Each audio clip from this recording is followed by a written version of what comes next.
Yo, guys, we're here. We're vibing, guys. Yes, I have the lip balm.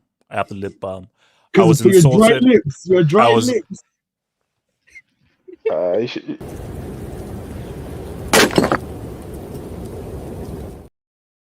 No. Abdullah, I got this just to eat it.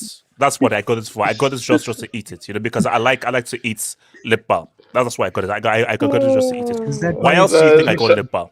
Is that why it's shout, top your shout, shout favorite? out to the liver, man. That's good. I'm of aloe type guy, the green one. Oh I'll say the no, green bro. one. Because I know I still get no cocoa butter, man. Because there's Oh, original and there's like the aloe one. I was like, and then when I saw yeah. cocoa butter, look bad. That's I'll- it's like when you're uh, black, that cocoa butter hits different, bro. It hits different, man. Me, I like the aloe one for the lips, especially. Yeah. For the aloe under No. the- Look. I got cooked on stream. I felt guilty. I felt You abused. didn't get cooked. Pause. You got butthurt. You got butthurt. You got butthurt. I got what? Butthurt. Yes, I got cocoa butter. Yes. No, you got butt hurt. You got butt hurt in Oh, your man. feelings. You got hurt. This is a disaster. So wait, Abdullah, how are you carrying bricks from the football hangouts to the vibes hangouts? Like this is like transatlantic bricks that you're You've known bringing, me bro. for like you've known me for like 8 years now. Come on, you should come on. You should know me by now. Ugh. Okay. So guys, look, guys. Again, vibes hangouts. We don't have. I try and pick up any topics, but feel free to add any topics if you run out of topics and everything. But I just picked topics I thought are the most pressing things. Which Yeah, it was a Tuesday night. I watched Akira for the first time. for the first time, I never watched it. Like I'm a big anime fan, and I never watched it, so I finally watched bro. it. Do you know like that's like the most important anime film of all time? You know, I'm like, bro, I need to pick up on movies because like I watch a lot of TV, but I don't watch a lot of movies. Oh yeah, so no. I'm trying to pick up. But obviously you've seen Ghost in the Shell. Oh yeah. Okay. I've But never watched either of those. next, okay, don't freak out, but I'm gonna watch Matrix tonight. That's the one I'm gonna watch. what? Oh yeah, I watched that trilogy not too long ago. Damn, I haven't watched Matrix. Yo. Damn. Nah, man, nah. The Matrix. They made us watch Don't it. watch the last one that the job. I forgot Alright, what no, it was okay, so named. look, okay, the wait, guys. redemption one. Hold up. Nah. Okay, before we actually start this crap, okay, let's just get it started right now. I want everyone to go around the room and streets. Feel free to comment through. Streets, feel free to come as well. I want everyone to go around the room and tell me what major film have you not seen? What not really big film have you not seen? Okay, okay. So Barry, Matrix. Which Barry? What? Wait. Hold up. Hold. Disaster. What? You not seen the Matrix? I've Nah, never to seen be it. honest, bro, the more seen it. because I'm trying to watch more movies. How? No, because here's the thing. Because I'm trying to watch more movies now. Because I've only been TV and anime. But when I watch the list of movies that I'm trying to pick up, I'm like, what I have been doing for the last like 10 years, 15 years? Like, because I have like links, I have Netflix, Prime, but I'm not watching it. So I'm trying to. Oh, pick bro. up. So okay. So basically, So for me, I've never seen ET, and I don't know never plans seen to watch E.T.? ET. But isn't the Spielberg your guy? No. But you know what? I don't do cringe, and I really hate cringy stuff. I don't know how cringy it will be, and I just don't do cringy movies. So it's a film I've not seen, and I don't plan on seeing the film ever. Yeah, fair So- enough. Fair enough. Okay, so Betty, what's the major film you've not seen that will shock you? Oh, I'm not much of a movie guy. There's plenty of movies that I haven't So really okay, watched. so have you seen Lord of the Rings? That's not my type of. Have you seen film. Star Wars? Even- Any of the Star Wars films? Actually, the first time I ever went to cinema, it was a Star Wars 2, but I was like 8, maybe at the time. I didn't really understand shit. I was just watching like spaceships going from one side to the other. I think I think it's unfair because I think if you're not a film guy, you know what I'm going to do on this channel? I'm actually going to do a list of films you have to watch. So I'm going to introduce you guys into the world of film. Where like these are please do films that. you have to. Again, like for me, like even if you're not a film guy, Akira is a must watch because Akira is the greatest 2D animation film of all time. Yeah, It it's is the fantastic. most Yeah, they important said it was the 2D biggest budget at the time, right? Oh no, like obviously, for an anime or but in something. terms of it's literally in terms of what they were able to achieve via 2D animation, it's ridiculous. It is still the greatest and the most I might important have to watch 2D it film then. of all time. I've never watched it. I'm not gonna lie. You've Oh, never you seen need to, Akira. man. Oh, you need You have Oh, to. yeah. You have to. I, It's I watch a lot of anime shows, but like movies, like Barry said. Yeah, even it- anime it movies, can't like I fit struggle into watching the- them. Like, I ain't gonna lie. yeah, no, seen I'm not a them, big but anime I've guy. never watched Akira.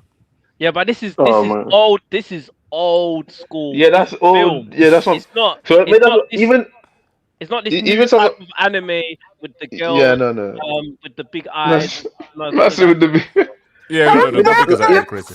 Yeah, well, Those that's, are you know, actually there's the a lot best of, animations, bro. I think it's a lot of like them classical movies, like them 90s, like them classic movies. That's the one that that's I struggle to go back and watch Wait, those ones. guys, do you know? Okay, again, Yeah. remember, I'm 22 this year. I'm 22 this year. Yeah. Are you saying that films from the Well, the fuck 90s you're is not. considered classic? Yeah. No, but Yeah. like all these Forrest Gumps or like Pulp Fiction or stuff like Oh, that. no. Wait, hold up. So you're saying that Forrest Gump and Pulp Fiction are considered classics? Yeah. As I in know, but classic? Yeah, Titanic. most people, yes. No, I know AJ, because, but you AJ, consider them old movies. No, but HH, put it into perspective. Yeah, like 30 years before I was We are as far as 2000 years to 1975. No. But did you know why it's so weird? Itchies is Because when you lived it, and you were Yeah. because I remember when Forrest Gump came out. I remember when Titanic came out. I remember when Jurassic Park came out. But the fact that guys are like, oh, look at those oldest movies. When I was like, bro, I remember when those films were. I remember when The Matrix. Remember, The Matrix was like the first DVD that was made, the first really famous DVD. So I remember that Matrix DVD. So the fact that guys are like, oh man, Matrix, that old movie, bro, it just makes you feel like God. Yeah, man, I wasn't born But them I've seen times, clips. so It that's doesn't what- look that's that what- old, man. I've seen like the Matrix clip yesterday because I was interested of the story in general, but it doesn't seem that old. Oh no, but like, see, their films are just timeless. Like stuff like Godfather. Yeah, even The the Godfather, Matrix. yeah. It's like those movies. They're just, Even, they're I just- think the Godfather, that's like a 70s movies. Honestly, Yeah, no, I that's had to, 1972. That's I had to 72. force myself to watch the movie because that was It the was good, Godfather. but It was quite good, the but pacing was yeah. yeah, the pacing is slow, the long ass. HH. That's the whole- Yeah, that's the whole Godfather. freaking point. I- That's the I point tried of the to- movie. I tried to watch Godfather during COVID, and it took me 3 days to finish Godfather Part 1. God, yeah, you guys, man. Oh, what? No, it's hard. It's Yeah, hard, shit, bro. Godfather. No. It's- But the yeah, whole no, point of the you movie, are it's supposed to be slow because it's telling it slow. Bro, or in the TikTok generation, man, we're just trying to get stuff fast. Yeah, man, the brain is fried. No. Let me ask. Okay, before we actually get into the main thing, that's actually a good topic to start with, because this is something I've been thinking of, and let me even present the question. And I think Ricardo, you probably be good at this because you deal with teaching young kids. Has Hey, yo. TikTok? I knew you were going to take that. I Why'd knew you say that? What did you say? Like I was trying to phrase it in a way where you wouldn't be dickish about it, but I knew you would always be dickish about it. So look, my thing is, do you think You say educate TikTok the youth. has Educate the actually destroyed the youth. brains of young kids? Absolutely. Yeah. If you don't teach a Yeah. lesson under 15 minutes, the rest of your lesson is fried. They check out mentally. Like mentally, So like okay. you're So let me wasting ask you, your time. because basically I was like in a Reddit, but this was like a Reddit topic in England, and they said about how like obviously smartphones have destroyed everything, and then this lady said that so back in the day they used to like roll out. Okay, look, I'm aging myself. So when we'd watch a film, they'd like roll out like the TV sets, and we'd watch like a thing. So she said like now teachers. Kids don't have the attention span to actually watch a film No, they don't. because Yeah, they it's check out. crazy. That's insane. So okay, so if you present like a 2-hour film, they can't consider it a 2-hour film. Yeah, but I If feel you- like What film? Yeah, if besides you- TikTok, if the it's thing always they- Wait, hold on, Ricardo. You gotta Ricardo, say yes, YouTube as Ricardo. well. the thing kids, not even just kids, but the main consumer now is series, because they're designed for your attention span to be shorter, but the product is longer, right? So like you can have like, I don't know, like an 8-episode series. Sure, in totality it will be somewhere between like 6 to 8 hours, but because it's broken down to 45 1-hour segments, it makes it easier to consume versus the movie that's an hour and a half. Wait, Ricardo, your mic, so we can hear what you're saying. Your mic. I'm saying that like it's easier to consume something that's 6 to 8 hours but split up into 6 to 8 episodes versus watching a movie in one sitting, where you can't really it up. You break it up and then watch it another time. You might actually. Wait. I don't know. There's something wrong with your Yeah, mic. his We mic keep is- it keeps on chopping. Yeah. All right. Maybe Yeah. check the settings or something. Yeah, maybe Yeah. so. Yeah. Yeah, but yeah, I mean, look, Yeah. The point he makes is a valid point, though. yeah, I mean, TV's been replaced by YouTube anyway. So like, who watches TV? Oh yeah. Who's Can watching you guys hear TV? me? Can you guys hear me? Like, Yeah. it's Ricardo, better okay, now. now. I'm Okay, so guilty Ricardo, of can I that. come out to you then? I'll come to you, Eze. Ricardo. Sorry, no, I Can you go was just after Eze? saying that for these kids, or even for us too. Like, it's easier to watch like 8-part series because every episode ends with a cliffhanger, right? So so it's your choice whether or not to want to watch the next episode, but you know what's coming because it leaves something for you to remember. Whereas in a movie, you can't stop midway through a movie because if you stop and watch it like 3 hours later, you might be like, oh wait, what happened right before I consumed it? So it's a bit weird dynamic, but they don't have the attention span anymore. It's like it's gone. If you look at their music too, right? If you look at their music, growing up, our music was 5 like minutes. 4 to 5 minutes, like every song. Bro, their music is like Yeah. 2 minutes max. 2 minutes max. 2:30, you're pushing it. No. I mean, Gucci gang, Gucci gang, Gucci gang, Gucci gang. no, because even again, it's like they did I- two for me, I chorus just in one think, like- verse. Like, know what I'm saying? so. Okay, so here's a question: Has social media and smartphones has it been a net negative or a net HH, positive for I'm- young people? I am Negative. putting. Not I'm negative. Argue putting a- net negative. I'm putting in a link in chat. You can see there have been studies like watching short form and being on internet has reduced people's attention span. Like there Yeah, have that been is actual so. studies. Like in the last 2 weeks alone, like there have been confirmation from very people who have been doing these studies for like decades or maybe 5 or 6 years, and there has been like there's a change in brain function if you watch a lot of short content. Like it has been confirmed. Like it's no debate. And it's just not young children. It's like anyone who is watching short form, their brain is totally fucked. It's Yeah, not but only- the thing is, no, bro, it's okay. It's not Do you know only what's so that, crazy? dude. Do you know what's so AJ, crazy? You know it's not only that, Yeah. it's the fact that one thing I noticed even as a teacher, that the gap between the brilliant kids and the not so brilliant kids is like larger than ever. Like the gray zone of kids who are doing like on average, but they barely exist. It's actually the crazy. thing is, they can't avoid it though because we're living in an era of smartphones. Like people didn't have smartphones before, so So if you're on your okay, phone, here's the. you're not gonna Let me be ask you watching a guys, and movie. also guys in the streets as well, and be honest right now. Do you consume more short form content or long form content in general? Man, What- I listen to what like is short 6-hour form content? podcasts, man. 6 hour Yeah, podcast. the 6 hour. I don't know, but yeah, 2-3 hour podcast. Yes, usually. Bro, Yeah, Like, but so in general, so if you're just a balance in general, do you consume more short form content or more longer form content? Do you watch I'm like- amateur clips or professional production? HH. I'm like 95% long form. That's a No, real question. because So- guys, I'm sorry, you know, I don't watch any. I don't use TikTok. Like I post to TikTok, I don't use TikTok. Like Yeah, I I'm can't. Like TikTok for as me, well. TikTok doesn't make any sense to me. It just doesn't make any sense. Do you use Instagram? Oh no.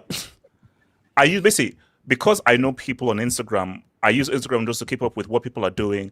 Look, so basically, people that I follow. Oh, look, he went because remember, Instagram. See, let's go on Instagram. I send Instagram you a lot of shit began as well. as a way of sharing pictures, but they are now trying to copy the TikTok trail. So Instagram is now forcing you towards short form material instead of what was intended for, which is like, oh, let me look at pictures and images that people share. But now they're now pushing this short form content, which I'm trying to avoid, which is crazy. And I deleted my IG account just because I didn't want to see like people from hometown school all that. Wait, Damn. why did you want to see people What from your happened? hometown? Wait, why did you want to see people from your hometown? Like, is there something you're running away from, or? Yeah, he's on the file. Yeah, oh my god, man, Ricardo. No, just don't want to see him, man. Just don't want to see him. Oh, no. Yeah, man, No, just- but I have a burner, but it's like for fitness advice because I'm always trying to. So you're telling me you're moving like KD? Yeah, that's what you're telling me. No, but, Yeah, man, but just- I do think that like Man, I just people. joined the stream, man. What are we talking about? Oh no, we're talking about Attention span. no, basically attention span, how TikTok is rotting the brains of kids Short and form versus long form. short form content versus long form content, because I think that it's really effed up that mainly kids But one thing only that's kind consume of short bad. form content. One thing that's kind of bad, bro. Even on TikTok, bro, there's chicks half naked, all that. I don't want to see my. I don't see my 7-year-old kid see That that. fucks Shit. up your brain, man. Wait, no, seriously, guys, because obviously there's like a school near me. I'm walking past. How do 9-10-year-olds have a smartphone? That's what I said. No, that's the problem. Which is that's the fact. How come you're at that age? You have like a 500, 400 like that is pound type freaking phone. Insane. That's madness. No, I'm sorry. If you're 10, 11, 12, 13, you should have a phone because that's for security. Have an old school brick phone to call emergency and to call parents. Give them a Motorola or like them old as Nokia phone. Like, no, because basically, that BlackBerry, man. Yeah. So basically, I was walking through. You can't get hold and of then, them. so basically, I was walking through, and like this girl from school shared like that flip Motorola. I was like, good parents, old school phone, Bro. can't use the instant, so she can only call her parents again. When I'm looking at it, Is the bullying worth it though? Is the bullying worth it? Yes. No, it's not. But if you go to school, people get bullied in school anyway. People get bullied in school for 100 years. Your kid about to be depressed. Wait, hold on, Betty. So you're saying that give them a smartphone so that they don't get bullied for not having a smartphone and being with everyone else. Bro, HH, you know how mean. Wait, hold on, Betty. You know how mean kids can get, bro. When I grew up, bro. If you had that like Adidas that was with 2 stripes, bro, you get. You have to get bullied. I'm sorry. No, that Two stripes. Nah, I can't condone that, bro. 2 stripes. Nah, back in the day, if you're not wearing Nike or Adidas, you're getting roasted. If you get caught wearing fake stuff, if you get caught with the K Swiss, they're like, well, what kind of Adidas is this, bro? Ricardo, I got caught one of them times, man. But there's kind of levels to it. There's kind of levels. If you're wearing Knicks, you know, you don't want to wear. It's all right to be wearing Puma, Converse, whatever, but you're caught wearing Knicks, man. 2 stripe. I need to come on, man. Bro, it was crazy. Let me tell you. I'm gonna tell you something. There was a kid in my class. Right? There's a kid in my class who had the silhouette of a shoe of a Nike Air Force One. Wait, hold on. Okay. But his silhouette. Now it could be a situation where he just couldn't afford it, right? And his parents got it for him. But it was a silhouette of the Nike Air Force Ones, but it had no Nike symbol on it. All right. So his friends, they're like, "Yo, what are those? Like, are those a pair of bikes?" Wow. You know how hard it is as a teacher not to like join. No, it's just tough. No. Okay, but guys, all I'm saying though, but Betty, back to the thing. So you're saying that these kids have to have smartphones so they don't get bullied for not having a smartphone when they get in school? Bro, they are getting even more bullied because of smartphones. Like people Actually, no, wait, hold. So Ricardo, all of the people you teach, they all have smartphones. All the kids teach, they all have smartphones. 90% of them, yes, they all have iPhones or Androids. Generation is gonna be fucked. How old are the kids? It's fucked. Wait, how old are the kids? 13, 14. So they're just right before high school. Yeah, they're fucked. That's why now I'm trying to take care of my health because the There's no doctors are development. gonna have to use ChatGPT, all that. I got my first I have to smartphone get at surgery. 17. Hey, No, but actually, do you know what's so crazy? So obviously, I'm the godfather to like my cousin's kid. So I was there when he was like, that's unfortunate. Yeah, thank you. I was there when he was like, what, 4 or 5 or 6? At 4 or 5, he already knew how to unlock his dad's phone, use the apps and everything. When he was like 4 or 5, I'm like, bro, when and also crazy thing. So I was in training coming from Germany, and like this kid was going crazy because he wanted to use the iPad. And when she took the iPad from him, he was crying, "Mom, shout!" I was like, the fact that they can't go for like a minute without an iPad is insane. Yeah, that's where it starts. When you give them that tablet, they first Yeah, give them the tablet, and then once they reach a you want to keep them give them busy. a phone, and then that's it. Once you give them the phone, it's a wrap. The phone, You can't go back. Some of the reaction that I've been seeing from like even I have like my little cousins once they came here, like you take their phone for like a few hours. These guys like the itching is like these guys they need the cocaine, they need the like it's a drug. Like it's too much. Like they can't hold on. Let me ask this. Without it. It's ridiculous. How addicted are you to your phones? How much do you use your smartphone? bro. Can I answer I'm this? Yeah, I'm pretty addicted. I think I use it a lot. Can I answer this? Like I Yeah, need my phone. I need my phone like almost like 16 to 18 hours a day, basically. But for just two things. One is for my calls and messages because they're from work. And two is for music. That's it. That's it. Okay, that's not bad. Is OD. That's it. That's it. No, That's because not bad. no, because I always say like, because I was even thinking about this like editing it like, so let's say, burning house, you have to take one thing. Obviously, you want to say, but the most valuable thing you take.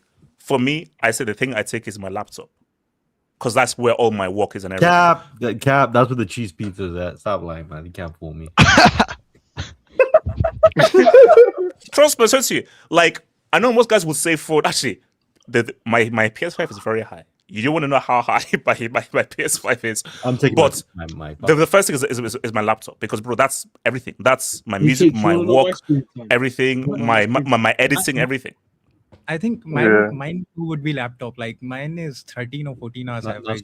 Not surprised. On laptop, like for everything, music, movie, work, everything. Like I can't do without my. I can give up my phone for calls, message, but I can't give up my laptop. No. I actually know. But what I would have read, but what I use the most is actually my iPad. Because so my iPad has WhatsApp there, so I can WhatsApp people and everything, and I can do a lot of stuff I do on my laptop on my iPad. But it's like, for me, I just think that. But you know what? It's an actual draw, because you know that whole thing when you go to Instagram or thingy, and it's like red when you have messages or something, and the way that they've constructed it is to keep you on it and to keep you addicting. And you know how I know? So the fact that my mom,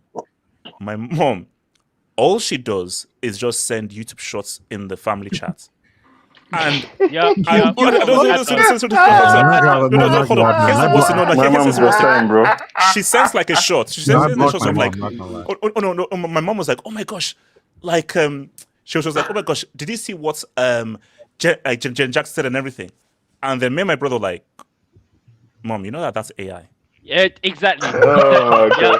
And exactly. do you know the amount of AI stuff that has, and again, my mom, she's only just getting to the insights. They can't differentiate that. If it fools me, my mom has no chance. No, the funniest part is that people are so concerned that it's gonna fool the kids, bro. These guys are clowning old people, bro. Yeah, Old people, literally, we got no chance. Have you heard of the dead internet theory? Like 95%, 99% of it is bots, AI, fake stuff, and everything. Like only 5 or 10% is human. Like no. Like most of the stuff you see is all AI. It's all fake. It's all AI. One thing we'll do for you guys. Yeah, bye. Yeah, okay. That's one thing I've done with my mom, because she's very on the internet and all that. Not addicted, but she's on there. But I'm trying to make sure that she doesn't miss it like an AI stuff and get scammed. So that's like my worst fear. So I'm trying to make sure she watches out what she texts. Because like seriously, I go to my mom thing and it's dark, and literally my mom is just seriously, my mom is just like. My mom is like, she is a property lawyer, full old school. But once she's done found this whole thing with smartphone, for hours, she's just like, bro, hectic. I'm like, hectic. You know, what TikTok has done to African mothers is tough, man. Bro, the amount of TikToks and shorts that my mom sends to me. My mom's like, oh my gosh, have you seen this? Have you seen this? I'm like, relax, man. Okay, okay. My mom, I don't even know when she learned how to like actually text, because one day all of a sudden like I texted her and she texted me back and I was like, what? Like my mom is in her 60s now. Like she's very, very old school, and I never thought that she would be able to actually text me back or something. And like a few years ago, she started watching these videos on YouTube. And she would come up with all sorts of ideas. She would come home and she'd be like, oh, today we're going to try and make like home soap, like from scratch and stuff. I'm like, no, seriously. Yeah. No, guys. The worst was COVID. Bro. I think my mom sends us stuff right from Facebook. I think it was about like the water turning red or something. And bro, some kind of weird religion. Because my I mom's have very a religious. funny story about Bro, seriously. And the amount of time my mom said, man, be careful. If you leave water inside of the kettle for too long, it will create some of that. So make sure you leave the kettle. Or also, when you have a toaster, make sure you don't put the toaster there. I was like, wait, you read this on the internet. Who made it? Who verified it? But you're just trying to scare us and just trying to put us out of something you saw on the internet. So I told you, it is the worst thing that has happened. Because anything that's like, oh my god, because anything they see, yes. Everything they see, it's like, I mean, come on, man. You want to know one thing, Ichish? You want to know one thing? Like, what? Way back, there was a conflict between India and China way up in the Himalayas. So the government told the Ministry of IT that find a bunch of Chinese apps to ban, right? Find a bunch of Chinese apps to ban. We're gonna ban some stuff to send a message. And the first app that they came up with was TikTok. Because they researched it and they found out that it's actually a Chinese military application. It comes from the Chinese, the PLA, People's Liberation Army military servers. That's where it's controlled from. Jesus. So that's the first app that it got banned. And the TikTok has never been a thing in India. It has always been banned. It never existed. TikTok is banned in India. Yeah. It has never existed. It's banned from the moment it got popular. It has been banned. There has never been a thing like TikTok in India. That's it. That's it. Does India have their own like version of TikTok? No, people. Now we use Instagram. We use Instagram Reels. Yeah, Instagram Reels. People post. No, for me, that's it. For me, basically, the thing about it is like, again, so my cousin's birthday. My cousin was 30. Then my cousin's younger sister was like, "Hey, yo, cuz you have to get onto TikTok." I was like, no, I'm not going to use it. Because my little cousin was like, I spent like 4, 5, 6 hours on TikTok. I was like, what? And she says like, yeah, like, and she's 27. So she says that she spends like 4, 5, 6 hours. It's like, you spend 6 hours on a single app. Like, that's insanity. And also, you see, if you said I spent 6 hours listening to like podcasts, long form interviews, like documentaries, that's fine. 6 hours on. I mean, what? That is not the algorithm has been the algorithm has been specifically programmed by the Chinese military. Is it? It has. No. That algorithm, no, trust me. Click. No, and also Instagram as well. Click on one video of big booties. You'll see big booties for the rest of the freaking day, bro. No, trust me. I view one video about one big. Are you sure? That's a nice ass. I get big booty for one like. Hey, no, Barry. If you watch it once, one like. You always see just booty all day. I said, and that's the whole mess of things. Like, see, the thing is with algorithm. Can you drop a link? Because my thing is that I just want to look at the big booty, how big booty, and that's it. I don't bring want up Cosmic's 50 comment. Big booties, bro. Oh my god. I tried to get rid of them from my algorithm, but it's pretty well known you that can't. China has. You have to like block every page. TikTok's algorithm is like insane. Like it's pretty well known that China has a specific algorithm for their own people. Like they show science stuff, of they course, show stuff, and for other people, for other countries, it's like booties and all left wing, right wing, extreme left wing. It's I don't know. So China, it's a concerted. I read it somewhere. It's a concerted effort to make their enemies dumber. And the people dumber and most and it's working. Yeah, that's why. And it's working. When they banned TikTok in India, they like filed full on like reports, like detailed files and reports in the parliament on what they're doing, and that's why it got banned all the way back before it became popular. TikTok. Yeah. Okay. So let's go to our first episode. Shout out to your boy Hamza. My mom sent me an AI video of Christian and his sister converting to Islam. She asked me if it's true, but I know she believed that.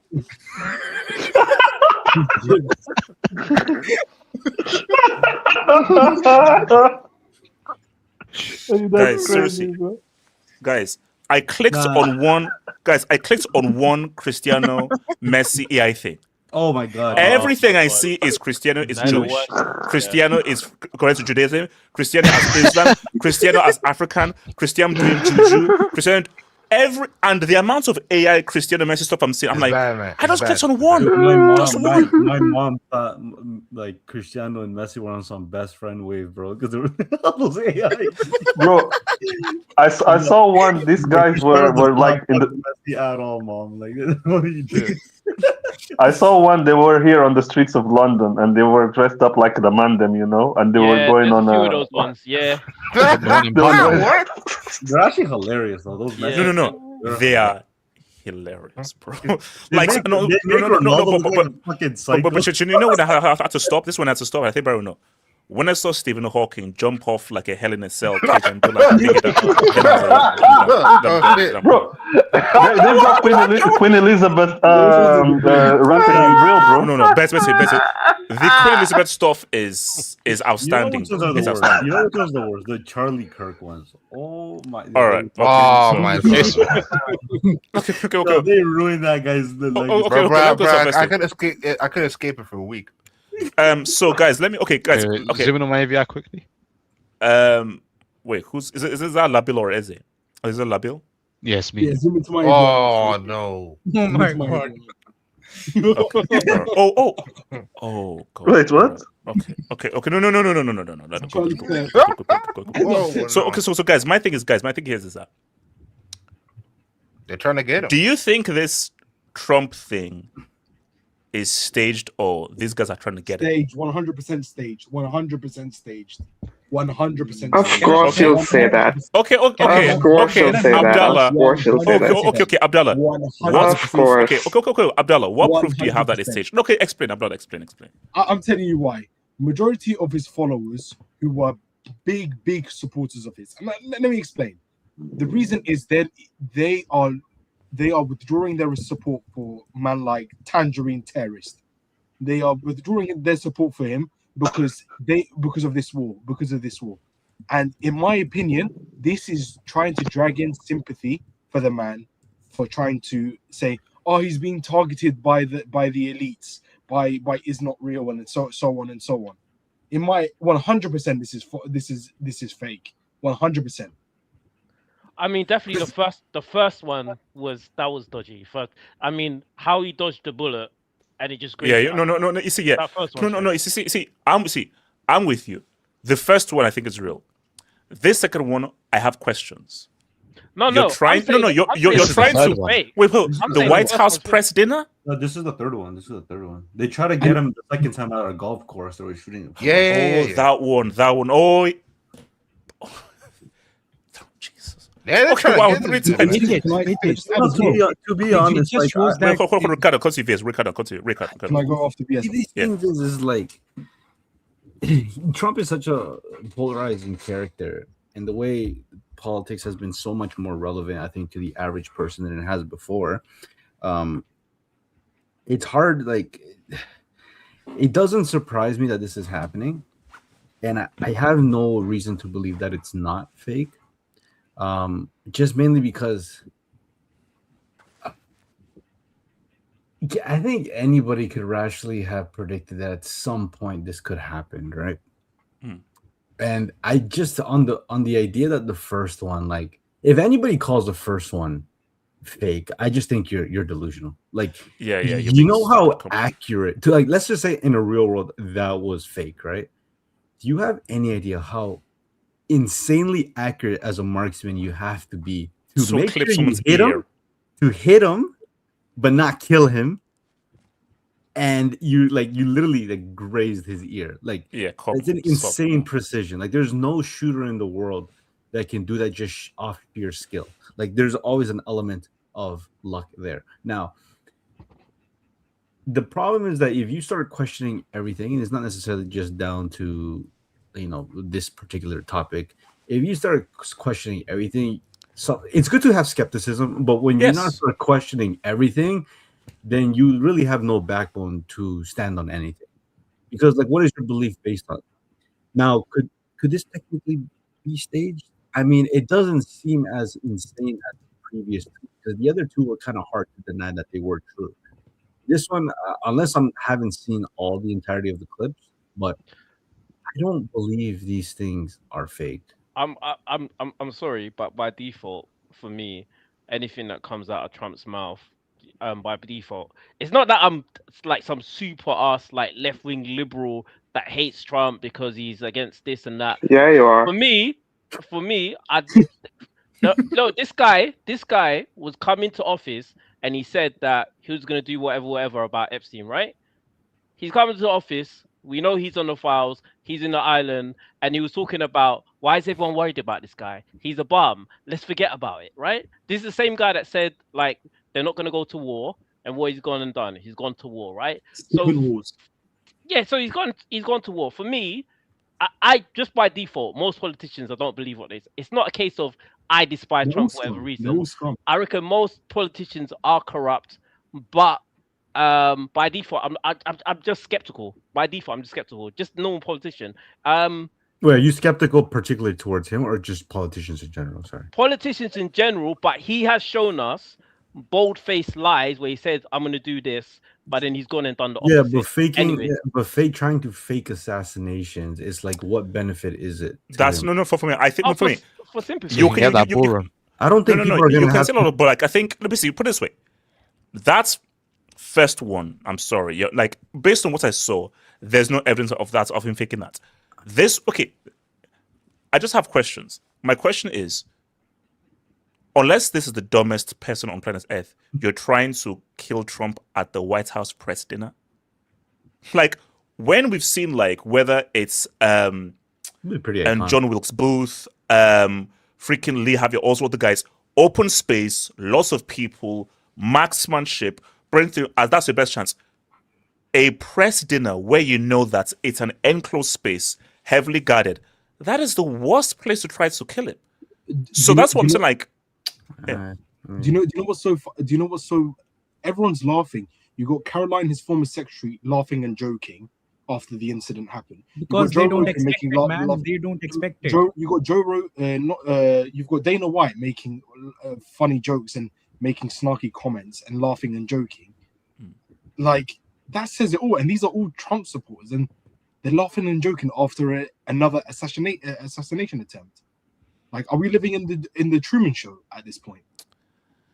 Can I say on this? Yeah, go for it.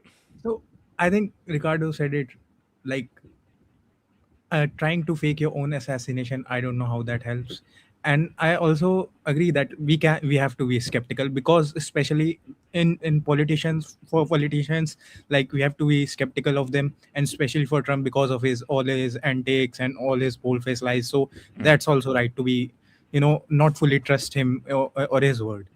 The thing is, I'm more concerned about, is this showing like how much extremism on both sides is happening, and people, and like you said, I think you were saying that it's a dumb thing to do in a place like in a White House dinner and things like that.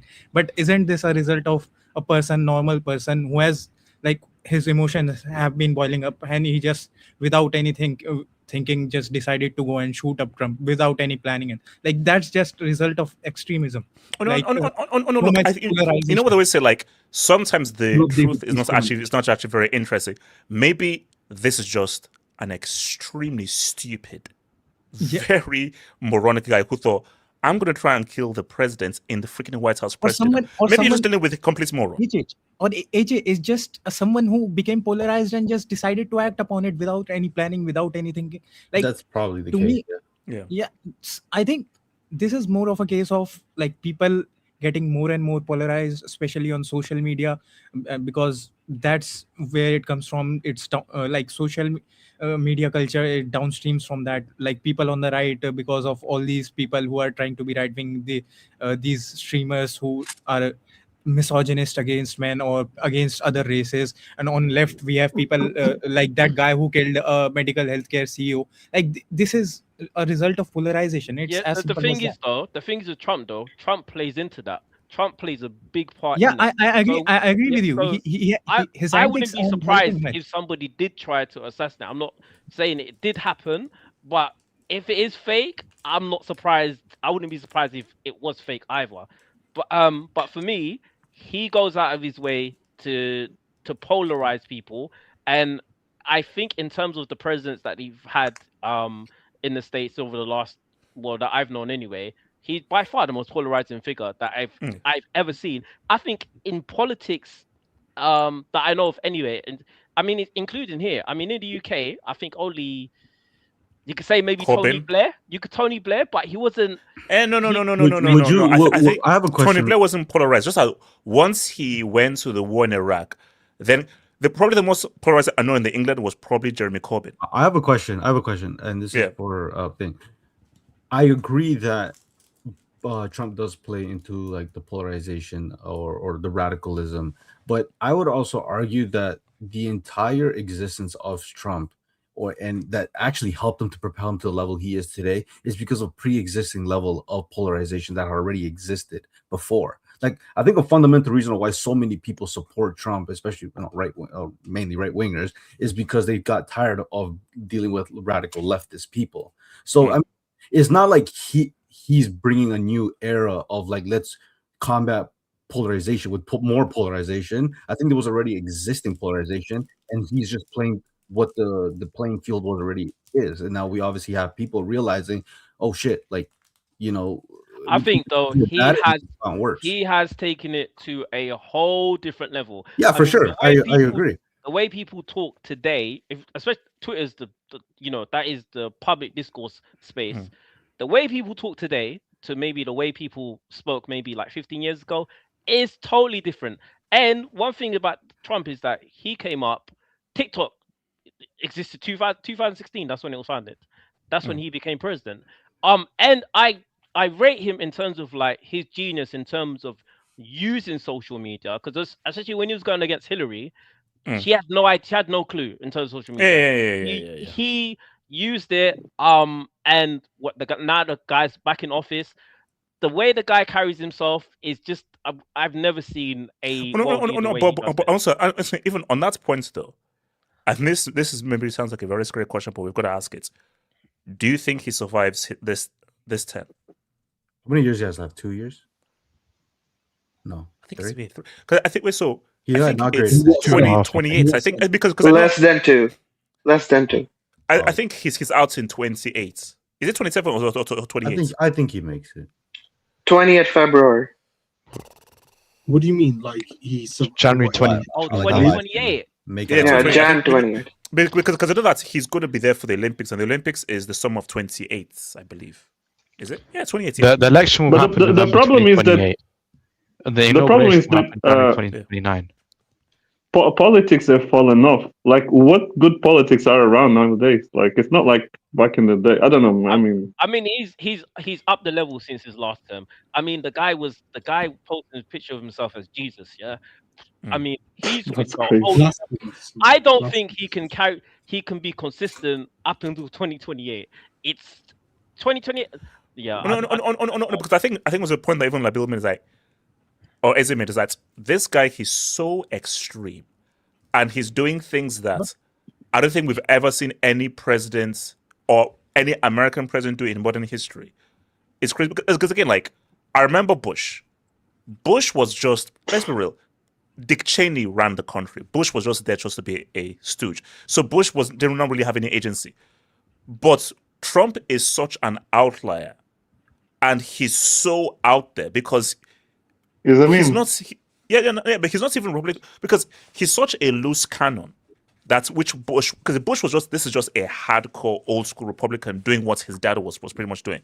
But this Trump guy is like, he's not really Republican. He's not Democrat. He's just a loose cannon, just going off the rails. So which is why I say, like, does he survive? I think. That's the point, right? It's like, this isn't a Donald Trump thing. Like, you're gonna see attacks on the AfD politicians in Germany as well.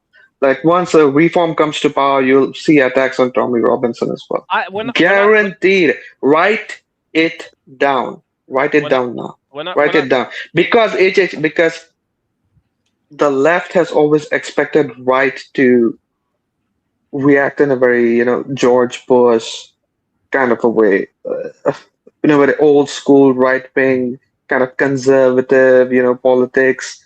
that kind of a constitutional kind of a way. But now this new breed of right wing that's coming up, they're like, I don't even think this is what it is. And if you want to fight, let's fight. And we all know if the right wing and the left wing come out on the streets to actually fight, we all know who's going to be left standing. The left has no chance. The left doesn't know how to actually fight. They can only fight with words. I don't think. Yeah, no, but he needs and he uses the right wing. Yeah, He's here because of the right wing, and the right wing has listen to me. The right wing has chosen him.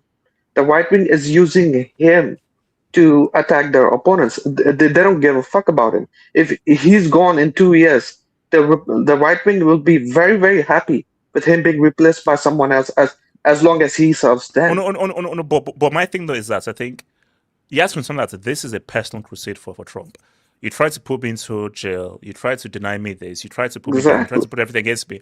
And I won despite all of that, plus the popular votes. So even the right wing can't even control him because right there is like, no. There's right wing, there's left wing, and there's Trump wing. This is the Trump wing, which is that I am acting independent of what any of you guys are doing because this is my personal crusade. I'm doing this is my legacy that I'm now doing.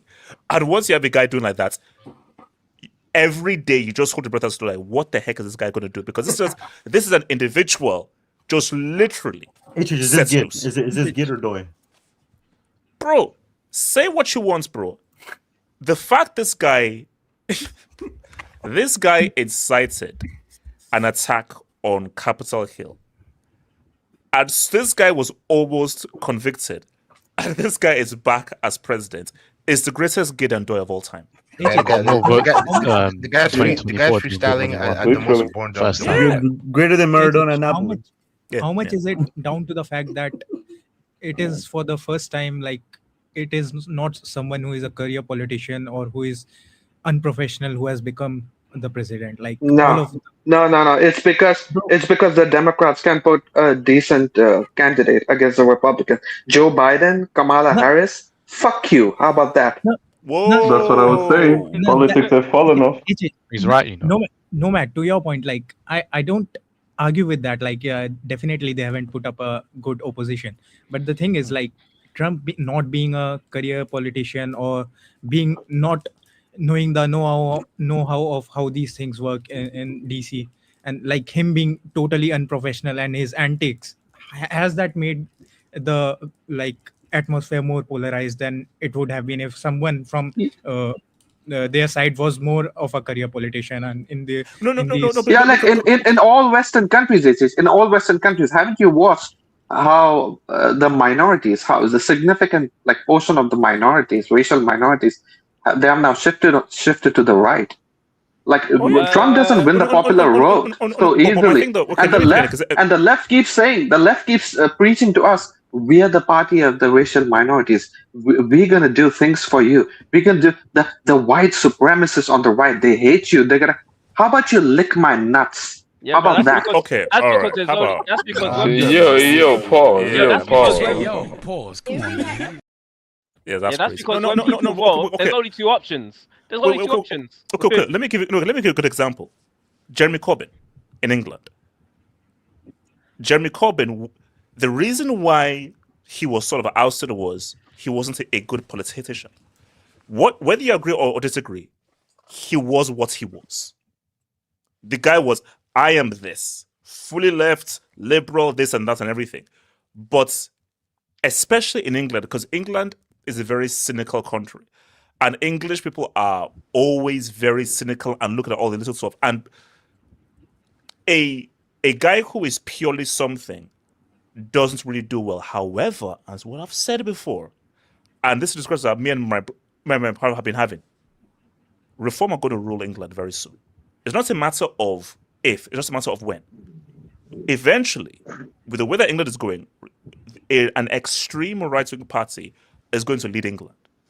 That's what's going to happen. Farage walked so these guys can run. Yeah, 100%. This will happen. But, you're going to have an extreme right-wing party in England. Just quickly on the topic of reform, like I know it's like kind of like a tangent on it. It's not really directly. Have But you heard of Restore? like, have you seen the difference in reporting about Grealish? About Grealish, like being drunk, passed out there, saying like, "Oh, this guy needs help." And now imagine if that was like when Sterling bought a house for his mom, and they're saying, "Oh, this guy has a gun tattooed on his leg." No, look, I would say Grealish, the guy is an alcoholic. It's disgusting, bro. It's the guy, he's an alcoholic. It is what it is. But he's like, but again, he's one of our boys and everything. He's one of our boys. Isn't that institutional? Wait, hold on. He's having fun with the lads on the Sunday. He's one of the lads. Wait, hold on, real quick. Casey. Wait, hold on, Casey. Casey, I love you. You like my best guy. So Casey, as a guy who doesn't live in England, tell me how the Reform are not an extreme party. Please explain how Reform are because Tommy Robinson tells us that as long as all of you Hindus, Buddhists, Sikhs, you join us against the Islamists, we're all in this together. It's going to be kumbaya. Yes, that's what he says. Oh, that's what he says. Interesting. Yeah, that's what he says. That's what he says. That's what he says. Yes, that's what exactly. Exactly. No. Casey. Oh, no, bro. I went to Germany. Of course, I'm not FD. How, again, what is your example as someone who doesn't live in England? What is the example that Reform are not an extreme party? How are they not extremists? The Conservatives, those are guys who are right wing. The Reform Party, they are extreme. They are extreme. No, but AJ, you can't say that they're extreme until they get elected and you get to see how their policies are executed on the ground. But just what they're saying in terms of what they're preaching. That's subjective. That's subjective.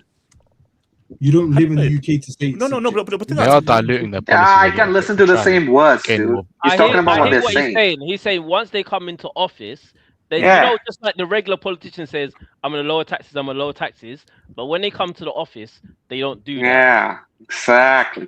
Hey, I remember just before Brexit, the campaign was like, "Oh, if we get out of the EU, like we're gonna save 600 million a week or a month just for NHS and stuff like that." Yeah, 350 million to go to the NHS. Things didn't really improve since Brexit, bro. Yeah. No, bro. It was all so they got objectively guys, worse. that whole Brexit thing was all a scam because see, I remember it was even so the place I used to work at, and I think he was Indian. I think it was either Indian or Pakistani, and like I asked him like, okay, so what did you vote for? So I voted for Brexit. And then I said, like, why do you vote for Brexit? He was like, look, man, we have to keep England English as well and everything. Let's leave Europe and stuff. And that can't be Pakistani. It has to be an Indian. Yeah. No. I was like, the amounts of people that's just but the key thing was the white guys, I get it, but the amounts of non-white people that got rolled up into England, English, Brexit, everything, and now England are like pleading. They're running with their tails between their legs, pleading to get back into Europe. Because again, David Cameron was like, say what you want about David Cameron. David Cameron was like, do you know how stupid it would be to First of all, no matter what, we still keep the pound. The pound will always be kept. Yeah. So we keep the pound. We stay in Europe, and all those businesses, like one I used to work for that actually does trade into Europe, you maintain trade. But you're going to leave Europe. Prices are going to rise. And all those businesses that now do trade with Europe now have to pay a tax on imports and so forth. And you just F up the British economy because England needs Europe. England can't survive without Europe. They need Europe. So AJ, you know a fact, AJ. You take out London, right? You take out London from England, and England is poorer than the poorest American state, which is Milwaukee. All of England. Think about it. Except London. But again, that's why they actually said Lexit. They wanted to do Lexit. Basically, they wanted London to annex from the rest of England. But it's true though, like literally. So, because I went to school like in the countryside, like all white people. Countryside people hate London. They despise London. Like whenever they come to London, they're like, oh my gosh, this is not England. Like what all these freaking foreigners, all these guys. They hate London, bro. They're correct though. They're correct though. Like you ask any like non-Englishman, like anyone from outside, You tell them, you take them to England, take them to the countryside, take them everywhere, take them to London, and they'll tell you that London is not England. Someone who's never been to England, they'll tell you London is not England. It's not. But my thing though is that whether you want to look at Toronto, New York, London, there's one thing having a melting pot, and it's just a melting pot, and there's another thing of where you have people trying to enforce their culture onto another culture. Put it this way, it's a good example. Yeah. So, if let's say I'm in Nigeria right now, oh my gosh, I love Lebanese, Chinese. Please come on. But if Chinese are not saying, let's change the signs to Chinese, let's not have these Chinese festivals. Whoa, hang on. No. I said, hang on. Feel free to come through. You're not. What happened? No, but say, feel free to come through. But what you can't do is now enforce your culture onto the culture of this land. That's what you can't do. That's simply what you can. I mean, which is where Reform are winning, because Reform are winning in sense of guys in England like, wait, hang on, wait a minute. We all have to. You can't now enforce your culture and your cultural norms and so forth onto England. You still. The whole point of England is maintain what is English in England. You can come here, but you can't enforce your culture on here. So when I now come here, I can't be like, oh, let's have some pigeon signs. Let's not do some Yoruba festivals here, and you must now take part of Yoruba festivals here. No. Oh, what do you reckon of that whole thing of the thing about the Igbo chief in South Africa, and they've gone nuts over it? Bro, that whole South Africa thing is also, the thing is, unlike New York and Toronto, right? I've described this issue with the whole melting pot concept. Unlike America, Canada, Australia, New Zealand, white people are the indigenous natives of England. It's a fact. So you can't transpose that American, North American, Australian, New Zealand, that melting pot. We're just an ambiguous mix. Everyone come here with just a buffet of all different cultures. It's never going to work in the UK. But no matter, here's the trick though. You know what? Here's the trick though. You can't have your cake and eat it. So you can't profit off, use the produce and the value that immigrants have brought through, but then now go away. So I go to hospitals right now. Everybody is either Filipino or West African. Oh, go home, fine. All those white guys on benefits, Sharon, Kate, Louise, on benefits and on the dole, are they going to do all those jobs that the Filipinos and the West Africans do? What are you trying to say? AJ, have you ever thought that maybe? Have you ever thought, AJ, that maybe that is what needs to happen so that they can get to their senses? They need a slap in the face. Don't you think so? Trust me. No. But here's the thing. No. Reform will do that. No conservative, no Labour, no Liberal Democrats will be dumb enough to, because they know what would happen if they do that. Important thing. The guy that brought in Brexit, and he has stated, and you can even find it. He said Brexit has failed. Who has been the face front of Brexit? Nigel Farage has said Brexit has failed. Is the same guy who wants to lead this country into the future. You understand what I'm saying? So are you really going to trust the same guy who got us out of Brexit, who advocated for Brexit for over 20 years, and saying Brexit has failed, wants us to be the next leader of the country in the next few years? I don't think so. And I'll be honest, I'm telling you this. I'm not left or right. I despise all parties. I'm most likely never going to vote again because I don't trust no one. I even said I chased down an MP. I chased down an MP. Abdallah on the lawless, man. I chased down an MP candidate. I said wallahi to him because I made him a promise because I took his word. I said I'm going to vote for him. But if I don't see any changes from this guy in my area, I am never voting again. And most likely this is my last ever vote. in terms of local elections. You just said you weren't gonna vote, man. Come on, stand on business. No, I have a question. Yeah, I have a question. I'm not really familiar with like British or UK politics, so I don't know exactly what necessarily you guys are talking about. One thing I've noticed though, living in Toronto, which is one of like the world's main centers of multiculturalism.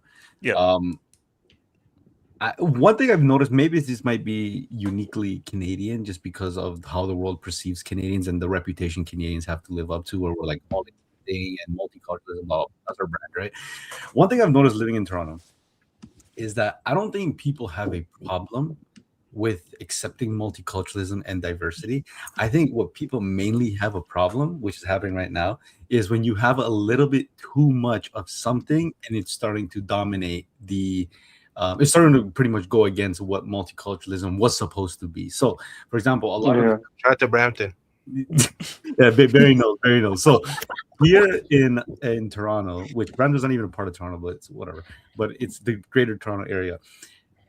I think everybody loves the idea that you find people from all over Asia, some people that come from Europe and Africa and the Caribbean and South America, and but there has been a very dominant culture, which I hate to say it was Southeast Asians, mainly like brown folks. Sikhs.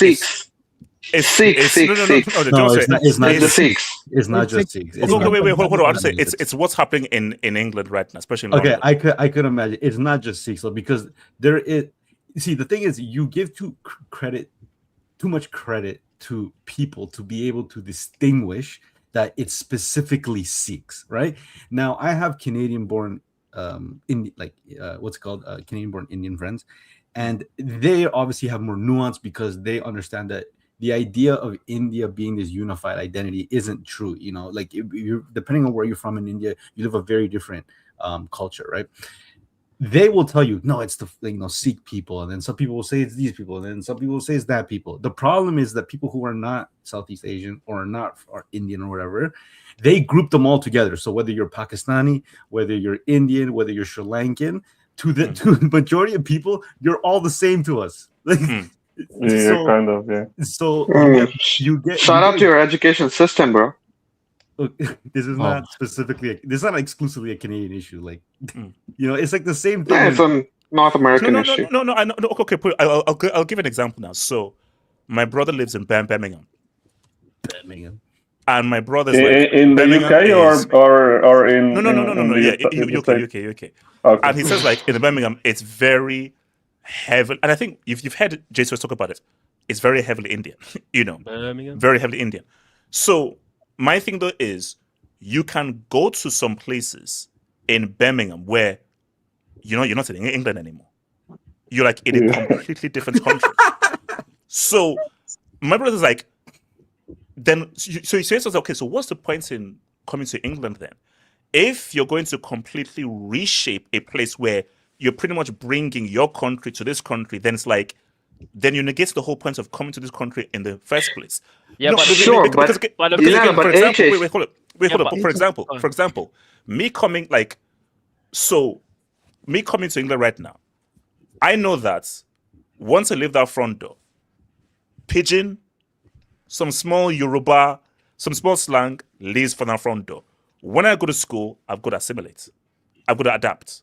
So what? So I can't start speaking pidgin, start speaking all that stuff like that because I've got to assimilate. Cultural assimilation has never been a problem. Bro, because you see in Toronto, bro, you see Indian guy and saying like Wagwan and like. Pull up Yassir's comment. That's insane, bro. Wagwan. Bro, I've got a colleague like she's Peruvian, and the other day she was filling out a form, and she asked if we're in the US. Wait, hold on. One at a time. Betsy. I come see if Betsy. No, yeah. So I've got a Peruvian colleague at work. She was filling out a form the other day, and she asked if we are in the US, and we are looking at her like, what are you? But that's the thing about like she comes here, she doesn't speak the language at all. She speaks Spanish only, and she's been here for 5-6 years. Yeah, like some people, they just pack her up. Call ice, man. Call ice. Pack her up. So basic. Just what was that? Basic talking. No. He didn't say anything. I just wanted to say that like sometimes like people come and they don't really get out of their own culture. Like they just keep in with the same, like in the same circles. No, basically, they don't like for me, learn I'll the turn language around. or the culture. No. When I go to Nigeria, I'm sorry, I feel a way where I see a lot of Chinese people and they just keep to themselves. And they're Chinese coming people in here. Nigeria? What is it? There's Chinese people in Nigeria? Yeah. Bro, Come on, bro. Okay, They right, own right, that so, fucking country. What do you mean Chinese in Nigeria? They own Nigeria. What are you talking about? Let me keep you updated. So for the past 5, 6, 7 years, China have been coming into Nigeria a lot, because what they're doing is, so I did an international marketing course years ago, and my teacher, shout out to Lord Lushika, he told me that the next big thing is going to be green technology. That's going to be the next big thing. And China know this. So China are now making inroads in places in Africa, knowing that green technology is going to be big. So what you now see now are Chinese guys are now coming in here, and they're just coming here to do business, maintaining business ties, establish businesses, because they know that in 10, 20 years' time, green technology is now going to be huge and a big thing. So once they now have inroads in Nigeria, boom. Is there any prominent Chinese communities in Nigeria? Or they just like no. I said no. I need to ask my mom. But when I went, it's mostly business people. It's not. I think it's slowly growing. But what you see is you just see a lot of Chinese people who are just here to do. So they'll be here for people like a weekend, a month, and they're here for business. But I'm saying like in the next 6, 7 years, you'll probably be seeing more Chinese communities now grow in Nigeria. Let's be serious. Yeah, let's be serious. Most of them are there to bribe the politicians and take away the oil and gas. Yeah, but isn't that what Europeans have been doing for the last 100 years or so? I mean, people are going from India or Africa to Europe or America to live, right? Sure, China is trying to be a colonizer. Sure, of course. But bro, Europeans have already colonized 4 corners of the world. They colonized Australia. They've made it native. They made it. White people are now native to Australia. America, which is they're not natives there, but they've made it their country. Trump is now Homelander for America. Canada is now a white country. A lot of South American countries are white countries. That's not true. I don't know, man. We are a colony of India at this point, bro. But HH, can I make a quick comment? Okay, wait, no. I was going to cut to VS. I'm going to cut to Betsy. VS, go for it. I'll go after Betsy. I want to go back to that point like you made, like some parts when you go out of your house, they are not even England, and people from India. And Ricardo was saying that people can't distinguish between if they're Pakistanis or Bangladeshis or Sri Lankans or Indians or Sikhs. Like, that's on you, man. Like, we try our best to distinguish between. That's fucking stupid. That is, if someone is Nigerian or if someone is from Congo or if someone is from Sudan, we try our best. Like, that's on you guys, on your education system, that you can't distinguish. The second thing is, anywhere in the world you look at Indians, like, I have to come defend this because they do best, they assimilate the best, they have the lowest crime rates. Like, you have to start distinguishing between these things. You can't be like, I agree with you on stuff like if some people, if people of Indian descent in these countries are not following the rules, I'm fully with you on this. Like, they should be fined for stuff if they are doing crime, and if they are the people are being lenient on them because of their race. I don't think that should be the case. But to say that like some things are, people are taking over, Canada is colonized by India, bro, you allow Punjabis hold on, VS. This is the key, and this is the unfortunate truth. Because wait, hold on. Let me give you a quick. So during COVID, this is a height of COVID. So my best friend is Japanese. Shout out to Tai Chi. So just walking through, and the guy said, "Man, you're people. You're the reason why COVID spread. You're the people why COVID spread. Blah blah blah. All that stuff in Wuhan." And then my friend was like, I'm Japanese." I was like, "Oh, sorry. I thought you were Chinese." So at the end of the day, if you see someone that's yellow, they'll just group you as your Chinese. If you see someone that's brown, they'll just group you as Indian. If you group you, whether you're Nigerian or Congo, you're just black. So you're black, you're brown Indian, or you're Chinese. That's how stupid the world is. I'm sorry. My point still remains. Like, it's on you guys. Like, people from your country, if you are letting in people, at least try to distinguish between. Like, I try to distinguish between people from Nigeria, from Congo, and from in Europe. Like all of them look white. Like we try our best to distinguish people. It's on your education system that you can't tell one brown person from another. And sometimes it's very clearly possible to distinguish between them. And for the Canada part, like it's so easy to distinguish between who are the Sikh people, who are the Hindu people, who are the other Indian people or Pakistani people. It's on you guys to distinguish between these things. What is generally. And also AJ, and then also AJ. Hold on, guys. What is time?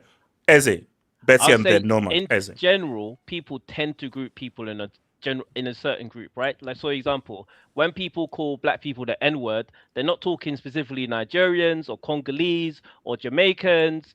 They just generalize, and then when people complain about black people, they just talk about black people in general. So what he's saying is that in general, people are ignorant.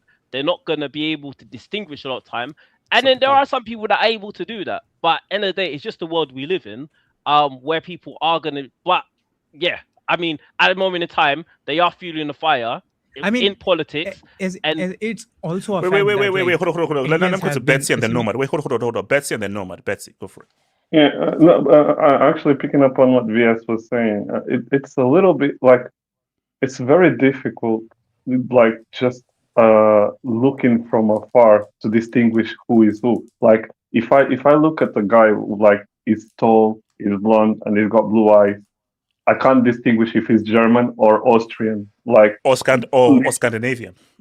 Yeah, exactly. Yeah. So unless I get to know that person, I will not know. Oh, in this case, I will not know if you're from Bangladesh or if you're from Sri Lanka. Like it's just the way the world works, and you're trying to put it on education. I understand that. Like we can try and educate everyone. But at the end of the day, there's many people that just not gonna gravitate towards learning about other cultures and stuff. No. There's people that will be curious. You also have to be exposed to it to understand the differences. Yeah, exactly. No education system can ever inform you enough. And also, guys, you have to be real about. So in going to school in England, we learned about English history, English culture, and everything. There was nothing on the differences in Africa, nothing on the differences in Southeast Asia, nothing on the Far East. Everything was heavily based on England history, English things like that. So there was nothing about other cultures. That's just how the English system is, because it's England. You're going to learn about England. Why should we not have to learn about the other cultures of the world? No, you're going to just learn about England. That's just how it was. So again, there's room for criticism, because even someone like me, like I study history a lot. One thing about I guess is Canadian education system, we're very Eurocentric, right? So it's like when they teach you history from elementary school all the way to secondary school, like it's mainly European history and North American history, which I mean is interconnected anyways. But if you ever wanted to learn about like some African history, South American or Asian history, it's not even classified as like a mandatory course. It's considered optional. So it'll be optional. Yes. Yeah. So like European history by education standard is prioritized and is seen and portrayed as more important because it's relevant to his country. So let me come to Nomad, Dubs, and we need to talk about this very effed up topic real quick. So no one talk to me. Shout out JP Morgan. That's the one, bro. That's the off one. the Nomad. Yeah. The thing is, in a lot of places right now, either in the UK, in America, or in Canada, they would much rather have white European immigrants who are broke, uneducated, homeless, have criminal records, are going to be on government welfare, and take all of and cause trouble, basically.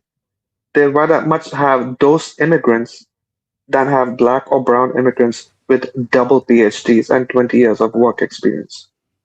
That's just a fact. That's what it is. Let's stop beating around the bush. This is what it is. That's it. It's a color thing, right? So that's what it is. It is the kind of the amount of complaints, right? Like recently since the Ukraine war, and that actually tells you where it comes from, right? Since the Ukraine war, the amount of since India decided to take like a neutral stand in the Ukraine war, the amount of like anti-Indian racism on social media and in American society on podcasts has just shot up. How? What's the relation? What's it called? What's the relation between these two things? So did you see people's react? Well, people's reaction. You know, Asha Sharma. She's now taken over Xbox now. Xbox. And Yeah, the yeah. reactions was like, man, these Indians. So we now have an Indian president of Microsoft, and he now hires one of his own to take over Xbox. Indians are now taking jobs that should go to Americans and people.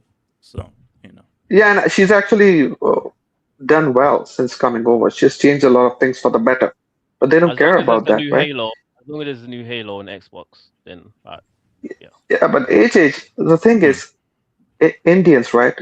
Despite coming from basically a third world society, a third world country, struggling resources, crumbling infrastructure, a really dense population density is crazy. So much competition that people find it tough to have jobs. Multi-generational poverty in a lot of cases. Like my grandparents were like dirt poor. I come from like a lower middle blue collar background myself, and I'm talking about third world blue collar. That's poor by Western standards. That's where I come from. And despite coming from this kind of these kinds of backgrounds, the highest earning demographic in the West, the highest tax-paying demographic in the West, the lowest criminal representation, the lowest incarceration rate of any demographic in the West, and the highest rate of assimilation in the West. Most of us are in STEM fields: science, technology, engineering, medicine. The lowest level of government welfare, usage. Yet, basically, the ideal immigrant population. Yet, we're the worst. We're ruining the culture. We're taking all the jobs. We're 1% of the population in America. Yet we pay 6% of the federal income tax. 6 times our population. Yet we're the problem. We're the drain. We're ruining the culture. And there's no difference between us and Pakistanis. Should I give you the statistics on the Pakistani immigrant population regarding these indicators? You should. Are you fucking kidding me? Are you fucking kidding me? Do you know what the kind of jobs they do? Do you know the incarceration rate? Do you know the kind of assimilation problems that they have? Yet we're the same, apparently. Not to mention be a platform. So, so basically, my final point is, that the kind of people who call themselves as the most evolved, most advanced, most sophisticated, the top of the highest mountain in the world kind of civilization, and the kind of people who think that Africa is a country. You can't really give a fuck about remember, such there was people. one say I was speaking to this girl. I want to. Okay, let me not say anything like that. But she asked me that. Oh yeah, like where are you from? I'm from Nigeria. Oh, so you're from Africa? I said no, I'm from Nigeria. But she said, oh no, Africa. No, I'm from Nigeria. Africa is not a country. I'm from freaking Nigeria. But in her mind, it's like, no, you're just from Africa. Okay, wait, hold on. What was the complexity? Shout to Labil. So he always wanted to talk about, and I'll get your dubs. Labil, talk to me. Yeah, I mean, what is this about? Just assimilation? Yeah, He's calling you out, HH. Someone said that they wanted to speak after. No, was it you, Labil, or was it you, Ez? Yeah, it was me. It was me. Oh yeah, Labil, go for it. No, basically, this is just about like racial dynamics in places, especially in countries, multiculturalism. I mean, a lot of the reason why there's sort of like areas where one minority dominates is because, do you ever heard of like white flight? Talk to me. Fill me in. It's just when a lot of like people from one demographic move in, a lot of like white people, especially in like East London, they've moved out to like Essex and these places. Oh yeah. That's probably why like there's like Tower Hamlet's like 40% Bengali, and like you have like Southall, which is like 80% Indian, and like Bradford as well. Yeah. I mean, like my family, like they came to the UK. But I'm like a third generation immigrant on my mum's side, and like my dad moved in when he was like 5 years old. Okay. So I've actually been in my family's been in the UK for a while, and like I just don't. Well, you getting emotional? No, no, Wait. no, I'm not getting. I'm just trying to think of. No. So what was do the you previous think point? multiculturalism is actually a plus and that's positive? Then, as in like, or do you think that there's a danger of if it's too much, the natives will rebel and they will now see like the rise of an extremist Hey, party like if you get Reform? emotional, bro, it's alright, man. Let it out. No, I'm not emotional. I'm just like thinking of what to say. Like, no, I'm calm. Yeah, take your time. That's Yeah, cool, but man. like- That's cool. But I'm pretty neutral in it. Like Mm. the whole thing about signs, like I saw a post on social media about like there being like a sign in Bengali for Brick Lane and Tower Hamlets. Oh They yeah. had an English sign right next to it.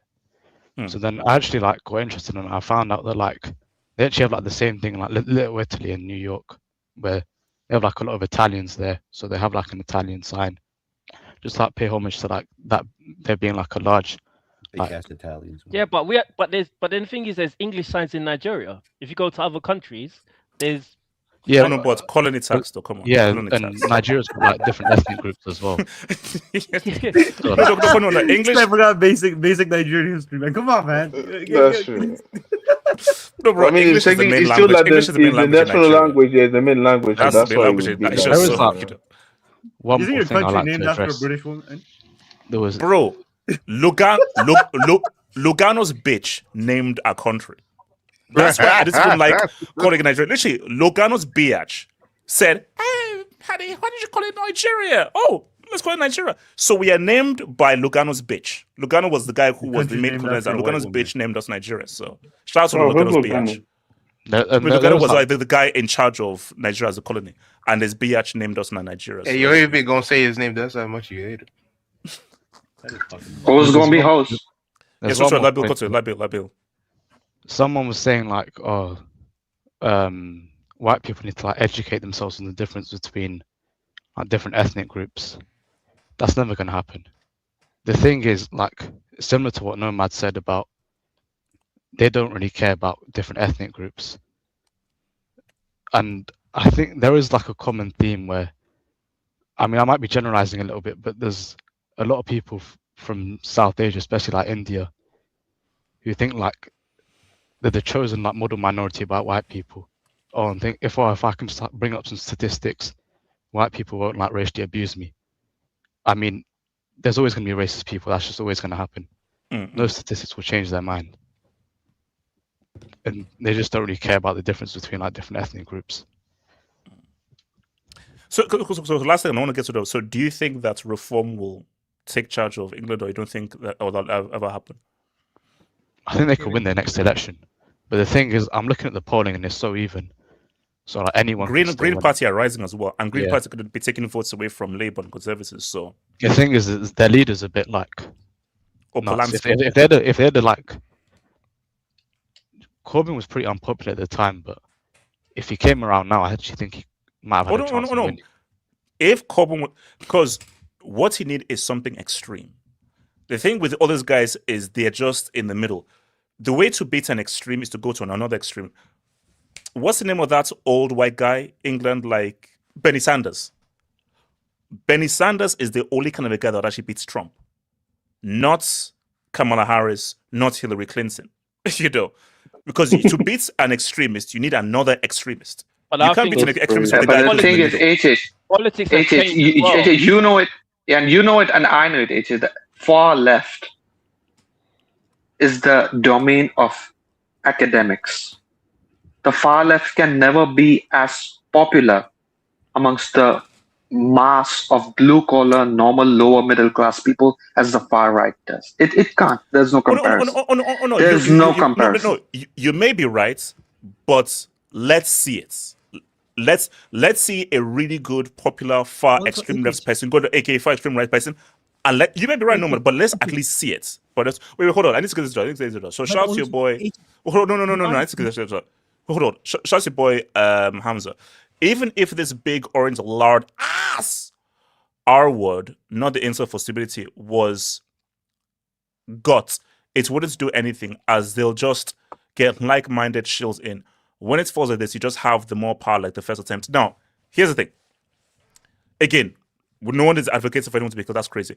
But if, hopefully, it doesn't happen. If it was to happen and Trump was to get guts, you don't have another Trump. Simply, Trump is a one of one. You know, there is no other Trump. If you don't think if he was to be eliminated, it just births like Exactly. It births like more of him, not like through his quality, but like small. That's no, but Ricardo, that's the key. It's may better like there'll be no one quite like him. Yeah, it's like Bin Laden. Yeah.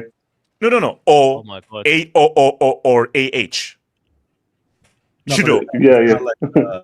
So basically, whether it's AH, whether it's freaking Genghis Khan. No, but I'm saying there are particular. Sorry. I'm saying like the idea of him, someone trying to replicate him. It won't be him, but like it's kind of like you kill the man, but not the idea, right? No, see, that's the thing. The idea can live on, but for the idea to really get inroads, you need the idea and you need the charisma. Yeah. With the idea. If all you have with the idea, but you don't have that individual charisma to really be able to caress and marinate the idea, it doesn't really have as much impact. Yeah. All you have is just the idea and just guys trying to grab onto the idea. Because 98% of people are stupid. They're waiting for someone to lead them because they're dumb and they're looking for a leader. The 1%, within that 1%, you're looking for that truly charismatic person within the 1% to lead the idiotic 99%. So Trump is in that 1% who is leading that 99%. You take out Trump. Is there someone else in that 1% charismatic enough to be able to properly read that 99% who are yearning for a leader, yearning for a messiah? Does he have to be as charismatic, or can he just be more charismatic than his opposition? More charismatic than his opposition. No. But my thing, but again, like, what's politics about? It's like, it's a popularity contest, and the degree to how Trump was far more charismatic than Hillary, far more charismatic than Biden, far more charismatic than it was so vast. It was such an easy choice for people to go with him. If someone is just a little bit more charismatic, then it's like it's source of what's going to happen. But you need someone that is so special in how which is what Trump is like. Oh my gosh, what he's saying, he's so different, it's so out there. Can you name me any left-wing politicians in America, Canada, UK, Australia, New Zealand, anyone who is charismatic and is the front runner to win the presidential election if the right does go? Any left-wing party anywhere? I really thought that Bernie Sanders might have been the none. Zero. No. Let's say Bernie Sanders was the closest. But even but because people's issue was a bit he's so old. But look at how old Trump is. I wouldn't say and that's for me, and that is the key. See, I don't do the whole left-right crap because for me, I'm a mixture of both. I'm a bit conservative, I'm a bit liberal, I'm a bit of both. But if the left wanted to be serious, you get behind Bernie Sanders and have out a heavyweight clash. Yeah, but it's also perception because Bernie, they say, "Oh, look at this old frail man, 84." Yeah, but they will say the same thing. They will say the same thing about AOC, for example, right? If they get into office, they'll be like, "Bro, this is what you get when the woman." Look at this chick because she's only there for her looks and everything. You know, reduce her to her womanhood. So yeah, 100%. Like they're screwed. Either it's too old, or you're just a chick there. They need a Twitter candidate. They need someone who goes on Twitter like Trump, and they just. But I'm saying it's like off the back of having such a charismatic figure, whether for good or bad, wherever you see it, right? I think everybody, whether you like him or not, you can objectively say Trump has a level of charisma about him. 100%. The same way Obama had a level of charisma about him. I think what's going to happen is that both parties will understand that they will never. It's going to be a long time where we find somebody as charismatic as him. Now, I don't think anybody expected that off the back of Obama that somebody else was going to be just as charismatic, which is Trump. But I think everybody also understands that their next vote is they're feeding off. Okay, we got off the back of somebody who's so charismatic that we kind of want a little bit more of it. But it doesn't have to be to that level. So that's why to the extreme, So that's why I think just whoever is more charismatic is going to have an advantage, not who is as charismatic as Trump. Oh, so shout out to your boy Hamza. Do the black ethnic minorities born in the US or UK or migrated there have a fear of deportation, chomping on that government's thingy 24/7, 365 due to that or just for the love of the far right. No, but actually, I think Ricardo actually made a very interesting point, which is actually linking to this. So Ricardo said like a lot of Latinos are conservative. Yeah. And do you know what I just figured out? And Kenny, you probably did this. Nigeria is very conservative. No, but it makes sense. It's just that I never was able to really formulate it. But when I think about growing up, looking at just how Nigeria operates, looking at what we value and everything, Nigeria is a very conservative. No, but if you, I can only speak on. that's true. I can only speak on my people, but it kind of does make sense because if you look at the history of Latin America, I mean, the dominant religion was Roman Catholic, and a lot of our views, whether or not you're aligned with religion or not, like it's essentially the same thing. There's a lot of family values, like masculinity or hyper-masculinity, I should say. Yeah. Men are the leaders, and the women subscribe to these ideologies too. So it makes it easier to propagate that type of ideology. Well, no, so whether you're religious or not, it's the exact same thing. Like Nigeria, extremely Catholic, extremely religious, extreme about family values, old school family values. So in Nigeria, Nigerians are very conservative. Like the idea of a liberal in Nigeria is unthinkable. Even a liberal idea in Nigeria is unthinkable. The only reason racial minorities vote for the left in Western countries is because the left tells them you better vote for us because the right are here to get you and we are your party. So you better vote for us. And that's why out of fear they vote for them because they think that they'll get citizenship, they'll get visas, they'll have someone to support them. It's out of fear. The left are not our friends. But I think that's why. So, and maybe people in America can maybe tell this. So there's a difference between like African Americans and Black immigrants. So for African Americans growing up in America, there's a different point of view where you could probably lean more liberal. But for immigrants coming from, let's say, Nigeria, Ghana, and so forth, you're coming from a very religious, conservative country that is probably a colony of a European nation. So you have a much more different kind of a mindset as to the people who are there. Shout out to Hamza again, man. Farage said the anti-Semitic stuff he said was when he was a kid. He was the kid in 2017. His party just tells a lie after lie as well. So did the other beginnings, but this party of extras are acting like some different. Look, Hamza, here's my thing. And this is what my brother said, like, England is going to have a reckoning. That's what my brothers told me. Older brother said, like, England will have a huge reckoning in the future. My brother said, look, there's going to be a clash between English people and foreigners. And it's going to come to a head. Because, I told you, I know how English people think, specifically the countryside. And what they will not accept and tolerate is for their country to drastically change culturally. It's just not going to happen. But my thing, though, is for this reality, you can insult Asians, you can insult Blacks, you can insult Latinos and everything. When it has be insults to Jewish people, that's where things get tricky. So that's where things get tricky for Farage. But my thing, though, is that Farage doesn't need to be the leader. I think I think it was Barak who said that Farage walks so Farage crawled so the other guys can walk and everything. Okay, guys, this is effed up. Okay, let me bring this up because this is messed up. All right. Hopefully, all right. buddy. All right. Shout out to your boy Ronaldo Para. HH, are you going to cover the JP Morgan XX scandal? What's this? Let me read. Guys, make sure that you're sitting down and you're calm while I read this out. So, oh boy, like this story is fan fiction for HH, man. Ricardo, I'm gonna bring Ricardo. The amount of people say, "Oh, I wish it was me, man. I wish it was." Yeah, that's what. They said. I think they said that there was a high, like. Wait, I think they said there was a high entry level. Who said that Casey wishes he was the guy who said that? Who said that? I wouldn't put it. Yo. That's What's the story? What's the story? No. Okay. Let me read. So guys, let me read. Story time. It's so insane that it sounds fake.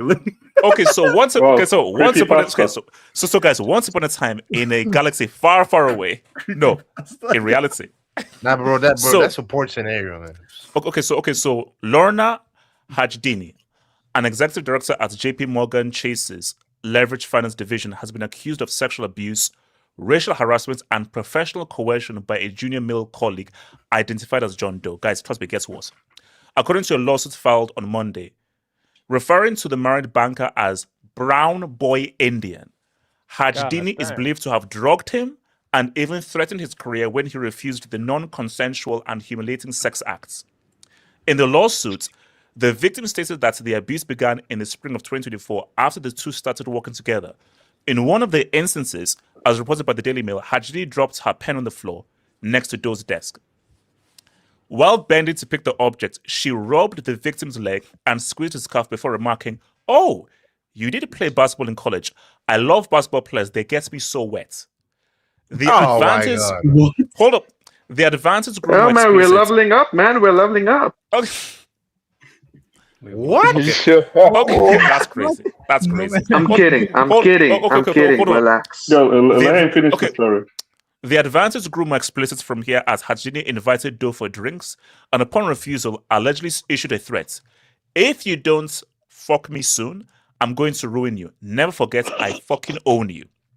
The lawsuit further stated in September 2024, Hajdini again threatened Doe if he did not have sex with her and also berated his professional performance. "I fucking own you. I will make you pay. Do you think you're going to be in good standing if you do not have me in your corner? You really think management wants some brown boy Indian leading organizations? If you don't fuck my brains out tonight, I'm going to sabotage your promotion." Kenny, that's crazy. Everyone who is laughing is messed up. Kenny, that's crazy. Everyone who's laughing is messed up. That's messed up. Guys, this is the most... No, I'm checking this lady out as we speak. I love when my girl talks to me. Finish the story. Finish the story. AJ, finish the story. Let me finish the story. He's almost there. So despite being reluctant, Doe submitted on the encounter, fearing retaliation from her. However, her initial protests were overheard by a witness who was staying in the adjacent room, according to the lawsuit. Hajdini later admitted to drugging Doe with Rohypnol, commonly known as roofies or the date rape drug, as well as an erection-enabling pharmaceutical substance to ensure he could perform during the coerced sexual encounters. Guys, it's going. Up, man. Hold on. Let me finish. During one of the encounters, Hajdini showed up at the victim's apartment and made sexual advances. She removed her skirt, began fondling her breasts, and racially insulted Doe's wife, stating, "I bet your little Asian fish-head wife doesn't have these cannons." Here we go. Here we go. Okay. Here we go. She forcibly removed Doe's pants and performed oral sex on him against his will.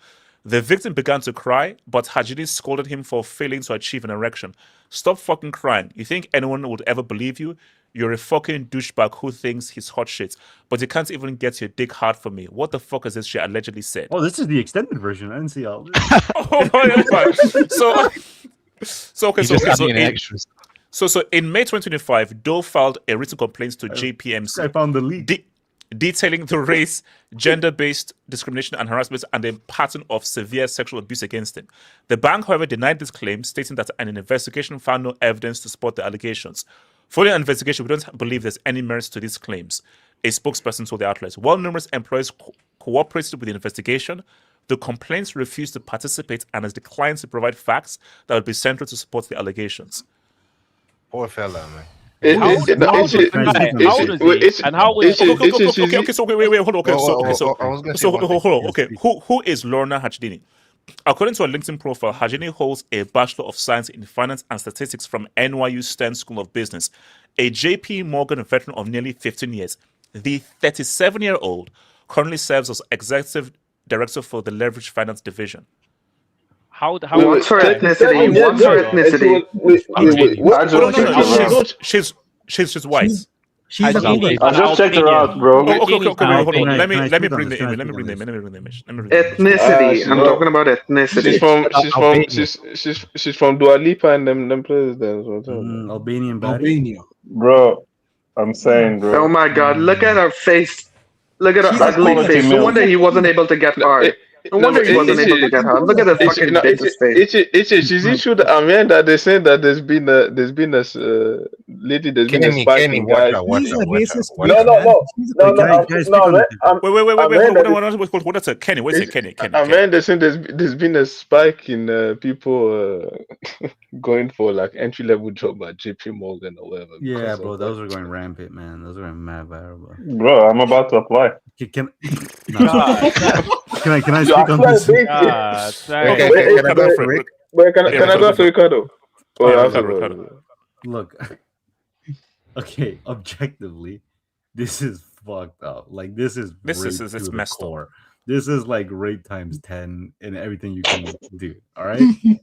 Why y'all laughing? And bro? also, here's the key thing. Like, again, an allegation is not proof of anything, but Yeah.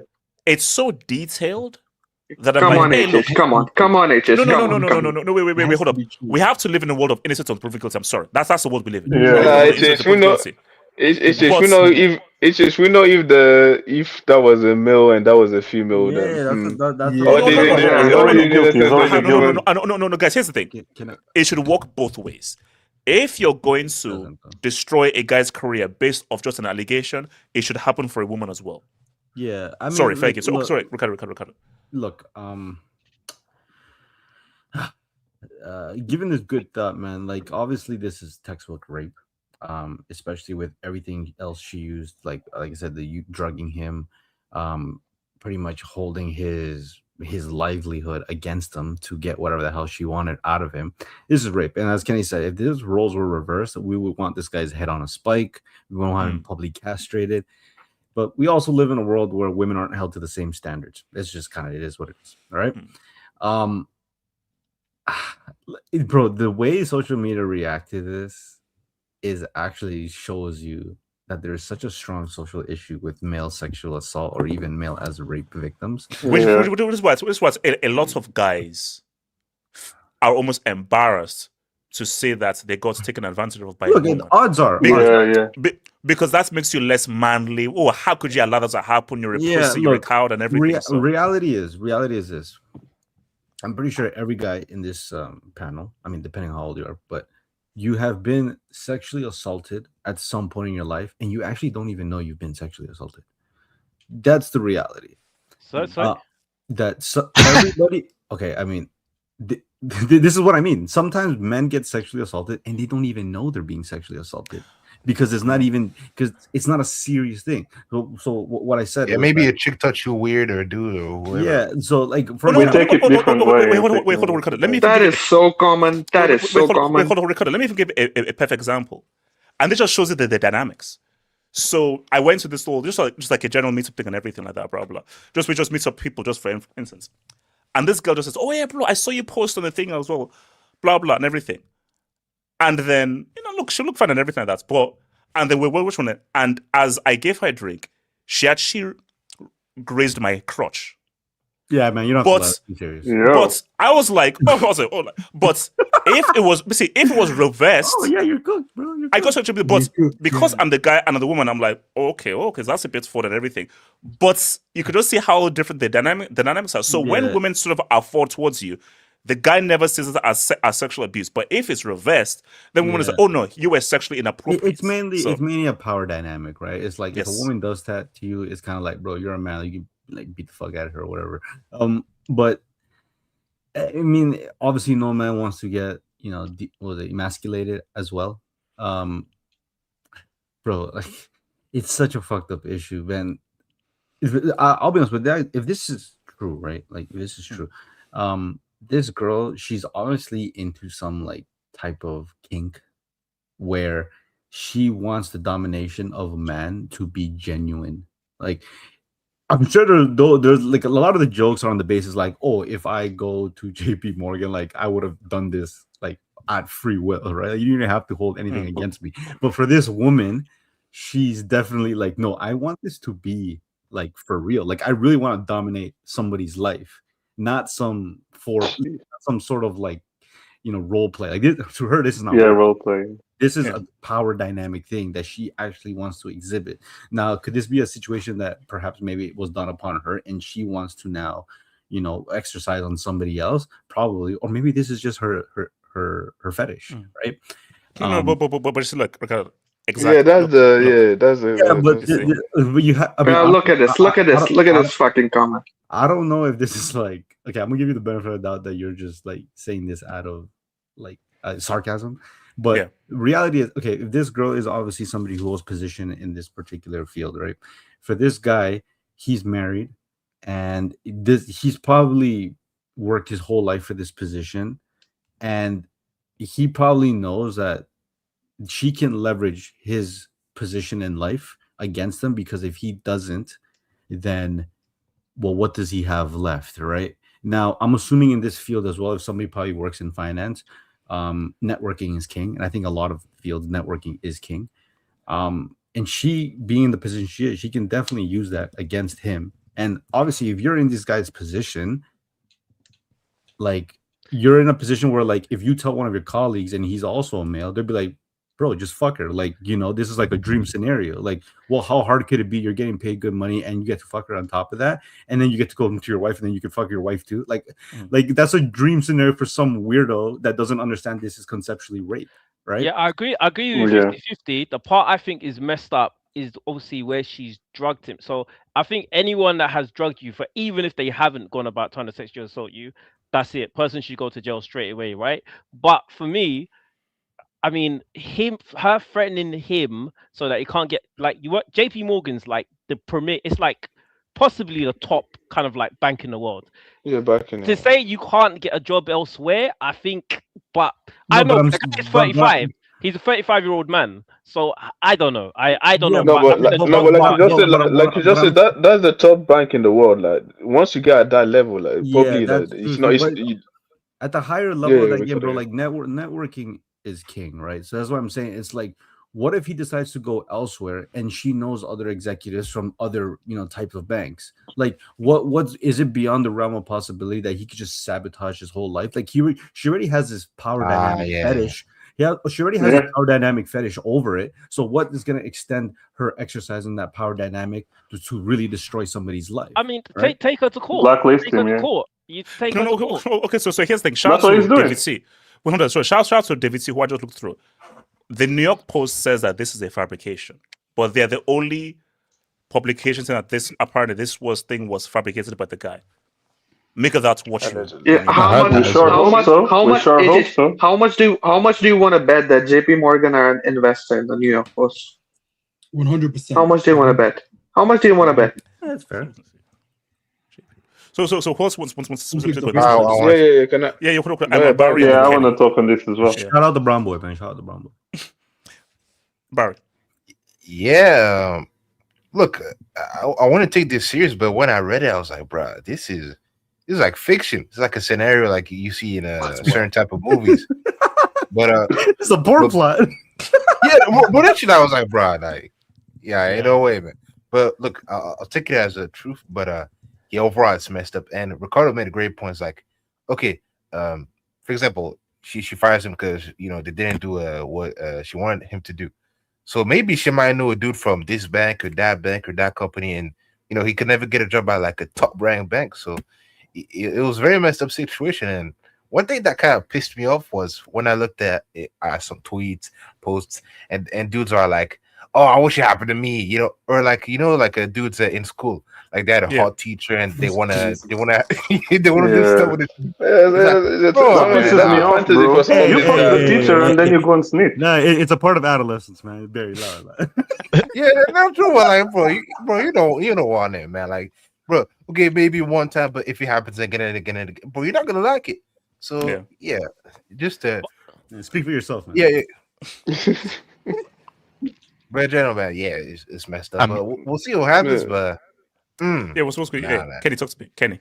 Can I go after Kenny? But let me go after Bezzy. Let me go after Bezzy. But they've said is like the reactions is like, let's go. Most guys would be like, oh, that's oh, you're fucking That's your boss, you're paradise. fucking your teacher. Like, yeah, for most guys that would be, oh, that's paradise or whatever. But again, you put yourself in a situation. This is a married man, and this is a man that clearly, for Yeah. whatever reason, does not feel whatever the girl is trying to give to him. Yeah, if he refuses, and like we said, me, I keep saying, if the roles were reversed, of course, now we're saying that it's John Doe or whatever, it might be fake. But again, if the roles were reversed, again, that issue would not take it as lightly as it is. Even yeah, like most of the guys, like we were even laughing or whatever. I feel like if the roles were reversed, there would probably not be as much laughter or would not be joking around of the man like that. So of course, like they said, is the power dynamic. It's a man, yeah, it's a woman. So most guys would be like, if you're really not feeling it, you can just tell her to stop or whatever. But like we just said, this is your boss, and again, JP Morgan, like was just said, is one of the top banks.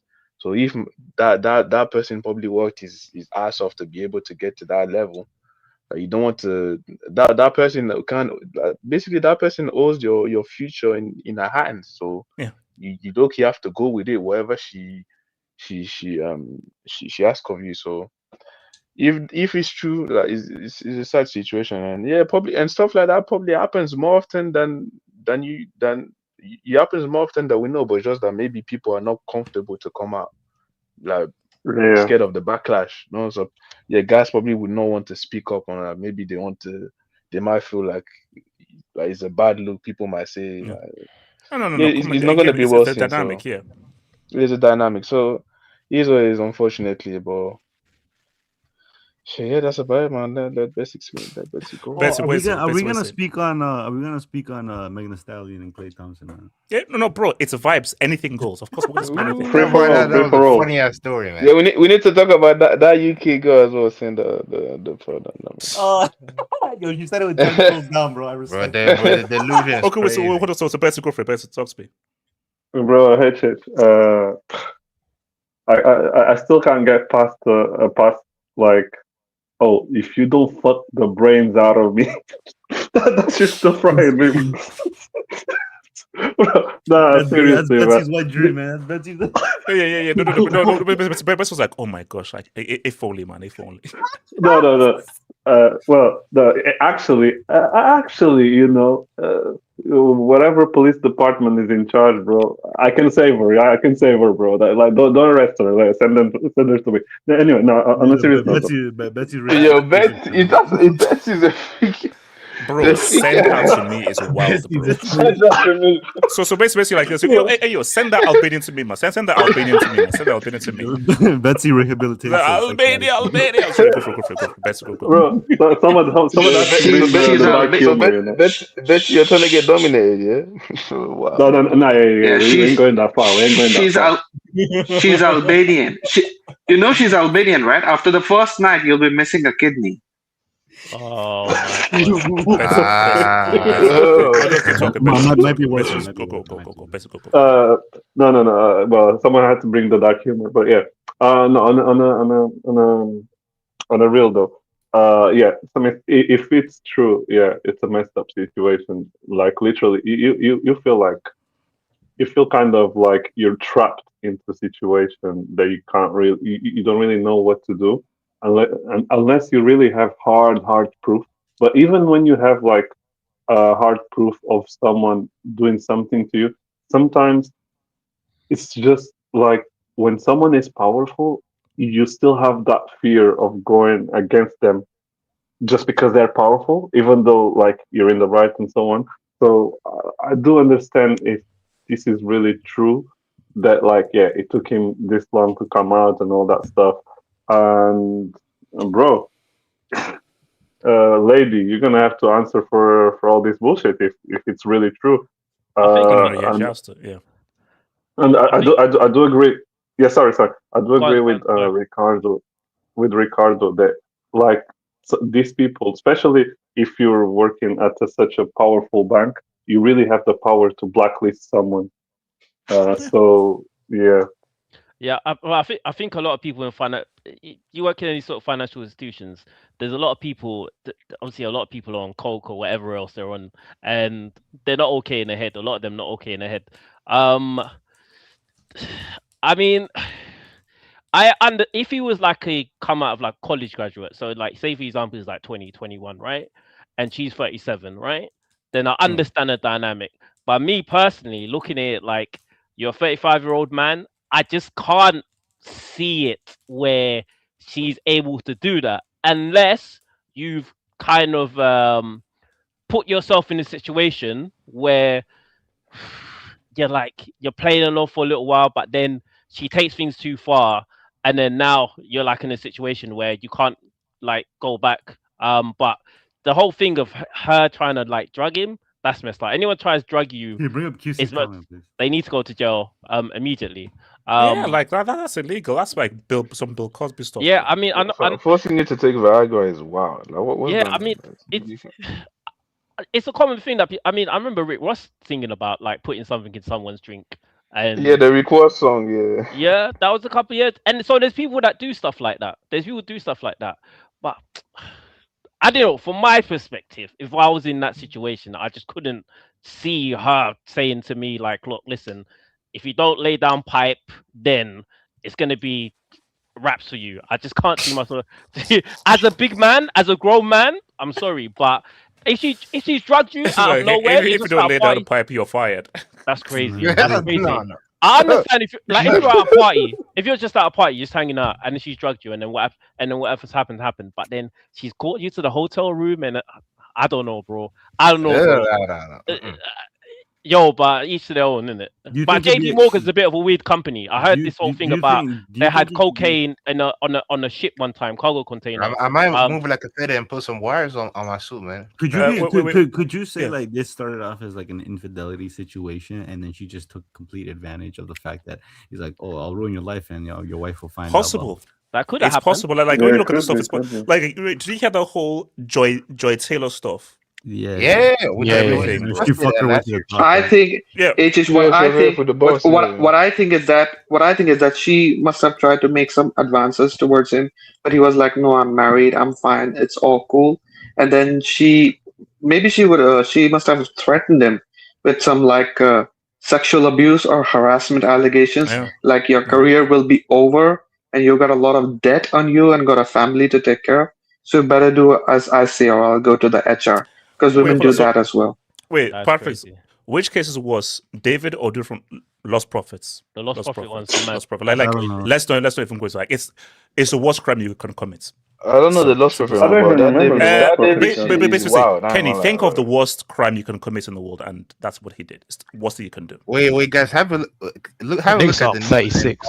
Man, that David stuff, that David stuff is wild. Oh no, the David stuff is wild. The Lost Prophet stuff that's the worst. It's crazy. That's the worst. What do you do? Ricardo, just think of the worst crime you can do. Yeah, there's a lot of worse things. Leave it to yourself.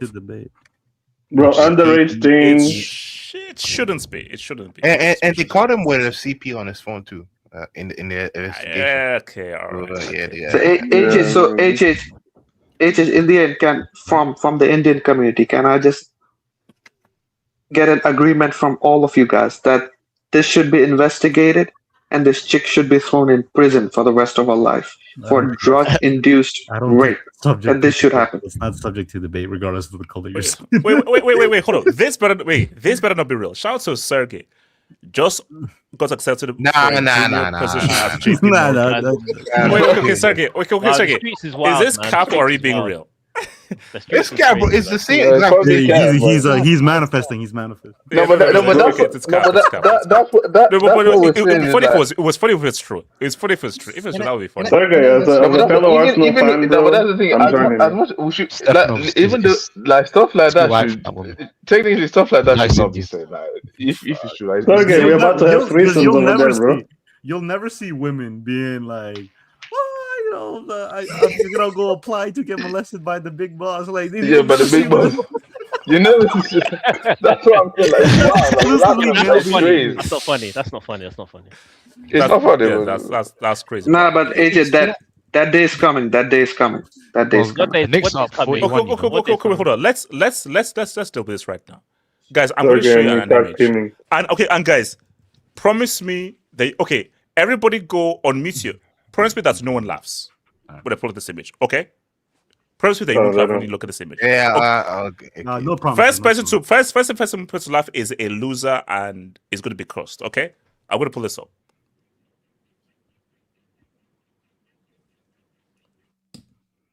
Okay, good. All right, yeah, reference good. Good. Not on my Lakers, man. Not on my Lakers. I take this as this. Yo, nah, man. Nah. Nah, bro. They're trying to change my guy AI, bro. Nah. Guys, I don't really get the.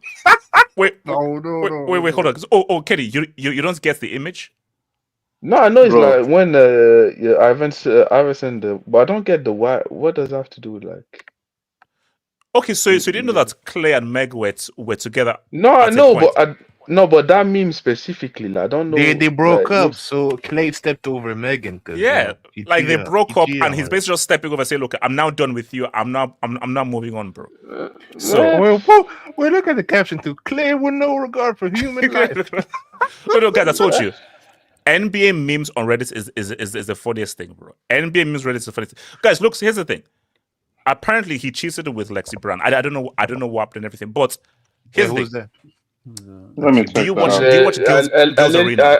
Allegedly, she's a WNBA player. So basically, if you watch Girls Arena, she's the woman on Girls Arena or something on Girls Arena. Yeah, that's a baddie. Okay. Yeah. I'm not, so basically, guys, my thing is that piece of chocolate.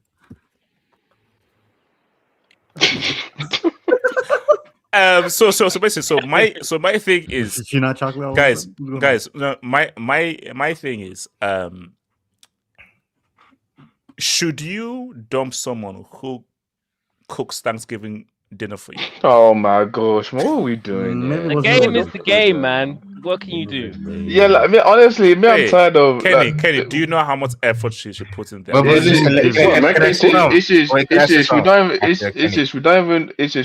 know if he's the only one that cheated. Like, she just came out there talking about loyalty or whatever. Shout out Adash, man. Shout out. Wait, so Adash, give us the deets. If it's still goes, give us the deets. Tell us Alexi Brown. Tell us how was she involved. She said herself that's allegedly it's not even true. But again, put me on, bro. Put me on. Me, that's what I'll be saying. Most of these basketball players, these guys be cheating, man. These guys they be on the road for half the time.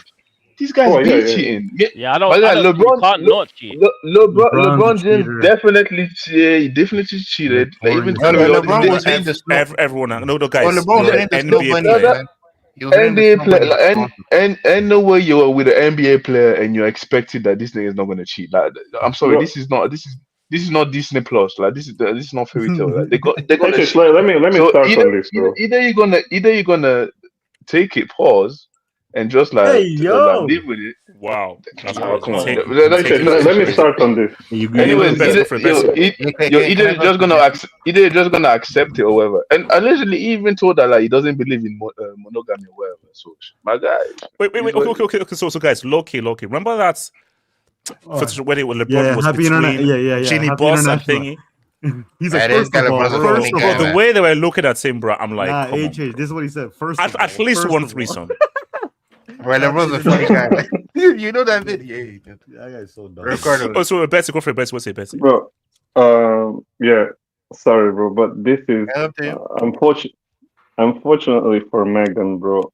Like, society is wired in a certain way that, like, it's like, I'm sorry, like, I grew up. I didn't grow up in like a ghetto, but I grew up like next to the ghetto. You know, so I grew up around a lot of people so basically, if you are a girl that has been passed around the whole ghetto, bro, no one's gonna want to wife you, bro. No one's gonna want to wife you, bro. Unfortunately, that's how society thinks. No, it is. Meg has been around, bro. Meg has been around, and she thought this multi-millionaire, bro, was gonna actually marry her and put a child in her and child support the rest of his life, bro. No. I'm sorry, like Meg, you're just here for a good time, not for a long time. Sorry, she belongs to the streets. So yeah, literally, she belongs to the streets, bro. Like he had this time with you now. Now next year he's gonna come around, bro. Lukaku was around as well. Lukaku hit Megan Thee Stallion. She's been around. Bro. Yeah, I couldn't wife it after that. Sorry. Man, stop lying, bro. You be feeding for me. Him and so was she? How long was she with Tory Lanez? Was that never a thing? Was that Bro, a thing with Tory Lanez? No, she was not during the COVID or whatever. Yes. Yeah, they were just fucking, bro. When She he fucked most of allegedly the. shot her. She was a new Bro, industry plant that got excited. So yeah. the whole game. This girl fucked most of the rappers, most of the music industry, bro. It's a known fact, bro. Wasn't it before she was a rapper? She was a stripper.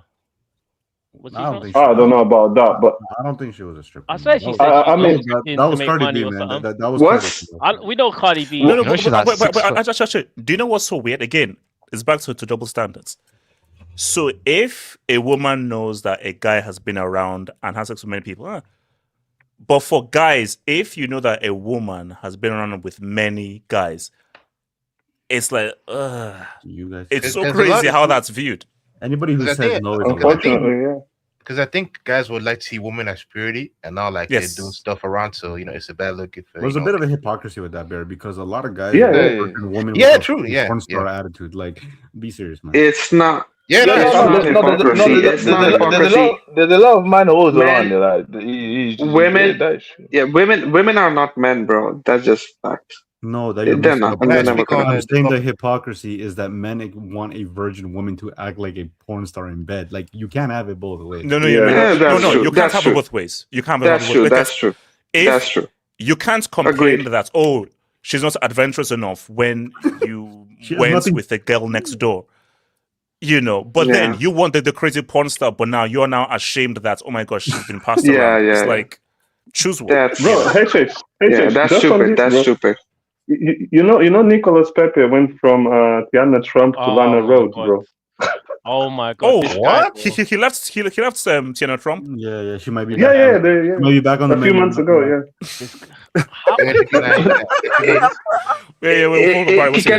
Can someone answer me this question? What's with these guys worth tens and tens and tens of millions of dollars, sometimes hundreds of millions of dollars, sleeping around with chicks with a higher body count than Genghis Khan? Like, what's with it? Guys, it's called life. No, it's not. Well, it's not life. No. Let me tell you. No. Sometimes you're like, I just want to do this for a few months, and I'm out. No. HH, you know what it is? Ricardo. You have to think about these athletes. They grew up just like us.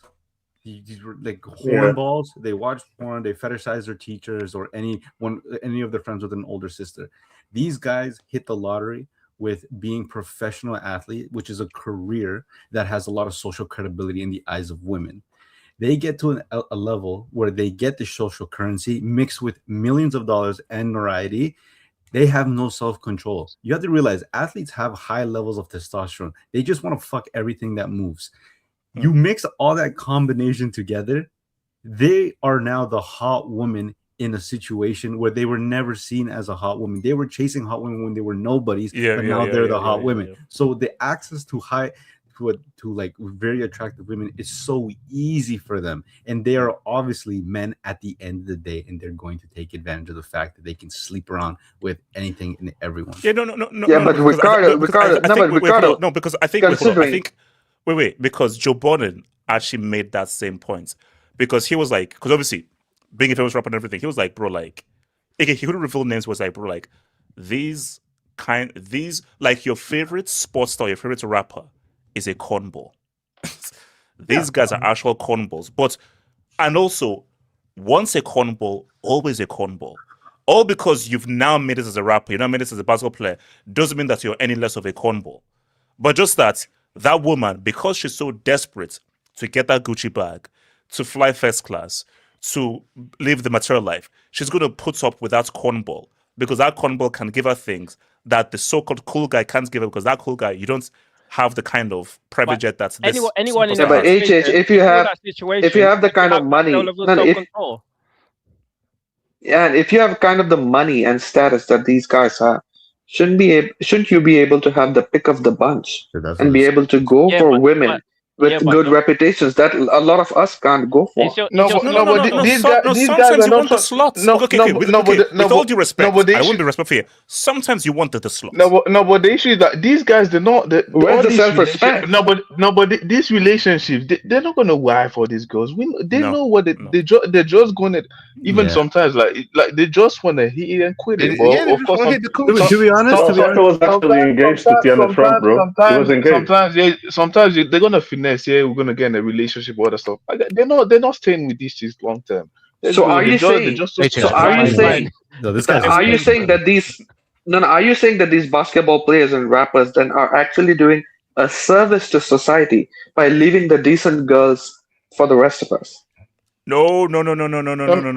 What they know, they're going to pick up those decent girls, but they want to get this slots out of their system first.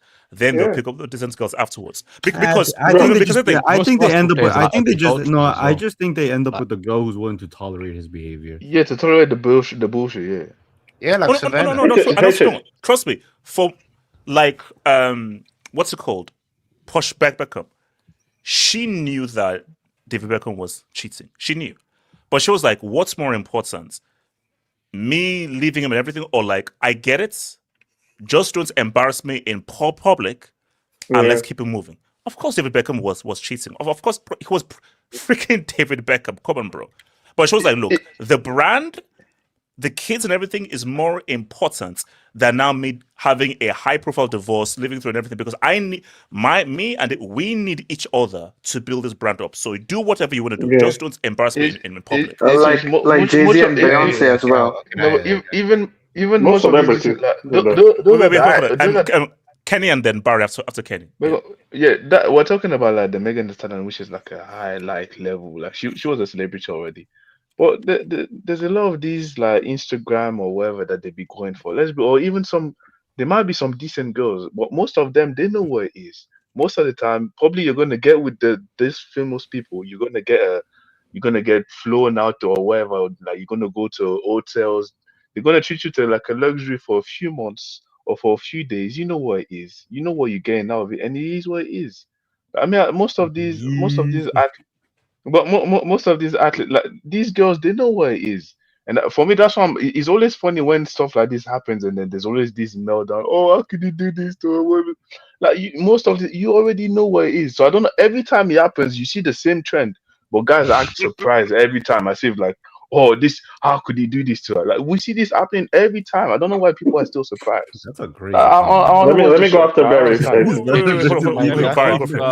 me go after Barry. Yeah, Barry. Yeah, nah. You bet your Angel CFC's coming. Barry, prick up the mic, please. When I saw that they got together, I knew what time it was. Like Klay just here to have a good time, hit the coochie, and then dip. Because here's the thing, like, he looks happy though. He looks really happy. That's what they say. Yeah, they feel like he found the one. So, but listen, Meg been with everybody: Tory Lanez, Moneybagg, freaking Lukaku, Ben Simmons, everybody. So these ball players, whatever, they don't take her seat. Yeah, apparently, because in the court documents, it was revealed that she was doing stuff with Ben Simmons. But damn, probably slept with Joe Biden as well. But listen, these are ball players, rappers. They don't take her serious. They're just here to have a good time.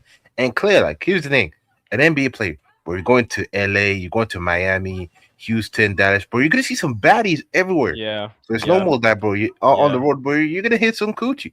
I couldn't have the self control. Honestly, I could not have no self control. Some coochie. Gotta get the coochie. No, put yourself in their position. Like, let's be most guys, like you couldn't have. No, I'm folding. No, Kenny, I'm folding. Yeah, you're folding. I'm sorry. It is what it is. Like, most guys, I'm sorry. You're folding. Man. I got one life. I gotta stay loyal to one woman after being. Yeah, like come on, like nah. Bro, headshot. So, then yeah, let me. Oh yeah. Barry. Yeah, but I was after Barry. When you go, sorry, Barry and then Bessie. Yeah. Oh yeah, Barry. But it was what it was, man. Yeah. When you go all around the country, you go to crazy cities where there's baddies, bro. You're gonna fold. So Megan, he was just there to have some good time and then move on to the next thing. Yeah, bro. Well, no, it was what's it called? Because put it this way, you look at someone like Amira Dime, that isn't wifey material. Well, that's a good time. That's like two of the I don't know, greatest man. life, I might be the sucker. I might be the sucker. I'm not gonna lie. All right, and then she'll suck all the money from your accounts. Yeah, be the sucker. Robert Covington is hitting that. I'm here for a good time, man. I'm here for a good time. Yeah, no, here for a good time, not a long time. Yeah. What's it called? Betsy. Yeah. So the thing is, like I understand these guys because I equate it to like it's a little bit different because I'm not at that level yet. But like when I was a kid, like my mom, like she really limited like the amount of like fast food that I could have, McDonald's and so on. So when I grew up and I started getting my own money, like for a few months, I was just like, man, let me hit everything that I didn't have when I was a kid, whether it be McDonald's, I bought PS3 at the time or PS4, whatever it was, all that stuff. So I understand that these guys, man, like this, they see these attractive ladies on whatever websites they go to, and yeah, they fantasize about them, and then when they actually get the money and power to go after that, yeah. But now, then there's the other side of the spectrum as well, which is like when these ladies actually take advantage of us, and then we cry about it. Look at what was the name of that girl that did what she did to PJ Washington? I forgot her name. No, Brittany Renner. Yeah, Brittany. God damn. Yeah, you fell into the trap, bro. Yeah. So, man, it's messed up out here. Like, yeah, it's messed up out here. Like, but I don't know how. I mean, Nicholas Pepe, bro, Turner Trump, bro. That's the one that that confuses me. I mean, I understand. He was engaged to her. Yeah, I don't know what's going on there, man. Ever since he left, get married. And then he was at Villarreal, so he wasn't even at Arsenal at the time. He left Villarreal, right? Was that? Was he at? No, he's still there, no? Oh yeah. I mean, if you were Klay Thompson level, it's hard to have any self control. Like you're saying, you're going to all these places. You're going Italy. You're going Miami, LA, all these places, and you're gonna. I mean, to be honest, you're with Megan for like a couple of days. You've hit it a couple of times. It gets old. It's just like, you know what? Let me try. Yeah, but bro, if you have that's what I'm saying. If you have all the money in the world, all the status in the world, you have the pick of the litter, you can choose from as many women as you want. Why go for the fucking human paper napkins? Why? Yeah, everybody has their kinks though. So some bro, it's just to have a good time. Kinks, where's the self-respect? Where's the self-respect? It's not. What about the reputation? Sometimes you want the slot for like a few weeks. Wait, no, no, God. man. Sorry, There's my wife is not gonna allow me to do whatever on their face and stuff. These girls will let me do whatever I want on their face, spit in their mouth, all this stuff. Yo, man. But why? Why don't you just hire someone? Why don't you just hire someone? Like, why go into the relationship with such a woman? They don't want to pay for it. You might feel a bit dirty if you actually have to pay for it. No. Betsy is high key right. Sometimes for that, there's just that girl who like, bro, you know what? The woman who I want to wife, I'm gonna be proper and everything. But there's that girl where like you just want nasty, fucked up, messed up, just get all the kinks and fetishes out. Floppy head top. Everything. And that's what she's there for. And it's what it is. Betsy foaming out them out pause, man. I do too.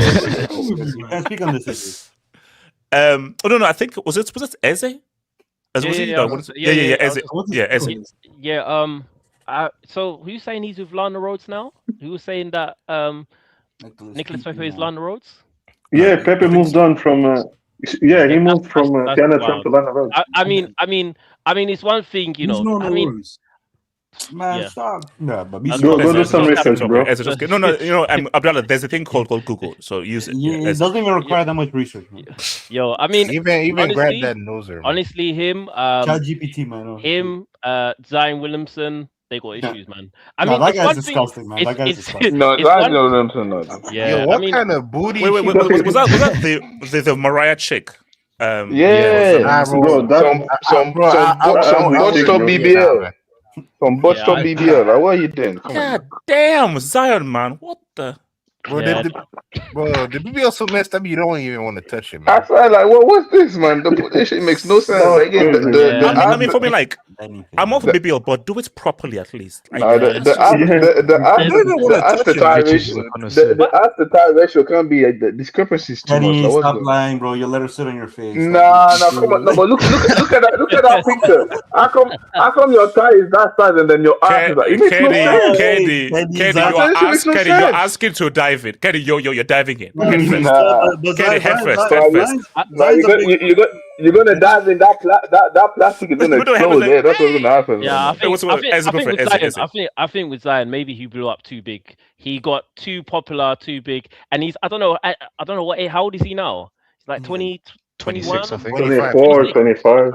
Oh shit! So I don't know if it was like 20 or something. You're 20 years old, and some crazy porn star is trying to game you, and she's probably like in her 30s or something like that. That happened when he was 22, though. I mean, it's a bit crazy, but yeah, man. There's I'm sure there's a lot of people. There's a lot of people in the NBA probably have issues, but I mean, there's worse people like Karl Malone. I know he was. Okay. Thank you. I mean, not even. I'm not talking about that. I'm not talking about that. I mean, him trying to hit Kobe's wife. He was trying to hit on Kobe's wife while he was. Yeah, that's a real story. That's a real story. Yeah, man. There's people are wild. Ryan Giggs. There's levels, man. There's levels. Colorado. Yeah, Ryan Giggs, John Terry. Yeah, I mean, it's kind of tame, to be honest. It's kind of tame. What Klay Thompson does is kind of tame, to be honest. Can I speak on this issue? How did y'all ever Longoria? That Zion draft? I know. We're like, screw Ime Udoka, everything. No one cheats on Nia Long. Yeah, man, bro. No one cheats on Nia. Oh yeah. Especially with a white woman. Nah, that's premium chocolate right there. Doesn't matter. Some ginger, some skateboard for Nia Long. What the fuck? He wanted to try a fire crotch, man. That is what it is. All right. Look, I'm gonna be honest with you. From Megan's perspective, this bitch got to be dumb as hell, bro. I'm gonna be serious with you because one, he's an NBA athlete. That's to start. Two, if you just looked, you didn't even take that much research. If you just looked at Klay Thompson's history with women, the guy is a dog, bro. Like, not only that, but if you look at the type of women he goes after, he actually doesn't even like diversity. It's pretty cut and dry with the type of women he likes, and I hate to be that person, but it's not brown skin to dark skin black women. He likes brunette white women. That's his type. Consistently, you look across the board, that's what he goes for. And also, what do they always say? There's always say, but you normally are into women closer to your mom, and his mom is white. Kind of. No. I don't know all that. Okay, but once you go black, hey, I read a theory somewhere. No. Okay, no. What do you mean by that? What do you mean by that? No. You normally want to wife someone closer to your mom. Wife, not special, but normally want to wife someone that's similar to your mom. Actually, that never happened to me. I understand what you're talking about, the Electra thing complex or whatever. Oh, man, like, look, at the end of the day, I do think that nobody should be cheated on. Like, that's, I think, a fundamental thing everybody can agree on. Now, the thing is like, what, like, Ricardo, we can get deeper on this, you know. I don't know. But it's like, okay, I know she's not a saint. Like, she definitely has things that don't make her. No.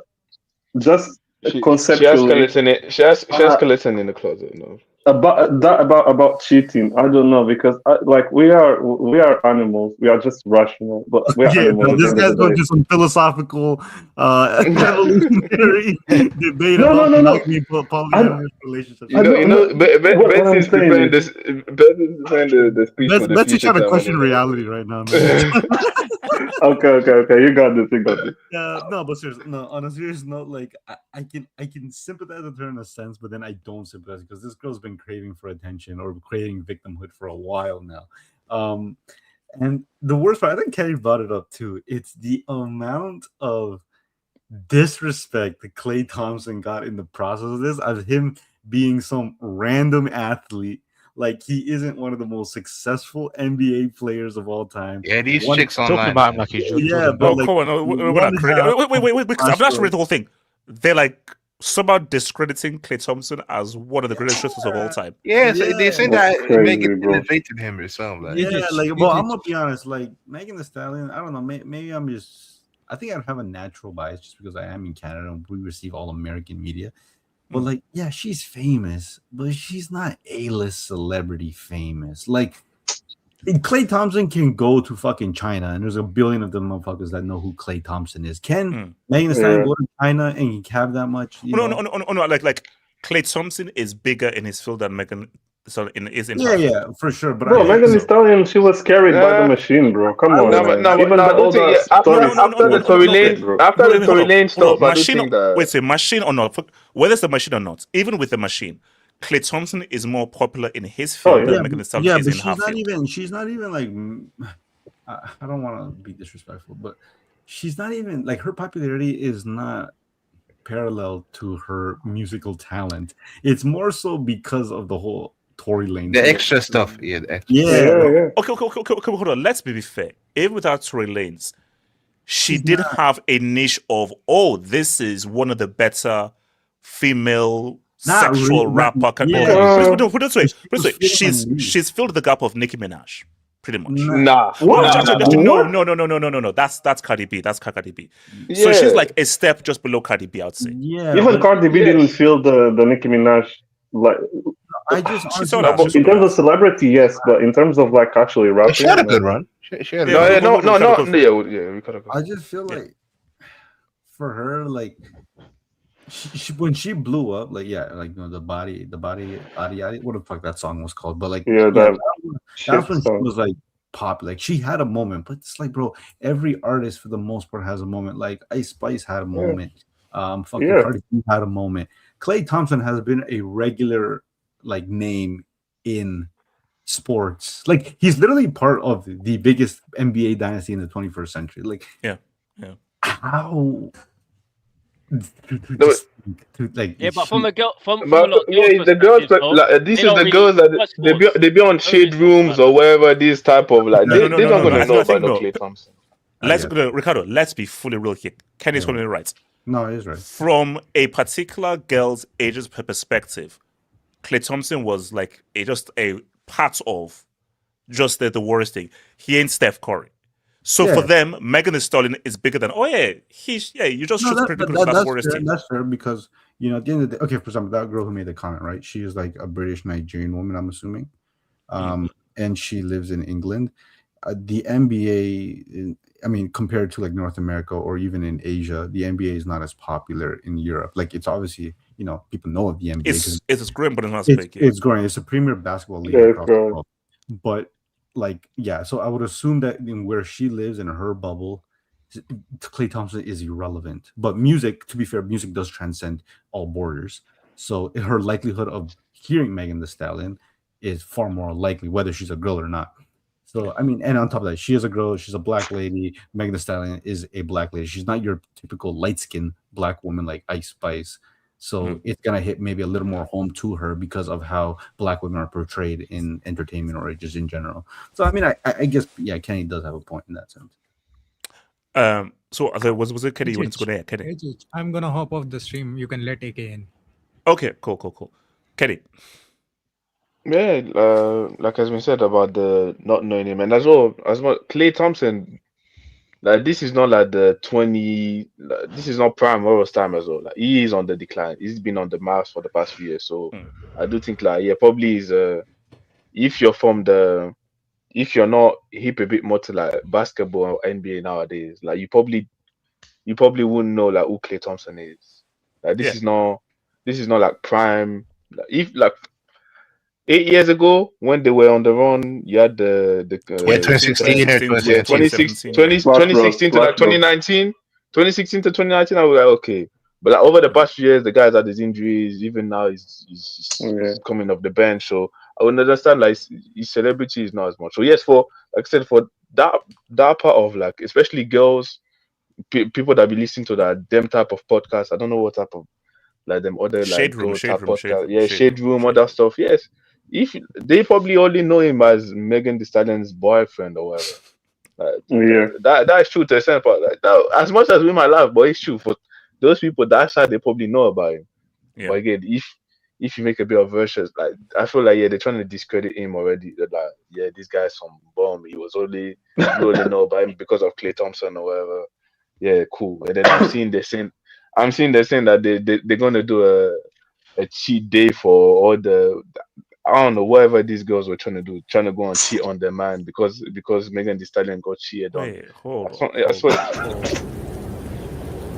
This is a disaster.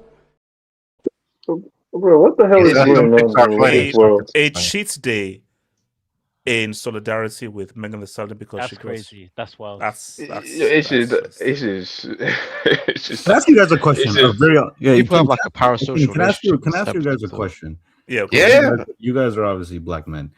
How, like, when seeing now, this could just be like the machine, right, doing some sort of control over a demographic.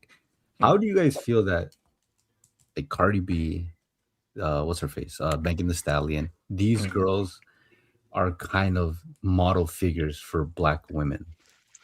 It's an art. It's an art. Wait, hold on. It's a government art. Example. Because let me give you an example. So let's go back to the early 90s.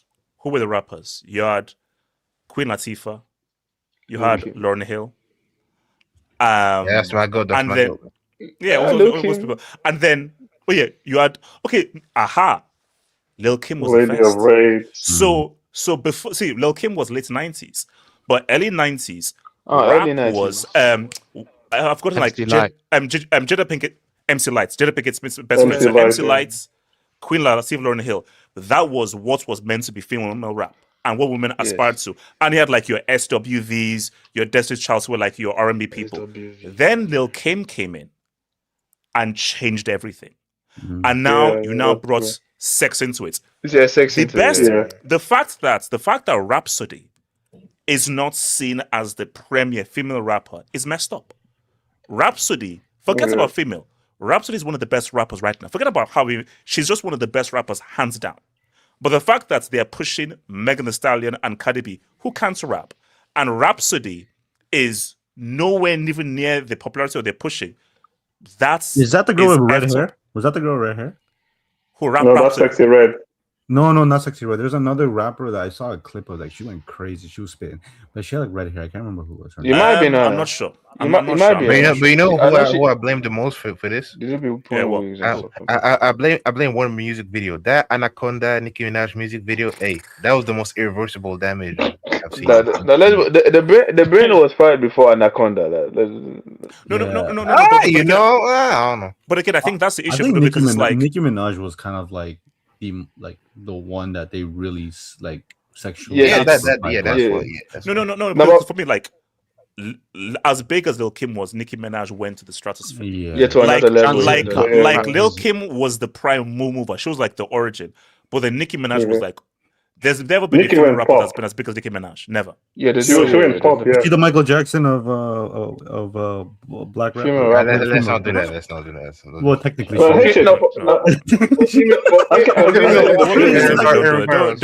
don't put and there's no saying. But I do think that she did that. I don't know. Maybe again, it depends on the type of music. For most black girls, I do think that if they listen to like rap or that type of music, their inspiration is going to be them Latos or them Glorillaz or this type of rappers. So does it have something to do with? Does it have something to do with the? I mean, I don't know if I should say this or not, but the increased levels of fatherlessness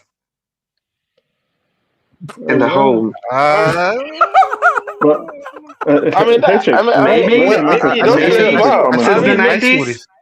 Since the 90s. He's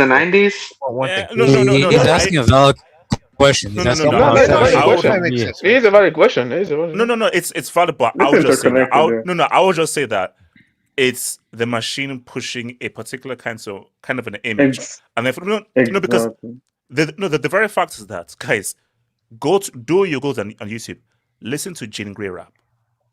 Someone that's talented who now never had a proper rap career and now just a regular person is insane. She is one of the best rappers I've ever. Forget about women. She's one of the best rappers I've ever had. So the fact that Jean Grey did not have a prominent rap career and Cardi B and Megan Thee Stallion were pushed instead of Jean Grey just shows you that no. The machine is saying no. We are going to push this and let this be the image of black female rap artistry. And rather I than and also even more so, which is why now you don't get me on the rant. This is why I despise K-pop. Because K-pop is just the Temu budget version of R&B. And all those R&B groups have now been taken over by K-pop, which is just a lesser, pretty much basic budget Temu version of proper R&B. But you see those black female R&B artists from the 90s, right? They're on a completely different level. So classy compared to these modern female rappers, like. It's culture as well. It was a different time. Music was appreciated. Talent was appreciated. Before social media, before TikTok, talent was the real thing that came through, and culture was just different. Fast forward now, look at mumble rap, look at drill rap. Culture is different. So wait, bro. I saw an image. I forgot which rap. I think it's Bobby Shmurda. You have a black guy dancing on the table, rapping for a group of white people. That was how insane that image was. And they gave him a record deal. They gave him a record deal. Now, to be fair, too, he had to tap dance his way out of that poverty, man. Let's be serious. No, bro. I'm just saying that, bro. Like, just as an image. I don't blame him, man. I don't blame him. Dance for money. Are you telling me? I ain't gonna lie, bro. One humiliation session for millions. You're not doing it. No. Yeah, it's came out of jail. Man. You want to stay in the because again, like, guys, Sexy Red. Yeah, Sexy Red. Guys, the few song, the few. I remember she had the song. Yeah, she had the song with some artist. I thought she was trying to sing. Like, her singing voice is so disgusting. Did you guys sing that? No. Okay, listen to the content. The content is exactly. Wait, but she had that one song recently, bro. It's not bad. No, did you hear that song she made with Justin Bieber? That was the most insane. Bro, that shit is so garbage. She made a song with Justin Bieber. Oh my god! Yeah, honestly, I don't know how she became so popular. Like, I don't understand. Come on. Let me make a comment on this. It's the machine. Like, the machine is how can we dumb down these people? Let's just pick somebody who obviously has charisma, have character, but your content is so trash, downright, and everything. Because again, for me, I keep saying it. Why isn't Rhapsody pushed? Why isn't I have to go to Rhapsody's Instagram page to find it whenever she's releasing any stuff, because nothing of her stuff is promoted. So only because I follow her on Instagram because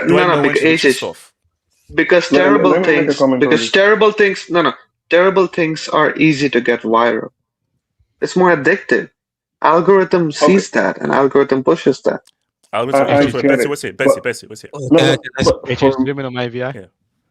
For me, like, okay, I get it up to a point. It's my VI. No. That's I get it up to a point that we got to, like, the Nickies, the Cardis, which was already a point of no return. But Sexy Red, that's like the most bean juice of bean juice content that she puts in her music. How can she be pushed to the top? That's that's when you see that the machine wants to really influence these black young ladies to follow this girl, and for this girl to be like their version of whatever, their idol and stuff. Like, how can we idolize someone that says that the sex is better when he has a STD? Come on, bro. Like, serious. That's what she said. I'm telling you, Sexy Red be saying some wild stuff on her. There's a bar that she's. There's a part that she says, like, she needs some chlamydia in her sex or something like that. Bro, come on. That's how. But that's how. I'm gonna log off, man. That's our like that's our brand. That's our like. Yeah, I'm a ratchet. I'm one of you. Like she be saying the wild stuff. That's what she. Kenny, I get it, but Such how a can she be shit, pushed to the shit top, bro? culture. Such a No, but shit culture, bro. The other day I was. So the Betsy, other day, Betsy, Betsy, here's the thing. So I've never listened to Sex Red and I never will. Betsy, I'm begging you. What's that song called? Betsy, I'm actually begging you that please tell me that you're lying. I'm pleading with you. Please tell Bro. me you're lying about what you just said. Please tell me you're lying. Go listen to the song with Justin Bieber. I will not. No, I will not. I will not. Betsy, please tell me you're lying. Betsy, please tell me that you're I'm lying. not lying, but what I'm saying is like, okay, Sexy Red, she can have her career, whatever, do whatever you want, but she cannot be pushed. It's the equivalent of you guys remember D12 back in the early 2000s? Yeah. Bro, there was this guy, Bizarre. Bro, literally, I was listening to fight music the other day. I never realized until now, when I'm actually older, that this guy says on fight music, he says, "You know why my hand is so numb? Because my grandmother sucked my dick and I didn't come." Bro, imagine you pushing that nowadays, bro. Come on, man. Like, no, we said you're by then. Some of these guys they used to sit on wild stuff as well. Let's not. Bro, look back at some of Biggie's lyrics. Some of Biggie's lyrics. Yeah, I was listening to like Life After That. No, like Biggie was saying some wild stuff on there. Like come on, let's not. And AJ, I love that bar that he's saying. Yeah, one second. This amnesia affected. Hold on, Betsy. I'm copying soon. Sorry, Norman. Just quickly, I love that bar that Biggie says something to the effect of, "You are so beautiful. You make me want to suck your daddy's dick," or something like that, bro. That bar is so funny, bro. That's what's crazy. Look, the stuff as well. Okay, look. So quickly because one last thing. One last thing, AJ. This geriatric. Hold on. This geriatric amnesia infected fucking pensioner Florentino Perez. He brought Sexy Red to the Santiago Bernabeu for a concert. He took out the pitch, retracted the pitch, closed. He's trying to be young. He's trying to be with the youths. My stadium closed their roof for Sexy Red. And a fucking. He's trying to be with the youth, and Florentino, he better have danced with her. He better have danced with her on that stage. What's called AK? Where's it? AK. I was gonna talk on next topic now. Oh yeah. Okay, no. Okay, so AK, here, no, we're here. So I think so. Just so, from what we're seeing here, it is Knicks are touching 83-36 halftime between the Knicks and the Hawks. Are you scoring 36 points in two quarters? 83 points. I think what? I think SK is backstage. Oh yeah. He said. Yeah, Casey was that might be some record or something in the playoffs. No. Suns. With my Dallas, remember? So what's the highest points for Game 7? For halftime? Does anyone know the highest points for halftime? Wait, hold on. Let me check the Suns. The Suns Dallas was like a similar because 83 points, bro. In the 90s, 83 points was full time. Actually, 90s, I think the Cavs scored like 81. Why are you so stuck on the 90s? One game in the finals. Wait, and that's in Atlanta as well. That's crazy, bro. Yes. 7-1. We're creating 7-1 again. You got to refund those fans, man. I'm not gonna lie. No, that's actually messed up, bro. Yeah. Wait. Please don't tell me. Wait, is Tipping in the crowd or any ATL? Is Luda in the crowd? Yeah, I know. Soldier Boy probably Bussy over there as well. Soldier Boy was performing one of them. Oh, he was. Yeah, it was. Okay, wait. So AK, grab the mic. So AK, what's it? AK. Oh, just on the NBA playoffs. How they're going? First of all. Inshallah, Embiid and Coke can lead us to glory. No. Screw that. Don't propagate that nonsense. I mean, I'm supporting my team. No. I didn't say you. I said HH was about to. Oh yeah, true. I think overall, this is going quite well. I mean, the teams that I expected to, win series quickly have done so. I think the Thunder have done so. The Spurs have done so. the Knicks are probably gonna do it today. I'm surprised the Raptors Did came you say back against the probably? Cavs. I say probably. Like you see the score. AK said Knicks will probably do it today. So what can the I mean, no, Hawks come back? they're going Explain to. to us. No. AK, you said probably. So explain to us the chances of Hawks coming back. It would be funny to watch like the live odds if- right now if- of the Hawks winning the game. Actually, yeah, because if someone in the stadium drops a bomb and then the game has to be rescheduled, there we go. I think overall, right? Sorry, my laptop is a bit slow. Is LeBron going to now fumble this lead, bro? What do we say? The Lakers might. Yes. Oh no, I think they'll win. So is Durant's going to play next game? No, Durant is not playing. But I think they'll lose. I think they will lose in Houston. But the thing is, would they be there? If it goes to game 7, anything can happen. Wait, so hold on. AK. Here's the thing. I think as I said, the teams that I expected to go through win series quickly have done so. On the Denver Nuggets, I'm happy that we're talking about the NBA playoffs because it's finally coming to a point where people have realized how important defense is in basketball.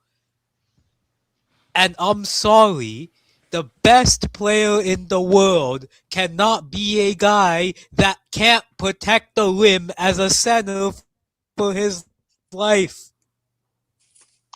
Okay. So, but the thing is, Nuggets, when he was winning the title. Keep going. I'm talking about right now, but that was 2 years ago. That was 2 years ago, actually. I'm talking about right now. Right now, Jokic is not the best player. Right now, it is Shea. I'd even put Jokic second, maybe Luka. Him and Luka competing for. Oh no, Wemby's coming for that spot. I don't know, but Euro hype. I'll put Wemby in there. Banchero put my piece. Sorry, I say. Shut up. Shut up. I'm putting Shy in. I'm Saddam in our his piece, bro. I'm even surprised that HS actually knows who Banchero is. I'm surprised. Kenny. I'm surprised. Number one pick. Is just getting him another player from the Magic, please? Do you know that Google exists? AK continues.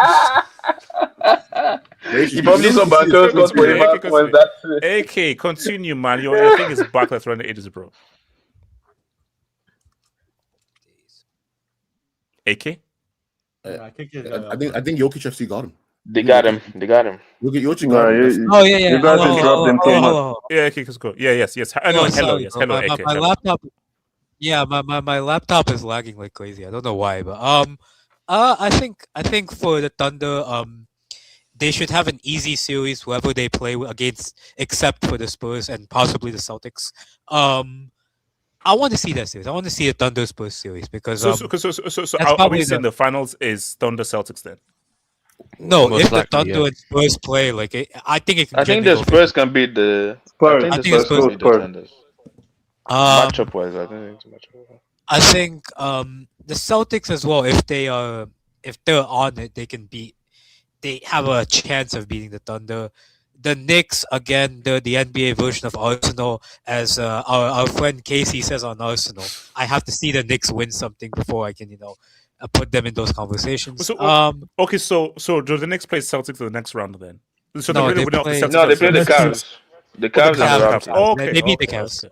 They beat the Cavs. From what I've seen, the Cavs aren't that great, but I think they lose the conference finals to the Celtics. But in terms of why? No. The Knicks play the Celtics. No, they play the Celtics. No, they play the Celtics. So we play Celtics 76 in the next round. The Cavs play the Magic.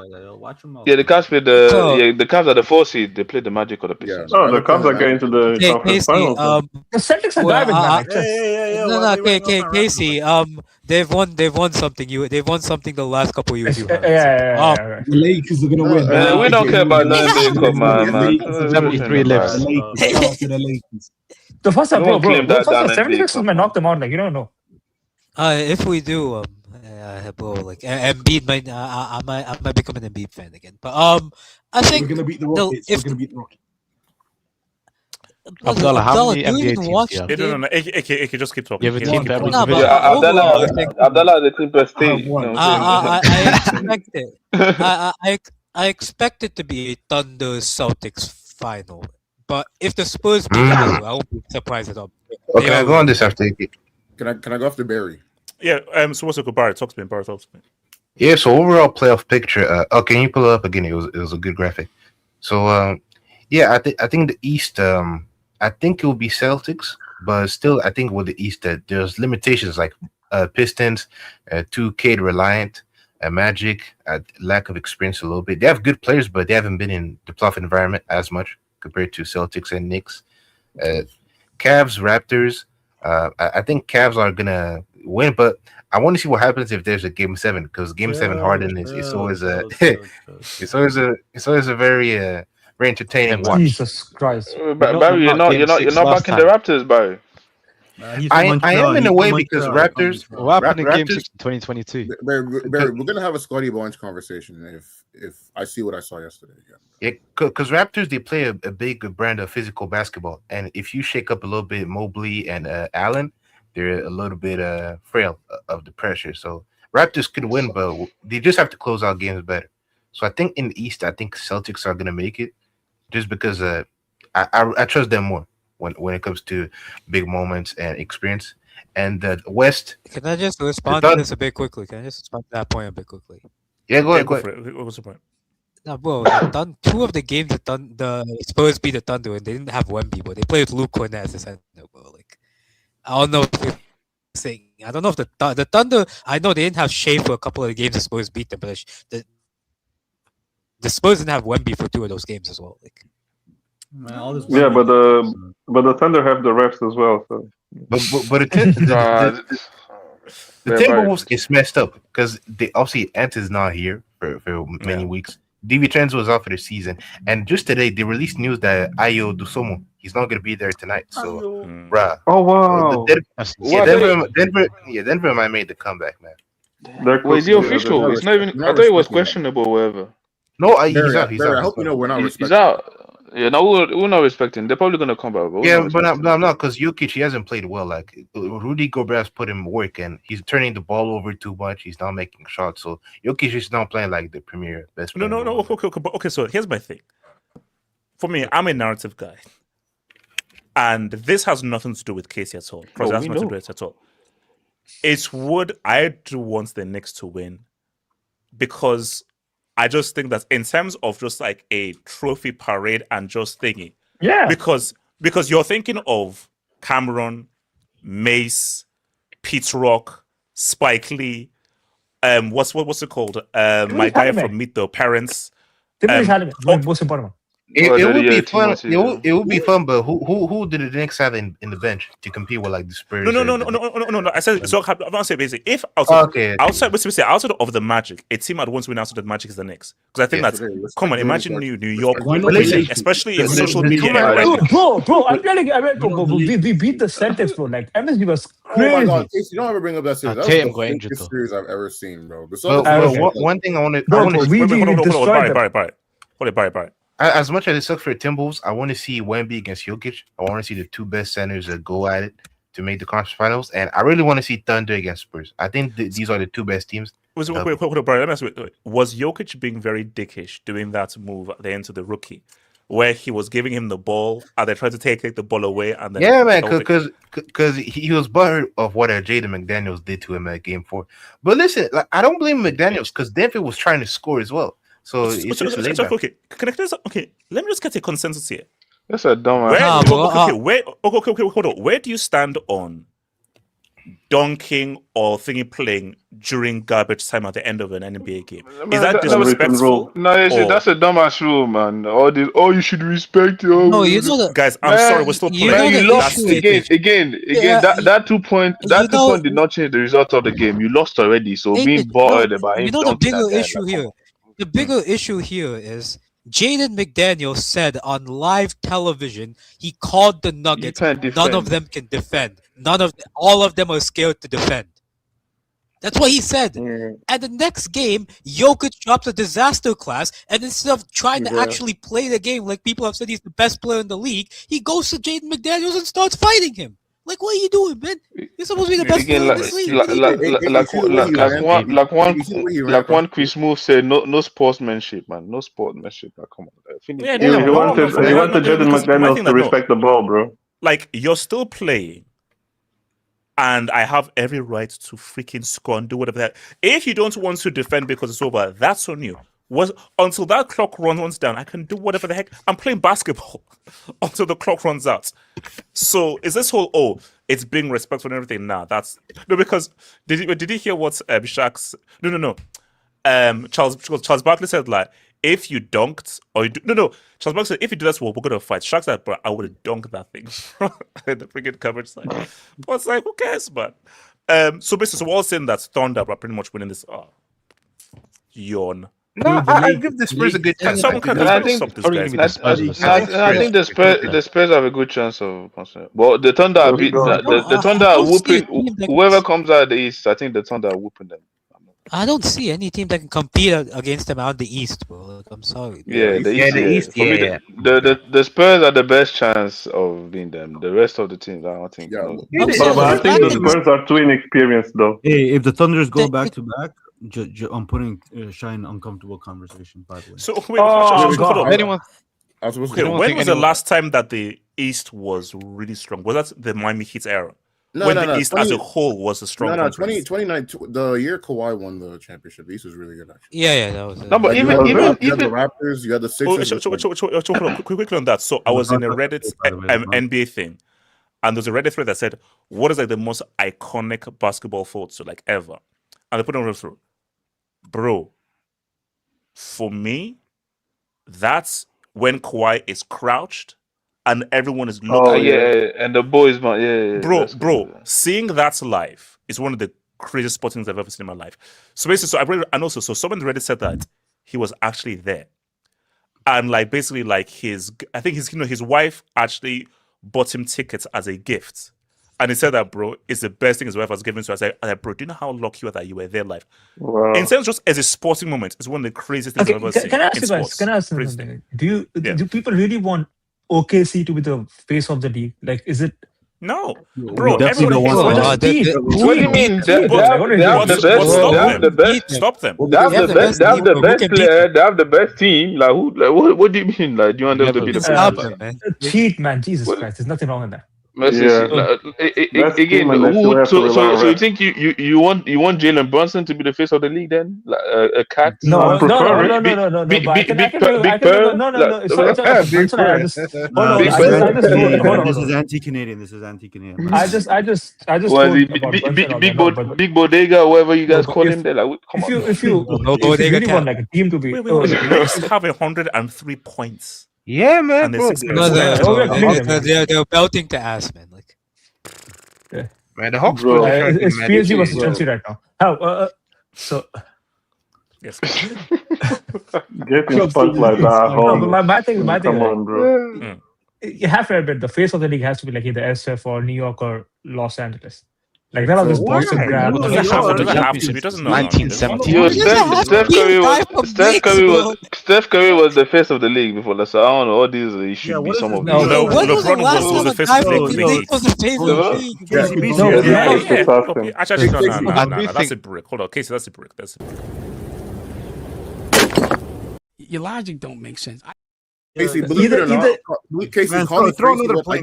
Casey, call me crazy, but I think the best team in the league should be the face of the league. I know, crazy concept. No, I know. Wait. If you're the best player in the league in a small market team, can you still be the face of the league? Yeah. So basically, if the best player, plays for like Minnesota, LeBron was in Cleveland. Wait, can I go? Ohio's a big state, but the city. Yeah, Cleveland is not a big. Could you see possibly Wemby in the next like couple years? Being the face of the Wemby's but he's got to win. He's got to win. Same franchise. Wait, was I don't know how LeBron the many face times of I've the said, league in Cleveland? face It of was the still league has to Kobe, be right? Second spell, he definitely Nah, it was Brown. Nah, it it was wasn't. it was LeBron. It was LeBron. Like Okay. like everyone's like, bro, look at what this guy is doing. His talent's coming through. This guy single-handedly He led couldn't these do guys it. to a finals. It was him. And then he lost. And then he lost. Yeah. Okay. Wait, fourth zip. It is what it is, man. Yeah. It tells you how bad the East is when the Celtics team that everybody expected to tank this season is like the biggest chance we're giving to someone. I don't even think the East is that bad. I think that It's horrible, Kenny. But again, compared to the West. Compared to the West. But you said that compared to the West. Again, like the top 5 seed, like, the Rockets are garbage. Again, the Lakers right now, I don't like, would the Lakers beat the Celtics or maybe like Why even not? the Knicks? I don't know. No, but again, you don't know that. You don't know Do you that. watch, man? You don't know that. I've watched one game. Again, you don't know that. You want the Lakers, like, come on. Again, we just see some of the weaknesses that the Denver like Nuggets are showing. Again, like, but the Thunder and maybe the Spurs, yeah, I would consider like they're that much better. But if you remove the Thunder, if you look at the rest of the team compared to the East, I don't think like the top teams in the West compared to like the Celtics or even maybe the Knicks or even the Cavs. I don't think that they're that much you better could argue some of them are down to, like the Lakers fully fit. I think could beat like almost every team in the East. Nah. The Rockets would do not every team. Nah. I think the Lakers fully could beat like every team bars Celtics and maybe the Knicks. Possibly. I think they could beat everyone else, man. Nah. Fully fit Lakers. Wait, hold on. Let me go to Casey and then SK. Casey and then SK. Casey. No, listen, how like, can we talk about the ratings of NBA, bro? No, bro. This year actually has been a bit it's a big issue, man. This year has been a bit better. This year has been a bit better, but like it's nowhere near the peak. So my thing is, listen, they need to start doing. What do you think that is then? Oh, there's no superstar. So that's the main issue. So again, when I talk to my cousin, like she doesn't follow NBA at all. The only 2 players she knows are Steph Curry and LeBron. She doesn't know what an Wemby is, like literally. She doesn't know who he is, or Jokic, or no, but that's actually fair though. No. The fact that Steph and LeBron are still carrying the star status of the league. But actually, that's why you got to blame Zion and Ja Morant. These two clowns run everything. The media as well. They don't really talk about some of these teams. Yeah, the media as well. Yeah, it's a big. Remember, that's massive discussion because you're a sports show. You're a frontier sports show, and OKC are doing amazing. They're going on a crazy run. But I said, so who are the Lakers going to hire? Who are the Lakers going to do? And these guys are ass cheeks. But the first thing on your news item is Lakers rather than the team who's winning. Because Lakers, Knicks, and like Warriors, like they're much bigger, and you can make fun of Knicks all you want. No. Casey, in terms of fan following, we are still like. Trying to include the Knicks. No, Casey. Look at the comments. Wait, hold on, Casey. Wait, hold on, Casey. If let's say these sports, if first take people, they on a consistent basis would lead with whoever the best team is, it will train the mind of the viewers that, let me actually appreciate these guys. But you're training your audience to disregard who's actually the best, but just focus on the big market teams, even if they're doing ass cheeks. Let's be honest. The only reason why they talk about the Knicks is because fucking Stephen A. is a New Yorker. No, it's New York. It's New York. No, it's not. Nobody cares about the Knicks, man. Be serious. Okay, Casey, can I ask you a question? In terms of valuation, I think we are bigger than Lakers in terms of valuation. What are you talking about? Good, but you're nowhere near as successful or relevant. So but again, at some point, it's so funny watching Casey as a football fan. It's funny. At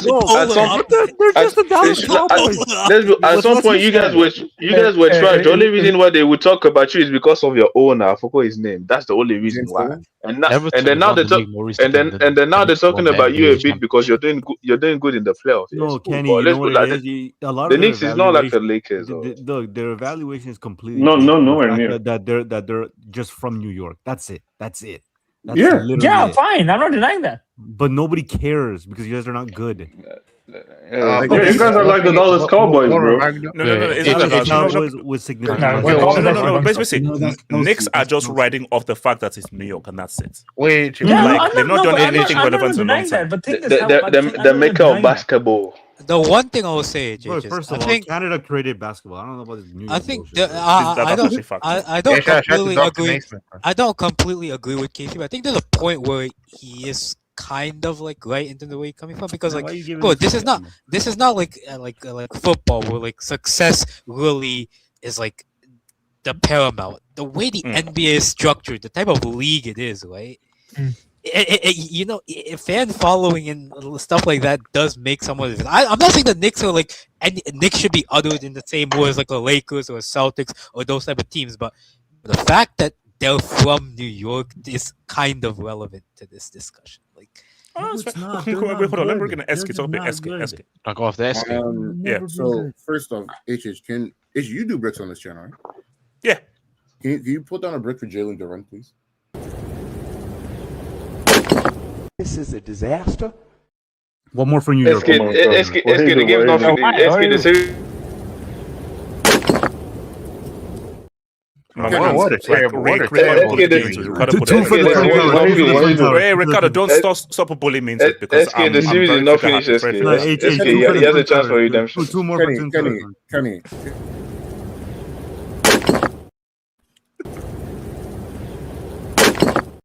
All right, that's it. No more brick requests. One for the Freedom Tower. No, that's no brick request. What did Jalen Duran do? Have you seen how he's playing? Being a bum. No, it's more because of like the Wendell Carter Jr. and the outside. Okay, Kenny, and who's Wendell Carter? Why is Wendell Carter relevant to this? Yeah, boy, Jalen's supposed to be an all-star, man. No. Basically, it's because like Jalen Duran's ex is like Angela Reese, and now she's with like the center of the opposing team. So, and again, they're the first seed, and they're losing to the 8th seed. So that's so he lost twice in one series. Yeah. So the guy who's now with your ex-girlfriend is literally locking you down in a series, and you're probably not going to get as much money as you would have in your contract year. That's tough. This is a disaster. No, it really that's what, the series is not finished. That's what I'm saying. No, I guess we'll see what happens. The series is not finished, but he's finished. He's done. So he's done. So SK is Shy Baby going to walk away with another back-to-back ring? So who's going to stop him? Unless the baguette giant locks in, is looking like it, bro. What are the Nuggets really gonna do, bro? Them dudes can't guard a shadow, bro. Them dudes can't even guard a cold. They don't have a bench. No, wait, hold on. But they told me that Jokic is the great white hope, though. So, HH. Oh, thank you for reminding me. We're gonna have a conversation about Jokic. Nah, but SK, his RAPM, PRA, QTC, ARG is all he has to be the best. Plus minus. Yeah. HH, you know what makes this even more egregious? We know Jokic is bad on defense. Like we don't gotta beat a dead horse. HH, the Wolves were playing this man's single coverage. Do you understand how bad that is, bro? Gobert said, guys, don't worry about it. I got him. I got him. And for 3 games, guess what happened? He got him. Actually, no, 4 games, actually, because even game 1, bro, that first half, it was looking spooky. They were just lucky the Wolves' offense was trash, so they couldn't actually build a lead. So this is the best offensive player of all time, allegedly. This is a guy whose entire value comes from his offensive possessions. Can someone tell me, has Giannis ever been locked up on a 1v1, like just on a 1v1 situation? No 1v1, but Raptors. So for you, what's Jokic? Overrated? No. Overhyped? Rated?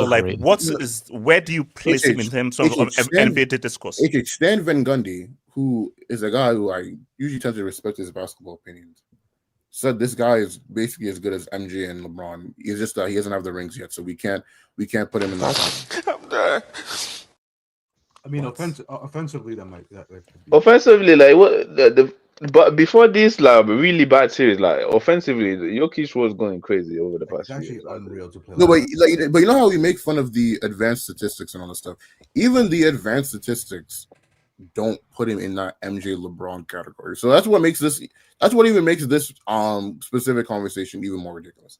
And okay, of course, like I'm not expecting this guy to. I'm not expecting this guy to be LeBron MJ on offense. So it's fine, it's whatever. But if that's the conversation you're putting him in, if you're saying like this guy is best offensive player of all time, then yeah, this series is looking nasty because like there's only like this. I think there's like what, like 4 or 5 centers that can really match up with this guy physically in terms of like height and strength and all that stuff. And so if you find one of them and then like you're getting locked down like this, like it invites in very scary conversations. But hey, if he's probably gonna get through the series because the Wolves are hurt. If he goes to the Spurs series and he freaking destroys Wemby, then we can come back and have this conversation. So the jury's out on that. For the other teams, shout out to the Suns. I guess I don't even know what they did. They were just at least they made the playoffs. Right? That's a good achievement for them. I mean, they don't have their picks, so might as well make the playoffs. Okay, let me ask you this. Man, that's true. What does LeBron need to win the chip, or does he need to beat the Thunder for it to be like, oh, whoa, that's another feather in his cap? That man's 41 years old. Like, come on, man. Yeah, no. I'm not just saying like, okay, at 41. What does LeBron need to do in this series at 41? If he beats the Thunder, he's not going to do anything. If you beat the Thunder, you have to go and win the championship, brother. If in order for him to beat the Thunder, he's gonna have to go find. I'm not a big comic guy, but what's that Batman villain, Ra's al Ghul or whatever he found? Ra's al Ghul. The pull of infinity that makes him younger. Yeah, he's gonna have to go find that. The pull of Lazarus. The pull of Lazarus. He's gonna have to use that. Lazarus Pit. Yeah, he's gonna have to go find that, right? He's gonna have to farm some sensu beans from Dragon Ball. What was that? Yeah, what was? What? Yeah. So basically, you're saying that he has no chance. Terrific has no chance. Bro, all I need for LeBron to do just go out there, average 20, and have fun, bro, for like the next 4 games. That's all you can do. Other series, Spurs, Blazers. LeBron needs to make sure he doesn't lose to these Rockets. Bro, SK, they were bullying Denny before thinking about the Thunder. Let's not talk about Denny. Yeah, I don't want. They were saying that Wemby did more than the United Nations. Yes, he's from there. Oh he's from there. God. Yes. Oh, I thought you were gonna put like a wait. No. So basically, so in your view, the only people who can beat the Thunder are the Spurs. So if the Thunder gets to the finals, it's GG's. Bro, basically, unless the Celtics can beat them. Unless the Celtics role players lock in and basically hit everything, the Celtics have no chance of beating them. Yeah, Derek White, you're gonna have to wake up, man. Yeah, Derek White. So let's see. If Thunder face the Celtics and Pep Guardiola is in the stands. Is that just add to Pep's aura then? If Pep is in the stands and by him being there, he's already yeah. He has one NBA. Yeah, he does have one. Yeah, he has one. If Pep Guardiola is in the stands and the Celtics win the championship, the next football hangout, I'm calling the GOAT. I'm calling the GOAT immediately. That's what I will say to that. No, but you have to give Mazzulla credit, man. Mazzulla's not. We're good. I mean, AK. I'm not gonna. No, but AK, do you know what they're doing? They're saying it's not really Mazzulla. It's when Mazzulla visited Pep. That Pep now sort of influenced how Mazzulla plays. And the moment Mazzulla opened his mouth and said, "Oh, we watched a lot of Manchester and everything," like, is it really Mazzulla or is it really Pep's influence? All I'm gonna say is, could Pep make Nehemiah Skada a serviceable center?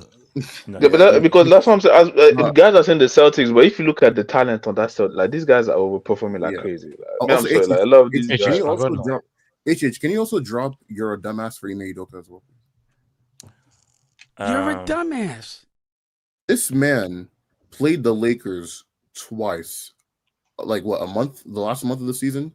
They did the exact same game plan, which was just double KD and ignore every shooter on the freaking court.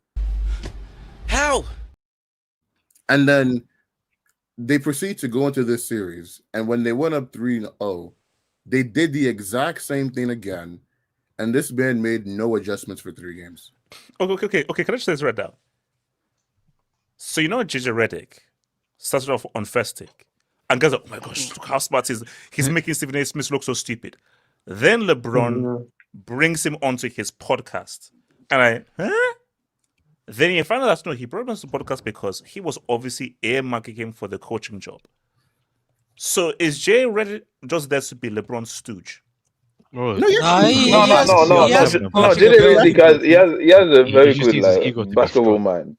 He has good coaching ability, but the Lakers roster isn't like the roster is not the amazing best. roster. And again, as much as like SK just said, like again with the roster he has, the fact that he's 3-0 up, I don't know if it's more his capabilities or it's just Ime Udoka being a bomb. Because I think it tells more about the Rockets. I think he's a bit. I think he's a bit more on. It's more on the Rockets because again, the past 2 games, what you're doing, why didn't you do that the first 3 games? Like honestly, the first. Wait. So can I ask you something? So, sorry, so LeBron was about to take a free throw, and then he was going to like send Gunda. Oh no, you can't call that a soft call. Like, a soft foul, yeah. So what did he mean by that? I don't get the context. Because Şengün flops. That's why. Because Şengün told him it was a soft call, and then he was like, "You of all people." Bro, you know his nickname is Le Flop. That's what they call it, Le Flop and everything. Like LeBron's flopping skills are crazy. If you look at the first 2 games of that series, like that offense from the offense, especially and the defense from the Rockets, and like SK just said, you play these guys back to back, not even a month ago. The fact that you allowed guys like Luke Kennard was looking like the new white hope, like come on, Luke Kennard was dropping back to back 25. He was dropping double legacy games. I'm like, what are we doing here? Wait, hold on. Let me bring it. So Labil, what's his slabs, right? Labil. I mean, Case is gone now, but the guy was talking shit. So I've got a statement from the NBA today saying that the NBA playoffs have the highest viewership in 33 years, averaging 3.91 million viewers per game. That doesn't include me on my Fire Stick. But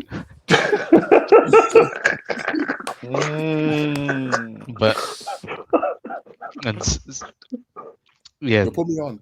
Oh, no. But you know what I've always said is like, for me, I've always said like, look, baseball, NFL, globalizing it. I don't think the NBA is doing it enough to globalize the sport. Like the easiest American sport to globalize is the NBA. Easiest. And the talent is there, but the marketing is there. Bro, seriously. You go to any place in Europe, any place in Africa, there's a basketball course. And guys are playing basketball. Wait, basketball is probably more global than the sport. Yeah, basketball is definitely more global than the other. But one question to everybody. Yeah. Like, when you go on TV, I think the NBA has the most negative sports discourse in all sports. Like, everything is negative. I don't see nothing positive. Even inside the NBA, it's just clownish. No problem. The agenda is. That's what we're I think there are far more agendas in the NBA than there are in any sport. No. I think there are far more negative agendas in the NBA than any sports, bro. The fact that guys are trying to create an agenda that LeBron is overrated and I'm like, guys, now you're doing something. Even the KD discourse throughout this, like the past weeks that I've been seeing, the KD has been going. But one thing I love though, guys, this Steph, like that, I showed that tweet where a guy did like an entire tweet explaining all of Steph Curry's failures and explaining his wins actually have asterisks with his wins. I was like, come on. This is nasty. Like the standship, like the player standard, like, this is ridiculous. Like the haters of players and but I think though, like for as long as I've watched the NBA, there's never been a top player as hated as Shai. Like the way people hate him is insane, and I think OKC might be the most hated great team. Were you there for Miami? Yeah, it is the Miami LeBron. Miami, even the Warriors. No. Even the Warriors. No. So Miami, where I feel there's more unified hate to the OKC than when it was for Miami. People, bro, I hated, bro. I really like the sports, but I was supporting any team that was against Miami. I despise Miami, bro. But I think that they were still like, bro, It's Miami. It's I. Yeah, Come on, it's Miami Heat. It's cool. Everything. Miami still has fans. Like, they No, have not the Heat. LeBron specifically. Like, yeah, Yeah, LeBron. it's more LeBron fans. Yes, Yeah, fans. People LeBron. had no issue with Bosch or Wade. People hated LeBron. Yeah. LeBron was the main guy. So, but if you look at OKC, it's a very small market. Of course, they're 49th in the country in education. So it's not a very with all due respect to the smart fans, of course, Slade here is a well educated fan. hey, he's Slade's from Hawaii, so it doesn't count. There's not a lot of OKC fans, and like 50% of them, I would bet, considering where the state is ranked, 40 to 50%, I would bet aren't very smart. So unfortunately, it is what it is. They built up an international fan base when they had like KD and Russ. Yeah, that's true. They were very popular. But maybe not as much in America. Yeah, in 2012, yeah, they were quite popular. So Yeah. be fair, here in Canada, like a lot of people obviously want the Thunders to win because of Shy. So, yeah, man, national treasure, man. So, actually, no, that's actually a good question. So, if you were to rank in terms of narratives, okay, no, let me make it. If you were to rank in just in terms of overall popularity status, where would you put Shy in Canada? Including what, like musicians and stuff like that. No, because I was going to say sports was like with Gretzky retired, he'll be one. So include everything in terms of like celebrity popularity. So sports, music, arts, acting, everything. Just Canadians. Just Canadian. I mean, I can tell you who I generally think is more popular than him. Obviously, Drake. Connor McDavid. Well, Connor McDavid. Okay, yeah, Connor McDavid. That's definitely one. Who is that? I think it's hockey player, Edmonton. Like, say what you want. The Leafs are trash. The Oilers. The Leafs are just significantly larger than the Raptors or the Blue Jays. Definitely Drake, The Weeknd, not Tory Lanez. No, I won't say. Justin Bieber for sure. Steve Nash, yeah, I would agree too. Some of the Jim Carrey. Like, I'll be honest, Mike Myers. Yeah, Michael Myers. There's Ryan Reynolds too. Ryan Gosling. Damn, he's Canadian. They're all Canadian. Yeah, I forgot they're all Canadians. Michael Bublé, Celine Dion. God damn! So Shy's not even top 10.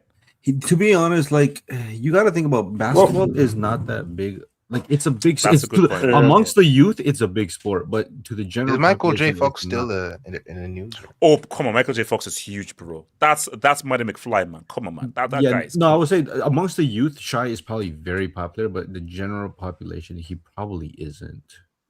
Okay. So let's say. I would say a dynasty. Yeah. Oh, Vladdy Guerrero too, because he's technically born in Montreal. So Vladdy Guerrero is probably. So let's say. OKC become a dynasty and they win loads and everything. Yeah. How high do you think? So let's say they win loads and everything. Who can he never surpass? If let's say he's the face of the league and they end up like 5-6 championships in Canada. If he wins like 4 or 5, it's gonna be Drake, The Weeknd, Justin Bieber, and Wayne Gretzky. So he can't be over Justin Bieber if he's the face. Do you have any idea how big Justin Bieber is? Do you have any idea how big he is? I thought he had his. I'm sorry. Look. Old. No. I like Drake. He's but 3-1. even Drake is not bigger than Justin Bieber, bro. Bro, I Justin Bieber's old. How old are you? Captain Kirk. Captain Kirk, bro. Shout out Canada, man. Shout out Canada. Bro, Canada has guys, bro. Captain, bro, that's my captain, man. Shatner's my captain, bro. Canada doesn't really produce talent, but when we produce talent, it's an international flex. You know what I'm saying? AJ, do you think Canada will have the cultural relevance of like Georgia or something like that, bro? Wait, what? No. But look, I'm just saying, like, you always remember. Georgia got he's Canadian. Like, you actually forget how many famous guys are Canadian because like. Oh, he's Canadian. He's Canadian. It's like Michael French Montana. Because put it this way, Jim Carrey, in my opinion, is probably one of the greatest comedians of all time. That's my goat. Martin, Back to the Future is probably one of the greatest films of all time. So it's like Celine Dion's top 5. Celine Dion is the greatest white woman of all time. You know, Shatner is the greatest freaking. So no man. No, I'm not a Ryan Reynolds fan, bro. I'm not a fan. We found Have Hope's type. Definitely should be on. HH, can we talk about your team, Orlando Magic? No, Also, wait, AJ, can you put also, I'm not gonna lie, y'all have a names good, on y'all the have a good win AVIs song. I'm not gonna on the hold you screen? like that. The best player isn't even Benkero, bro. It's Franz Wagner. Bro, respect Bankero, bro. HH, how many Magic Pistons games? Bankero's not a Puerto Rican dude. No. Basically, because it's so late, it's been hard to. But now that there's a bit of space after the UCL and Premier League, I'm gonna because remember this is so the games are on at like so it's East Coast, so it's at like 1 a.m. Damn. No, East Coast usually is at midnight. I think. Well, it depends. 12 guys or are not 12 a.m. or 1:30. You guys are not watching the Western Conference then, bro.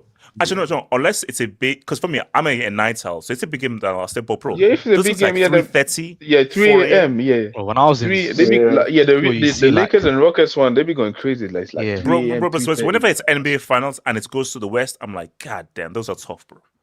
Because I've got to watch it, but you have to be always like 3 a.m. East Coast is a sweet spot, man. East Coast. Can I say one thing? No, Ricardo, low-key, yeah, the East Coast is low-key like the best. Like if you're an all-around sports fan, bro. I get UFC at night. I get boxing at night. I get everything's between that 8. Everything's between that 8 to 12, 8 p.m. 12 a.m. But actually no. What's actually after? Because I'm not a morning guy. I'm a night guy.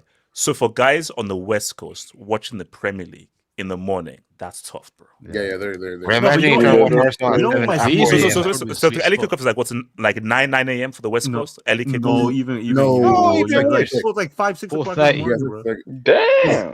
Because the earliest 8 hours behind us. The earliest Premier League game in the East Coast is like 7. Yeah, 7 o'clock. 7 o'clock. No, but you know what? You know why football in the East is so sick? You can have a game at like 9 o'clock in the morning, and then you can watch all the way till 3 o'clock in the afternoon. That will take you the last game till 5, and then the rest of the night you got plans. You got a party to go to. Well, it's lit. Now, Ricardo, it's actually crazy. Now you know those. Ricardo, and then you can hit the NBA as well. Now, Ricardo, there's like 2 weeks where it's like the daylight saving times because I think the Western countries tend to do it first. So they're like even like a day. They're even like an hour later. So you get like Champions League. Oh, that's even. That's amazing, man. Like. Can I say one thing on this? Yeah, go for it. Off topic. Talk about the MJ movie. Yeah, off topic. It's a good thing Rams on this hangout and not the Saturday and Sunday hangouts, considering what I say about Terry Flores. But in terms of why am I catching strays for Terry? I ain't Terry. You don't want to. Half hope is just as much as a hanger of Terry Flores as I am. Yeah, man. Wait a second. No, don't shout out Terry. In terms of this, I want to ask, like, do you think, like, who do you think deserves a coach of the year this year? Bro, Mazzulla Loki, like, bro, like, he's actually done really well this season because the Celtics, they were supposed to be a tanky team, but they came. They're second in the East, and they're like the biggest hope. Did the Pistons win the Eastern Conference?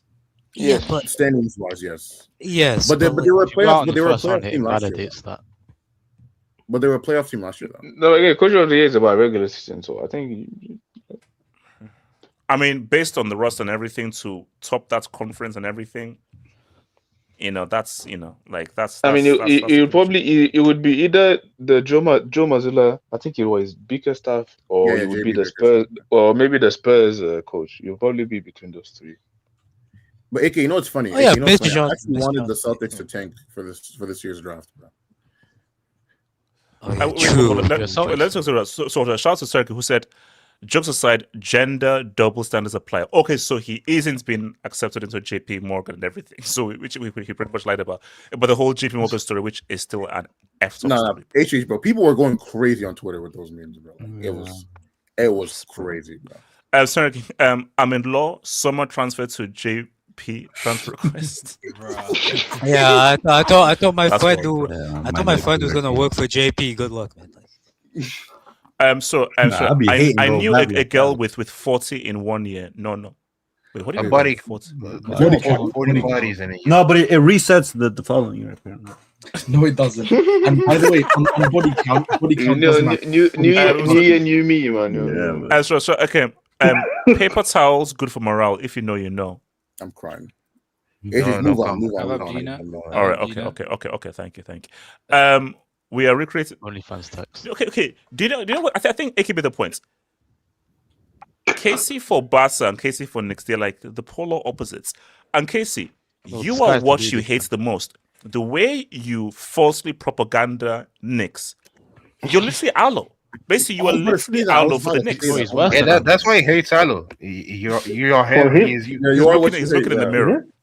For him to say the Knicks are on the same level as Lakers, bro, that's blasphemy. Can I say something about that movie? Well, it's not even better than the Pistons. All right, okay, so guys, let's talk MJ. So, guys, my goal. The real goal. He's a really good basketball player. How about you need to talk about this, bro? Yes, 2 primes. So and now shout out to Michael Jackson, who will now lead Burnley from now to the end of the season. So shout out. I've seen that one picture of him. Like, did you guys ever grow on the Burnley stuff, my guy? The Burnley Michael Jackson meme. Did you guys ever grow up with somebody named Michael Jackson? Like knew somebody actually called him Michael Jackson? I haven't. I knew one guy named Michael Jackson. I've hoped. I think I knew. I don't think never a Michael and Jackson. No. I knew of like a Jackson, but not a Jackson. Yeah, I know a Michael and a Jackson, but no. But there's also a student in my school that's named Michael Jackson. It's pretty cool. Bro, that's wild, bro. Well, they're parents, man. Yeah. Look, shout out to Burnley. Yo, I've seen kids named Neymar. They're keeping the legend alive.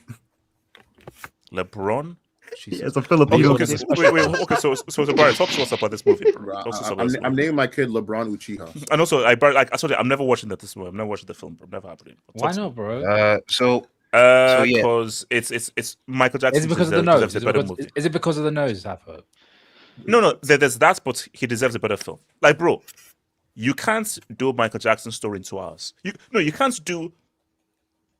See, these guys did Jackson 5. I heard there's gonna be a and Off the Wall in 2 hours. I'm sorry, that's. We'll get into it. Okay, hold on, Barry, talk to me. Barry. So as you know, I went there last week because my buddy he had nobody to go to, so I was like, all right, I'll do it. This guy went on a date with his buddy, bro. Ricardo, man. Look, he's being an asshole. So Barry, so I want to watch it, and then last week I just gave off the rip review. It wasn't much, but I was like, okay, let me try to actually understand like what they're trying to do. So I had a special link. I had to watch it again just to understand what it is. And again, it's not a terrible, it's not an ass movie. It's okay. It's an alright movie. The acting was good. Like Jafar, even though I have my problems with him, amazing performance. The acting, the voice, the dancing. I've seen clips. I've seen clips. Yeah. Also Joe, Nia Long, amazing. But just my biggest issue is the way the movie was split. There wasn't a lot of dialogue. Like half of the movie was the makings of Beat It, One Star Some, also Thriller, just the whole album overall. And so basically, it's like extended music video, just a bunch of music videos. So half trying to produce the album, which wasn't long. Like Thriller, I think it was only like 10 to 15 minutes, and Off the Wall there was barely anything. It was just the negotiations of trying to go solo, and also it was just also trying to make the clips. It was Beat It. It was also the Motown performance.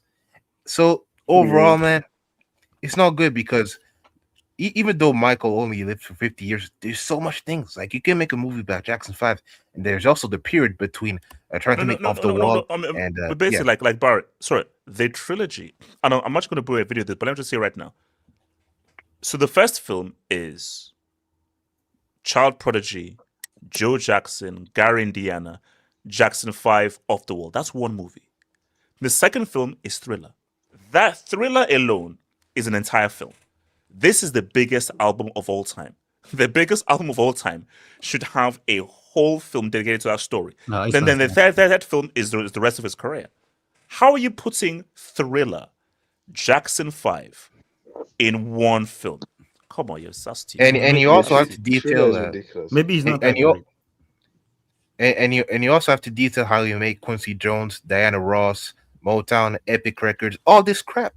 Do you know how big Quincy Jones is? How important Quincy Jones is to freaking Michael? It's freaking Quincy Jones. Yeah, man. So my biggest but apparently, Diana. Yeah, just my biggest issue with the movie is just the pacing. You cannot do all this stuff in like 2 hours, 10 minutes. It's impossible. Not even 10 minutes, like because there was the credits. So like 2 hours. No, there's no way in hell, man. There's too many information, too many people that he's met along the way. So I just don't think it's gonna happen. And also, there's gonna be the sequel most likely because it's gonna make a lot of money, and there's gonna be the allegations. But in my opinion, just to clear it off the way, he was definitely a weird guy, weird tendencies, but I don't think he did it because to do something like that to a kid, got to be a heartless, twisted mofo in head, and I don't think he was that kind of guy. But still, very weird stuff. No, but see, again, like, see, my thing is, look, see, that's cute, man. Like, no one, I don't know Michael Jackson. Could he have done it? Maybe. Could he have done it? Maybe. Now, I don't think he did it. Keyword: think. Simpson, O.J. Simpson. Do I think O.J. Simpson did it? Of course, I think O.J. Simpson did it. Do I know he didn't? He did it. I don't know he did it because I wasn't there, and then there's no proof. So basically, my thing is that we live in a world where if you're just accused, that's enough. If you just look dodgy, that's enough. No. We have to live in a world of innocence until proven guilty. Because if we live in a world of, if you're accused, okay, Ryan Gosling touched me. Ryan Gosling is a sicko then. So what the hell does that mean? So my thing though is that, I'm sorry, Michael Jackson, as an adult, you can't be sleeping with kids. Sorry, that is yeah, okay. but and also those parents allowing their kids to sleep with another adult man. Those parents, you are sick losers for allowing that to happen. Yeah, but that's people were fainting at the mere presence of the man. These guys, they're bringing the kid. No, cool. You're a moron. If you're MJ's so great, and you're giving your kids because MJ's so great, you're a moron and you're a trash parent. Yeah. One other thing. Bye. But that's why I wanted obviously it was never gonna happen. But I wish someone told him, "Yo, Mike, you can't do this, man. Like, okay, Neverland, that's a good place. Like, parents they can go with their kids and during the time, but sleepovers, letting kids, bro. No, you can't do that, bro. Barry, come on. We know how this works. When someone is that big enough fame, basically, look at Kanye West. Who was going to say Kanye West? Hey, this Hitler thing and everything, I don't think it's really going to fly. No. But because someone is so major, you're always going to be surrounded by yes men because you want to get paid. You want to live well. You want to live lavishly. So you will do whatever this guy who's offering you everything, whatever he wants. Barry. No, I was more mentioning to not those riff-raff people that he was hanging out with. I'm talking about Janet, Catherine. Hey, maybe you could have told us something about these kids stuff. But you know what's so crazy? So I'll just say the whole deep dive of the Michael Jackson stuff. So I found this YouTube video where I think it's in the early 90s, even around the time of the allegations where it was Joe. 93. That was the first. Yeah, 93. It was Joe, Rebby, Randy, Jackie, Jermaine, all being interviewed. And they talked about how they had no contact with him and they couldn't reach it. So Michael Jackson had cut off contact with them and it was actually hard for them to actually reach Michael Jackson. So once that happens, if a guy is not answering your calls, you can't see him. Security is blocking you from viewing him. Because just Janet and Catherine, because that's the two. Just Janet with the only guys. Yeah, man, I just switch, but who knows? But even the Jafar story, I saw is it true that his dad, the dad's wife was with his brother? That's some wild. Yeah, man, it's wild. Some wild stuff. Look. That family is, guys. That family is strange. Look at their noses. Look at the plastic surgery. Look at just how they're moving. It's just a very strange family. Honestly, I think it's too much fame way too early. I feel like. And bro, guys, say what you want. If Joe Jackson did do what he did, we don't have MJ. I'm sorry. Yeah. So guys say, he's so evil, he's so terrible. Yeah, look. So you defended? So you defended HH? Of course he's defending it. Look at the tone in his voice. He's defending it. No, here's the thing. No, you can understand. I don't want to use the word of defending it. I'm just giving you a fact. If he didn't do what he did, you don't get it. Came from unfortunate circumstances. I didn't really care. Bro, no, Latoya looks like a effed up Barbie, man. Bro, she's in that Lil Kim category, bro. Her Lil Kim, bro. Jesus Christ. Sometimes I felt what did they do? They just go to the plastic children and they just say, "I want it." Like the guy, they don't even, they just. But get a good one at least, man. A little bit of everything. No. But also, No, because I remember, like, I think I was watching this interview with Vanessa Blue, and then. Wait, why are you watching a Vanessa Blue? She's an actress. And then, but no, because they asked her, like, oh, bro, like, how come your boobs just look so perfect and everything? Because she actually went to a proper doctor to get them shaped properly, because they're actually they're basically the best proportion boobs you'll ever see. But the issue is that if you just go to some riffraff and not a proper specialist, that's how you get looking like La Toya and all these BBLs. So the issue is that you just go to all these fashion guys he's wanking off to. So now we know what Havab does. Do you guys think these BBL doctors have like insurance and lawyers? No. Hell no. These guys are from the road. They're from the road. BBL bandits. Yeah, they're not actual specialists. But they just got the material and just vibing out with it. No. But guys, again, there'll never be another Michael Jackson. Like, you know how guys say, "Oh no, Beyonce is the new MJ." Just do MJ. You guys, what? Sorry. But one thing that's kind of cool from people are comparing Taylor Swift the other day. He appeals to both black people and white people. So he Double H, the BBL expert. Jesus Christ, bro. But one thing that's kind of cool, seeing like all the edits, the videos, man. Wait, hold on, Barry, what's it? But one thing that's kind of cool, seeing like all the videos popping up, or like all the edits, the old clips, the live concerts. Yes, amazing stuff on TikTok. Yeah. Oh no, it's same thing started to happen to me. Ricardo, what's it, Ricardo? I actually have a funny story about Michael Jackson as a teacher. This happened like 2 years ago or something. We were teaching, like, I think it was like grade 5.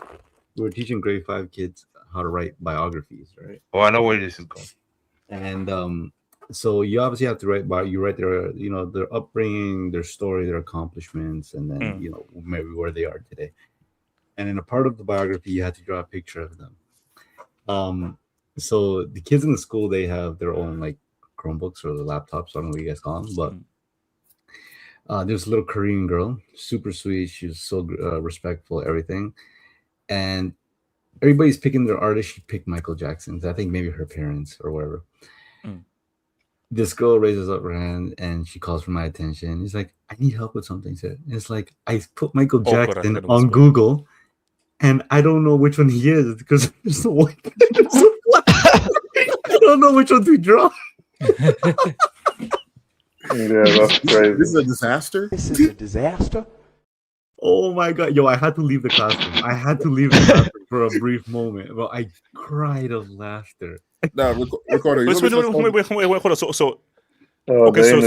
So she calls you over, and she says, okay, what did she say exactly? Give us the exact word. Exactly. She's like, I remember she's like, I don't know what to draw because like, something like I don't know what to draw because it looks so different. I just don't know who's Michael Jackson. Right. So what would you do in that situation? Reality. Ram, have a question. In that situation, I'd be like, that dude with these lips and this nose, who was this skin tone, is Michael Jackson. I'm not telling her. I'm not telling her that. I knew you. No. Ricardo, you can do that. I'm saying that. That's white. I don't know. That's black man from Gary, Indiana, without bloody afro. That's who you draw. Now, Ricardo, that's Michael Jackson. That's other white. I don't know who that is. That's black man. You draw that thing right now. I'm drawing light skin. No, Ricardo. Yeah, that's true. Michael's like that. Yeah, but that's wants to be light skin Michael. Bad Michael Jackson is well. Like, cool. Once you get to the 90s, that was like dangerous. All that. Yeah, dangerous is cool. After when you go to East Tree and them places there. Oh no, guys. No, guys. I'm harsh, guys. There's black Mike and there's white Mike. And also, no, funny. I'll credit to my brother because my brother actually said this to me. Because my brother said Black Mike died strictly after Off the Wall. You see, you had remnants of Black Mike in Thriller. White Mike begins at Bad. Because I remember in Nigeria when they showed us the cover of Bad, and we're all like, hey, why is it white? Who be this? Who be this? This man, Oyibo. Look, Oyibo. Look him nose. Look him mouth. Look him mouth. What's in it? What's in the apple? No, but guys, because do you know how crazy it is? If you look at the Bad tour, he's like light skinned, but if you look at the Bad album cover, he's white. So he whitened his skin for the cover, even though at the actual time he was actually light skinned. So White Mike began as Bad. Black Mike was from the beginning to Off the Wall, and Thriller was the in between. Thriller was Bad the transition. I'm a White Mike. So for me, I'm Black Mike. Black Mike is my 100%. So we remember the time all them ones you don't. No, that's White Mike, bro. Yeah, we're not alone. That's black. That's White. So basically, so you start Thriller. So Kenny, White Mike has made some of my favorite songs. Like, don't get it too twisted. Hey, and the way you make me feel, Remember the Time, You Rock My World, Brick of Dawn, White Mike has tracks. I'm just a Black Mike guy. Yo, remember the time, man. Them ad libs. You remember the time.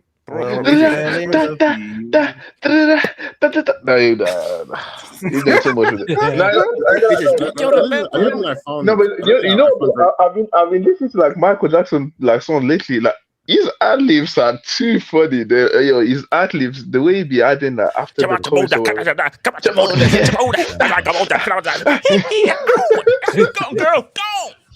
The ad libs on Michael Jackson is what's everybody's favorite MJ song? Like you can only pick one. Oh, Rock With You.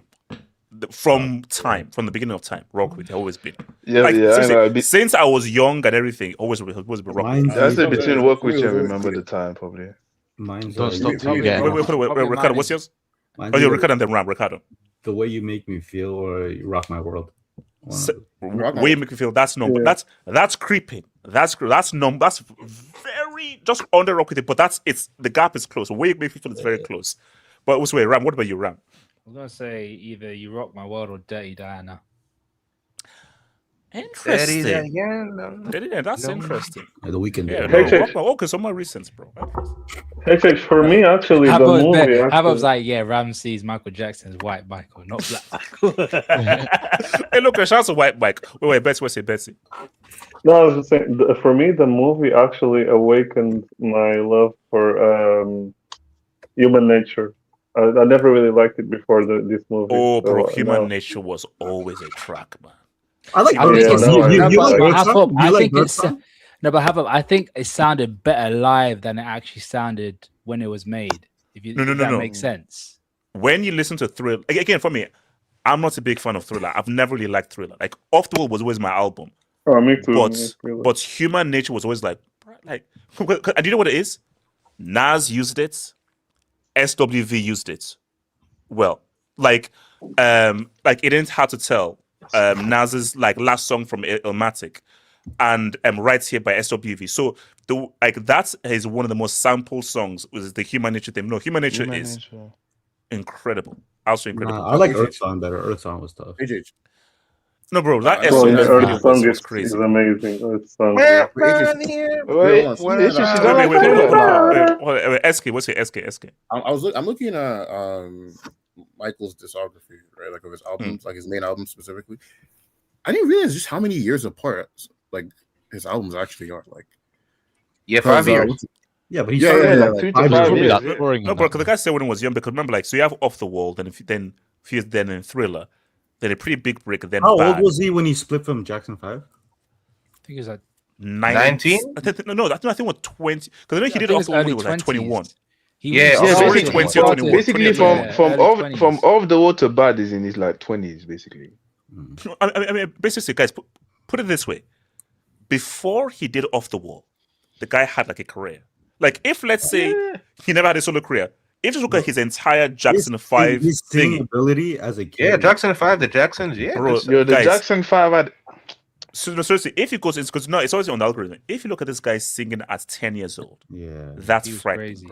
He was crazy. That's just frightening. Which is why I say, like, we'll never. The reason why, and again, my brother explained this to me. The reason why you never have a Michael Jackson is because Who's Loving You goes crazy, man.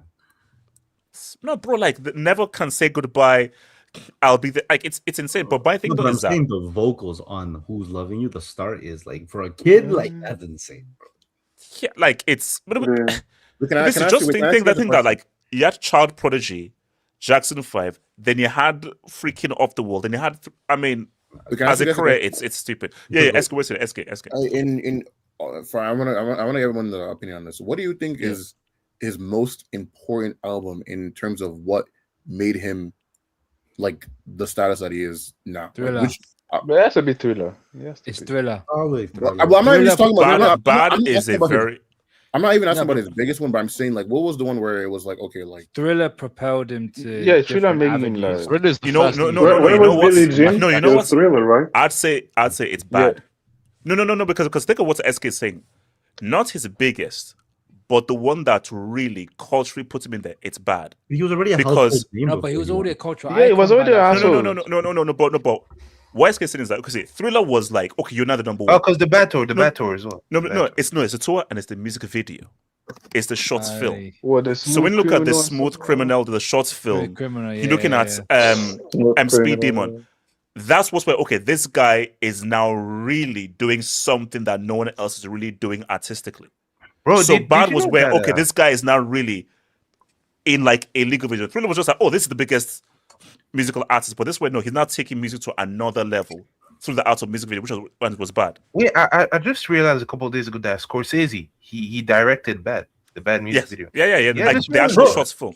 So I saw the other day. I saw like a quick snippet of an interview of Prince saying that he was meant to be in Bad. Yeah, but the opening line or whatever was too. He said like you can never say your body's mine. I was like, your ass is mine. Your ass is not mine. I don't have to say that to me, bro. So. I said, what do you mean by that? From Lady of My Life to Your Ass Is Mine, damn. Yeah, that's near. But it's like it's so basically so for guys like let's say AK and everything. It's so I first okay. How do you explain Michael Jackson to people who never experienced? Yo, H is just what I'm doing with my class. Like you don't understand MJ. I don't remember Michael Jackson. No, but Ricardo, the best way you can explain to them is the best thing I say is it's like living with a superhero. No, but you know what the beautiful thing is though that I've noticed. At least it's gonna get harder as like the generations go by. But the thing that's beautiful is that these kids' parents like. They're still like teaching them like yo who Michael Jackson was. So when you speak about Michael Jackson, it's not a foreign person. Like it's well established in their brain who he was. They probably don't understand the magnitude of how famous he was, but they probably think like I don't know, like as big as Drake is or as big as Cristiano and Messi. Like no, this guy was like that talented. And like do you remember like Michael Jackson dropping new music then? Because like, I'm young enough where like. I just don't remember like his death or like him being alive. I remember his death. No, I remember his death. I remember. Basically, again, show my age. I remember watching that Motown performance on VHS. So where did the moonwalk? Oh no, where he did the moonwalk and everything. We're like, and that's a VHS. We played that VHS again and again. And again, we raised that VHS again. But everybody go through a Michael Jackson phase. Like that's all that you just wanted to be Mike. Or no, bro. I remember one time where like we're eating dinner, and then I stood up on the table, grabbed my crutch, and was like, "Oh!" And my mom was like, "Yo, get down there, man! You know, parents always let that shit slide because it was Michael Jackson. No, it's true because they're like, you shouldn't be grabbing your crutch. Yeah, you shouldn't be grabbing like going out. Everyone doing that move like he does. My mom did everything possible. My mom and dad did everything to find me a red leather jacket that looks like everything. That's I don't like it's. It's impossible to explain, bro. No, but that's why as much as he was that nigga, man. He was that nigga. As much as you might not read them, as much as you might not as much as you might not read the movie and all that. Yeah, as much as you might not read the movie and all that stuff, I do think that I think they said like it grossed quite a lot. Like, a lot of people are, of course, like a lot of people are going to the movies like they're dressed up like Michael. You're seeing videos. Okay. So do you know what it is? Here's the thing. I can already tell. I'll come to you, Ram. So I can already tell that the movie is not good in terms of like just like an actual film. But you know what's happening? It's nostalgia, and they've done a lot of calculations. So you have Jafar Jackson, who is his nephew. And you're looking, and people are like, And what people want is, oh wow, it's a Jackson. Oh, it's his nephew. Oh, it's almost Michael Jackson reborn through his nephew. And when you're looking at all of these songs, guys remember where they were when they first listened to the songs. Or I remember when I first listened to Rock With You, or when I first listened to the Victory Tour.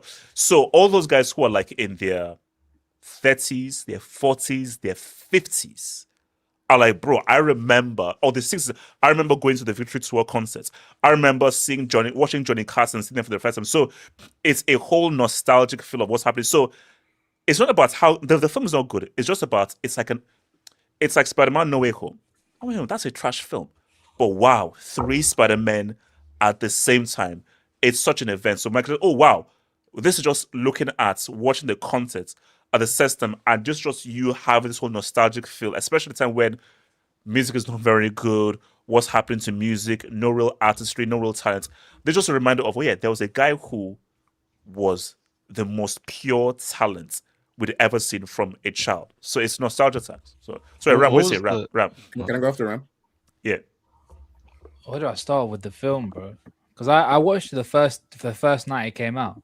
Okay. I was like, my mate's a massive Michael Jackson fan. He was like, yo, I got tickets. It's cheap. It's around about £3. Do you want to jump for a couple of? I was like, yeah, why not? £3 for a ticket, 100%. $3 only? Yeah, £3, bro. Yeah, £3. Well, my homie paid $16 for a ticket. You guys are going on dates, bro. Nah, but we went there and I didn't have high expectations because I looked at the reviews, right? And I was like, I looked at Roger Aber and he was like, the guy that did it was like, he said, the one thing stood out was it was an extended music video, which I highlighted. I was like, oh, I really don't want to go to a film just to watch an extended music video. It was a musical. Yeah, with BTS and all that kind of stuff. Yeah. And that's what it was. That's what it was. It was behind the scenes of every significant song that he's made. And I agree with you, Hafod. For someone like Michael Jackson, for what he's gone through in his entire life outside of music, that should be a film in itself. That should be a film in itself.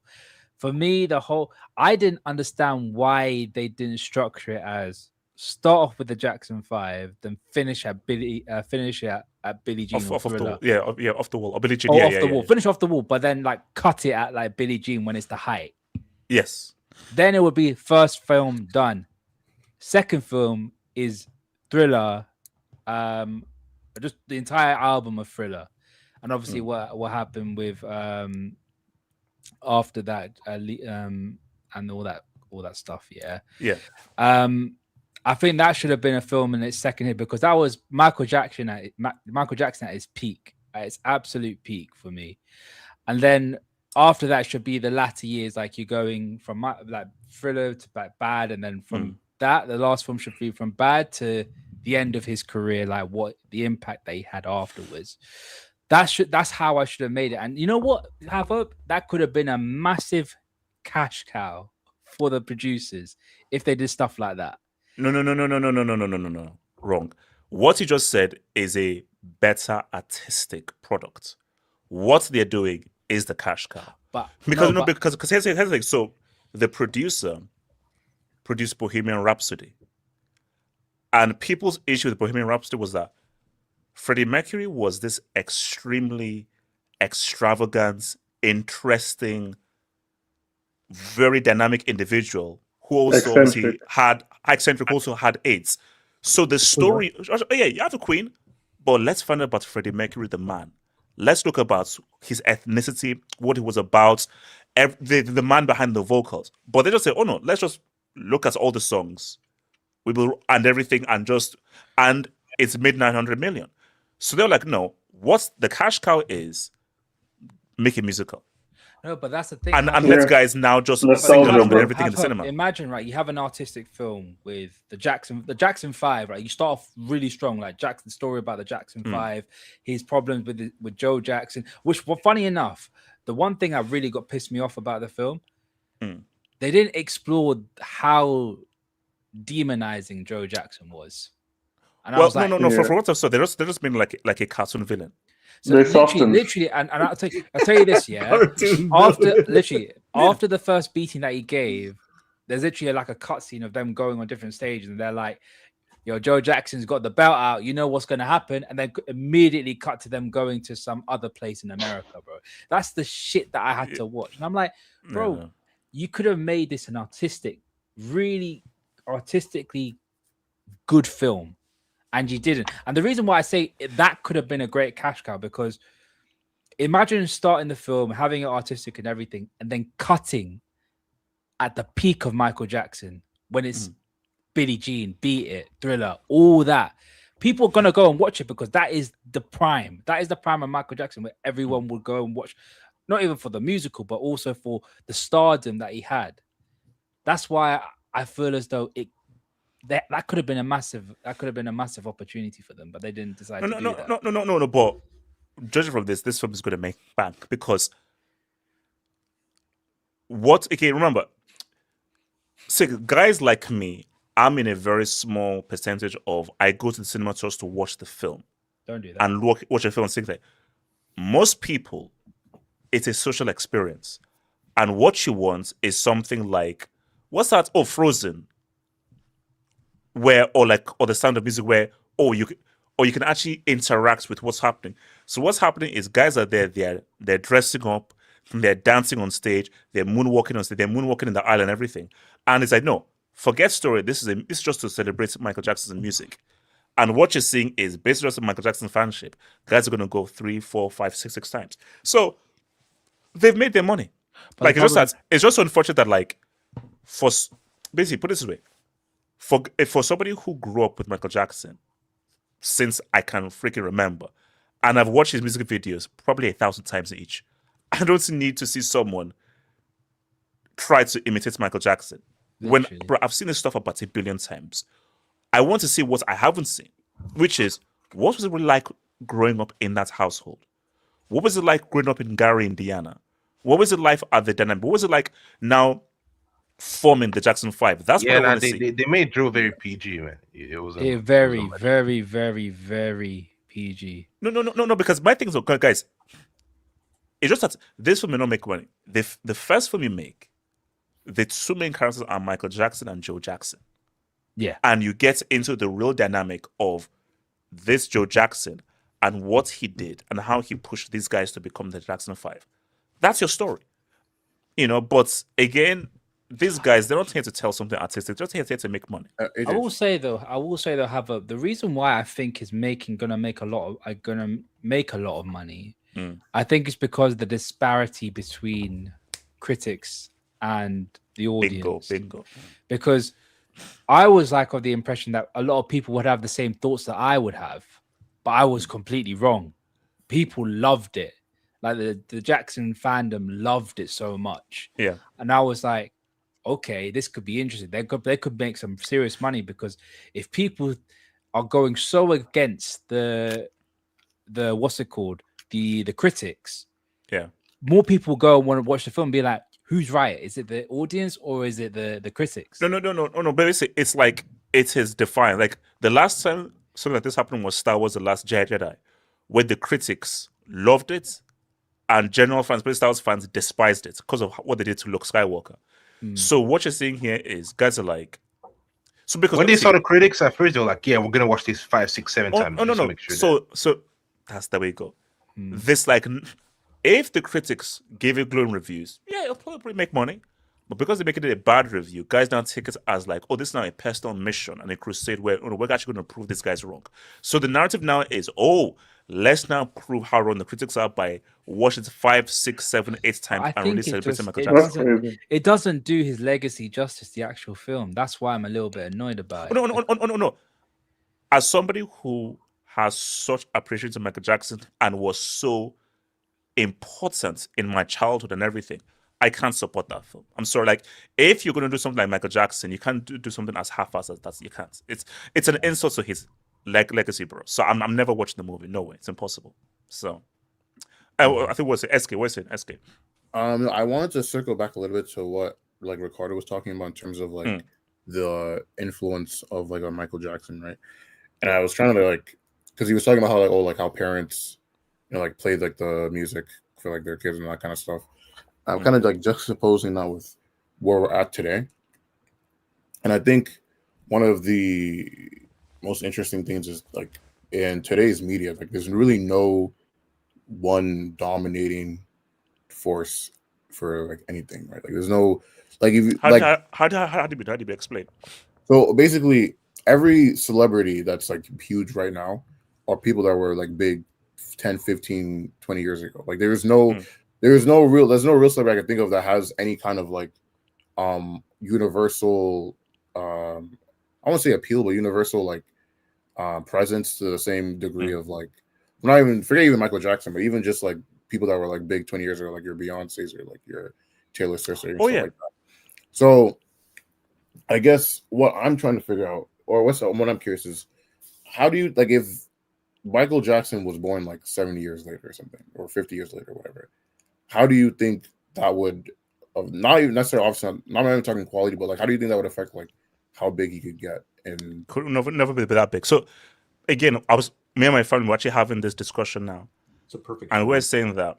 So Michael Jackson was born in the late 50s, I believe. I think 50, 59. 59. Teleport him like, let's say 50 years, so he's born 98. Him dying young might no, perfect example. So he's born in 58. What's happened in the 60s? Civil rights. Where are they from? Gary, Indiana. I look at the kind of guy that Joe Jackson is and what the wardrobe was walking. So the psychology of a Michael Jackson, of how he grew up, the states of America at that time, the way that Joe Jackson was as a black guy at that time, growing up, the mixing the talents at that moment in time of Gary, Indiana, you get a guy that has a very particular psychology about his artistry. You make him born in 1998, he's not growing up in the 2000s. It's a very different world. It is way post civil rights. The way we look at consume celebrity and popularity is very different as well. So, and the way that we even appreciate popularity and celebrity is very different. And so you're born in 98. So you grew up in 2000. So really, you're now coming into your own in the 2010s. You are now hitting your peak as TikTok and the YouTuber is now rising as well. I'm sorry. The YouTuber and the TikToker is going to supersede whatever talent you have because the world has changed and the culture has changed. So back in the 60s, the 70s, the 80s, the 90s, the talented person was the guy you saw on TV, was the guy you saw on MTV, bro. MTV was the thing. So you knew about the next music person via MTV. So we'd sit down and just watch music video after music videos. Oh, wow. A new MJ music video, boom, boom, boom. And you'd need to sit down on MTV and wait until you see the new MJ music video, the new Chili Peppers music video, the new Nirvana music video, the new Whitney Houston music video. So the world was a totally different place where a Michael Jackson can never exist in today's world because today's world is different. And bro, the nature of an iShow Speed and the nature of a Michael Jackson is completely different. Yeah. So what people want from their celebrity is very different from what they want from celebrity in the 80s, 70s, or the 60s. So, that's just even a Tupac cannot exist in this day and age. Like, hey, come on, like remember Tupac, that's the 90s. That is no sense of social media, no sense of Instagram, no sense of selfies, no sense of going viral. Everything was organic. Actually, everything was organic. Basically, there is nothing organic now. Everything is manufactured, pushed via algorithms, using data to try and push guys forward. So we don't even know what's real or not real. Like, what's genuine or not genuine? Where is this AI? Is this pushed by machines? Is this pushed by bots? Industry plans. Industry plans. Now that you said that, I guess because who would probably be the biggest artist right now that's, let's say, got their start in like within the last 10 years of 10 any genre? years, because Drake is what, 09? Yeah, like I'm sure he's Kendrick is 09 as well. Yeah, I'm trying to the biggest artist last 10. When Like, when did Taylor Swift come about? When did she blow? Like 08. She was that was long ago. Okay, Yeah, she what was about like this chick? 08 or 07. So the Sabrina Carpenter or the Dua Lipa? When did they come? Dua Lipa and Sabrina Carpenter. Oh yeah, those are probably They're within the like last 5 years. Dua Lipa was like, well, when they first came around. I think it was 2017. I want to say 2017. Yeah, but 2016. Sabrina chick, she just blew up like last year or 2 years ago. So Sabrina Carpenter was like 2024, I'd say. Yeah, around that time. Yeah, because I think she was an actor or something on Disney Yeah, Channel. she was Disney. Yeah, she was an actor on Disney. She was a Disney Channel kid.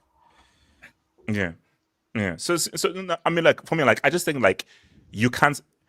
And MJ can never happen again because the world is completely different now. It's too much competition. Do you think someone said it in the comments? Do you think someone like Britney was close to an extent compared to everybody else? Britney was because see, people like to compare Britney to Taylor Swift.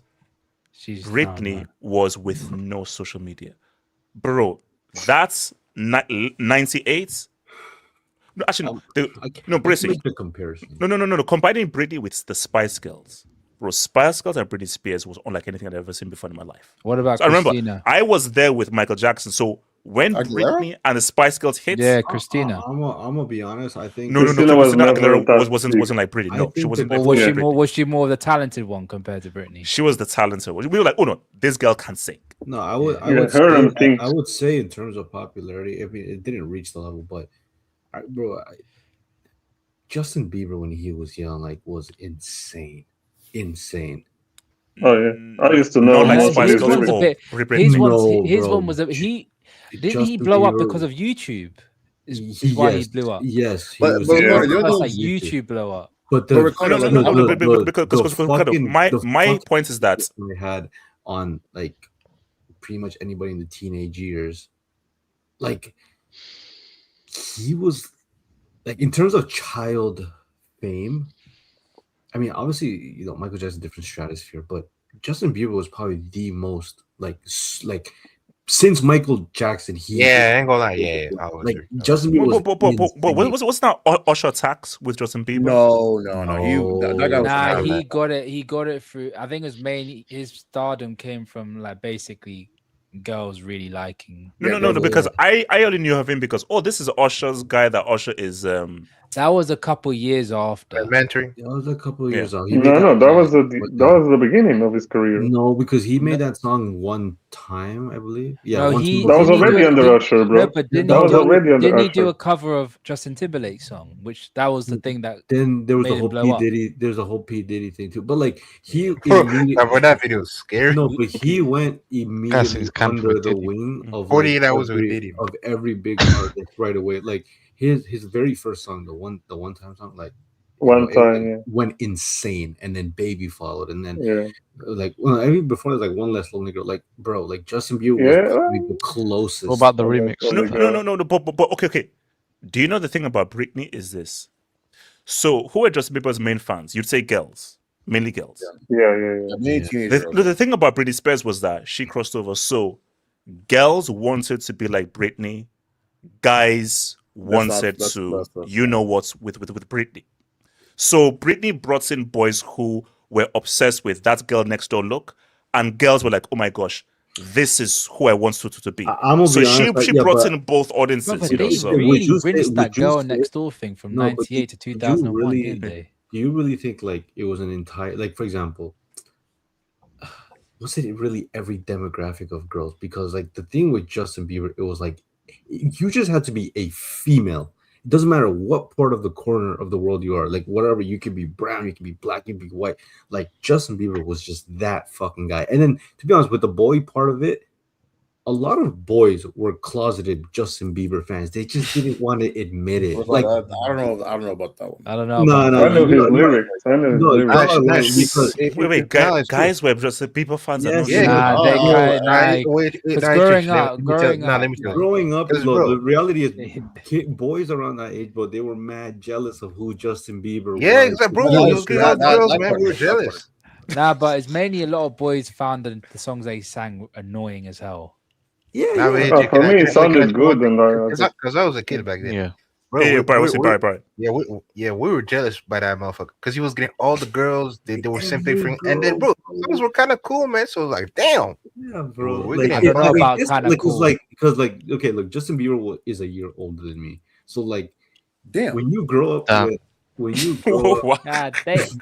when you grow up with a superstar celebrity that's in and around your age, it's like it's like your perspective is so skewed because like growing up, I always saw Messi and Ronaldo as like, yeah, these guys are like 10 years older than me. I can't relate to them. But then now I'm seeing guys like Lamine Yamal who are like 10 years younger than me, and it's fucking insane. Yes, bro, yeah, and then but Justin Bieber is like literally my age. It's like everything he's like a guy probably wants at his age, like this guy got it, and I have none of it. But like the songs weren't even bad, but it's just like even now, if you're like you're in your 30s now, like you can look back at that time, and you're like, you know what? I can't even hate like Justin Bieber. Now, Ricardo. Wait. Sorry. You know the first like Justin Bieber song that really started getting like universal. Yes, the one time it's his first song, literally his first song. No, I'm talking about like from both men and women. Like, oh, which one? I probably say it was what's the song he did with Mickey? Was Beauty and the Beast? Oh, Beauty and the Beast. No, I I thought that was the first song where like if you were a guy, I'd be like, oh no, this song was kind of lit. Like people wouldn't look at you like weirdo. Yeah, like kind of like that. So who would you say closest thing to Michael Jackson's fame since Michael Jackson? Since Michael Jackson or recent? Because those are Prince. My dad was a long time ago. No. Okay, so like, I'm gonna be biased, bro. Okay, are you talking about musicians only? Because if then musicians. Okay, because I was gonna say because I was can we count groups? No, because I was gonna say like in terms of anybody, Messi and Ronaldo will be the closest in terms of international. Oh no, yeah, for sure. But bro, I might be biased, but just the time I lived in, bro, Justin Bieber was like he was unbeatable. Like he was. No, but let's say we use Messi and Ronaldo. They're not close to Michael Jackson, and do you know why? Music. No, music. As big as football is, a lot of people don't like football. Yeah. Like I know we like a lot of people don't like football. But there's a lot of people that don't like Michael Jackson either. Like, No. But my argument is this, and I need to bet that there are more people in the world that likes Michael Jackson's music than there are people in the world that like football. Yeah, probably because music is more universal. It's music, and it lasts more. Like I think. Yeah, and see, music relates more to the world in general than football. Put it this way, women at large, football is like a no-no. So already but music that brings men, women of all ages all together as one. Yeah, so it brings to both sexes. I just think Messi and Ronaldo are going to end up just replacing Pele and Maradona. Like you're just going to know their names, their legacies are going to last, but it's going to be at its peak while they're playing, which their primes are already past. So it's not going to get but I generally do think, is Messi and Ronaldo, are they the closest thing to Michael Jackson's popularity in terms of international? I mean, globally. Okay, if you want to move out of entertainment, like I would say, like Donald Trump. Oh yeah, Trump. Obama. What about Denzel? Is it more respect? No. That's more respect. So not popularity. No, we're not even close. Respect, though. Even close. Respectful. Yeah, respectful. No. Wait, is there actor that is of that caliber of Michael Jackson? Like in terms of, are they at that level in terms of superstar? DiCaprio at best, but even no. I don't think actors have a ceiling, to be honest. Nah. Yeah, like because again, it's music. I just think that music is more globally palatable than almost any other art form. Basically, the only way you could reach a top music person is you'd have to be like multiple different. No, guys. Here's the thing. You may not say this. Here's the thing, and you may not like this. Drake. Shout out my goal, not goal. I'm gonna be honest with you. I'm gonna be honest with you. Look, this is the thing. In Toronto, Drake is definitely more popular than any other artist that's ever existed. But I think globally, as a nation, Justin Bieber was at his peak way more popular than Drake. No, but Ricardo, you know what the issue is though? Drake has wait, hold on. No. I am willing to argue that globally, we're using the world as a whole, not just North America, the West. I still think it's Justin Bieber.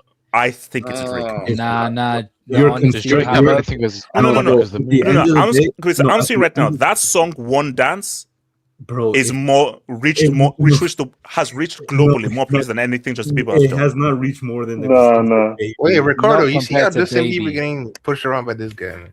No, but here's what I would say. Though. I don't think Here's what HH understands like Yeah, Bieber was like that, man. Bieber fever situation. Yeah, It was Bieber fever was a Bieber, thing, bro. like, insane. seriously. But Ricardo, Every Ricardo, single I think the issue with Justin No. Mike Tyson's up there. Tyson is a good shot. But I think What the about issue with Muhammad Ali? I think the issue with Justin Bieber though is I feel like his I shout out to Michael Jordan. That was before MJ, no?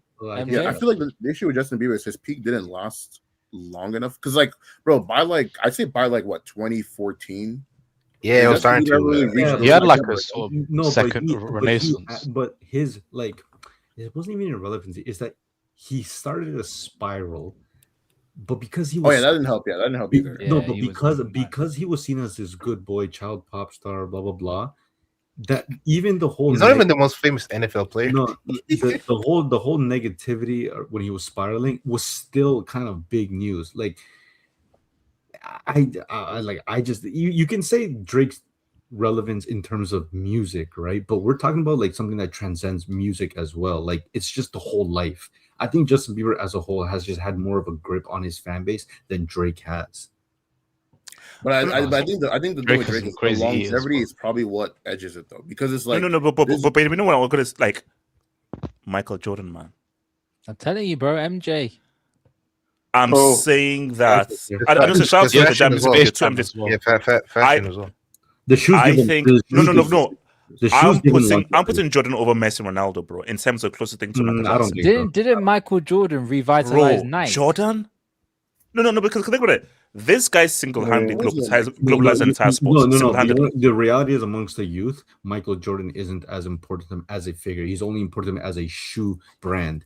So LeBron, that's still him because that's still associated with him. No, but they're not. What's the word? They're not revering Michael Jordan, the player. Like when you revere Michael Jackson, it's all encompassing the talent, the person he was, the figure he was. They're not revering Michael Jordan, the player. That's what they do for LeBron. That's no. But what I'm saying is that what he did as an athlete and a sports person, it's blended into the branding and the apparel. So I would disagree. No. The only thing that's keeping Michael Jordan relevant is literally his shoes. When I say brand, I mean literally just the shoes. Kids are still wearing Jordans, but like they to these kids, whatever Michael Jordan was to you guys is what LeBron James is to them. So Michael Jordan has been already replaced in the minds of kids. That's how it is. To be fair, I think to Ricardo's point, because Michael Jackson is an artist, his personalities or like his personal essence is always gonna be tied to his music, right? Because like you get to hear his voice, you get to hear what he thinks about certain things. Even though obviously I know people like write songs or whatever. For Michael Jordan, it is literally just the shoes. Like the shoes are really good. Like I think basically put it this way, like there's nobody's even was close to Michael Jackson. There's no. If you was giving me Bieber and Jordan, no one is even close. Elvis Presley. Like basically, there's Elvis. No. This is a disaster. Wait, was that Elvis imitation? This is a disaster. Was it? Come on. Yeah.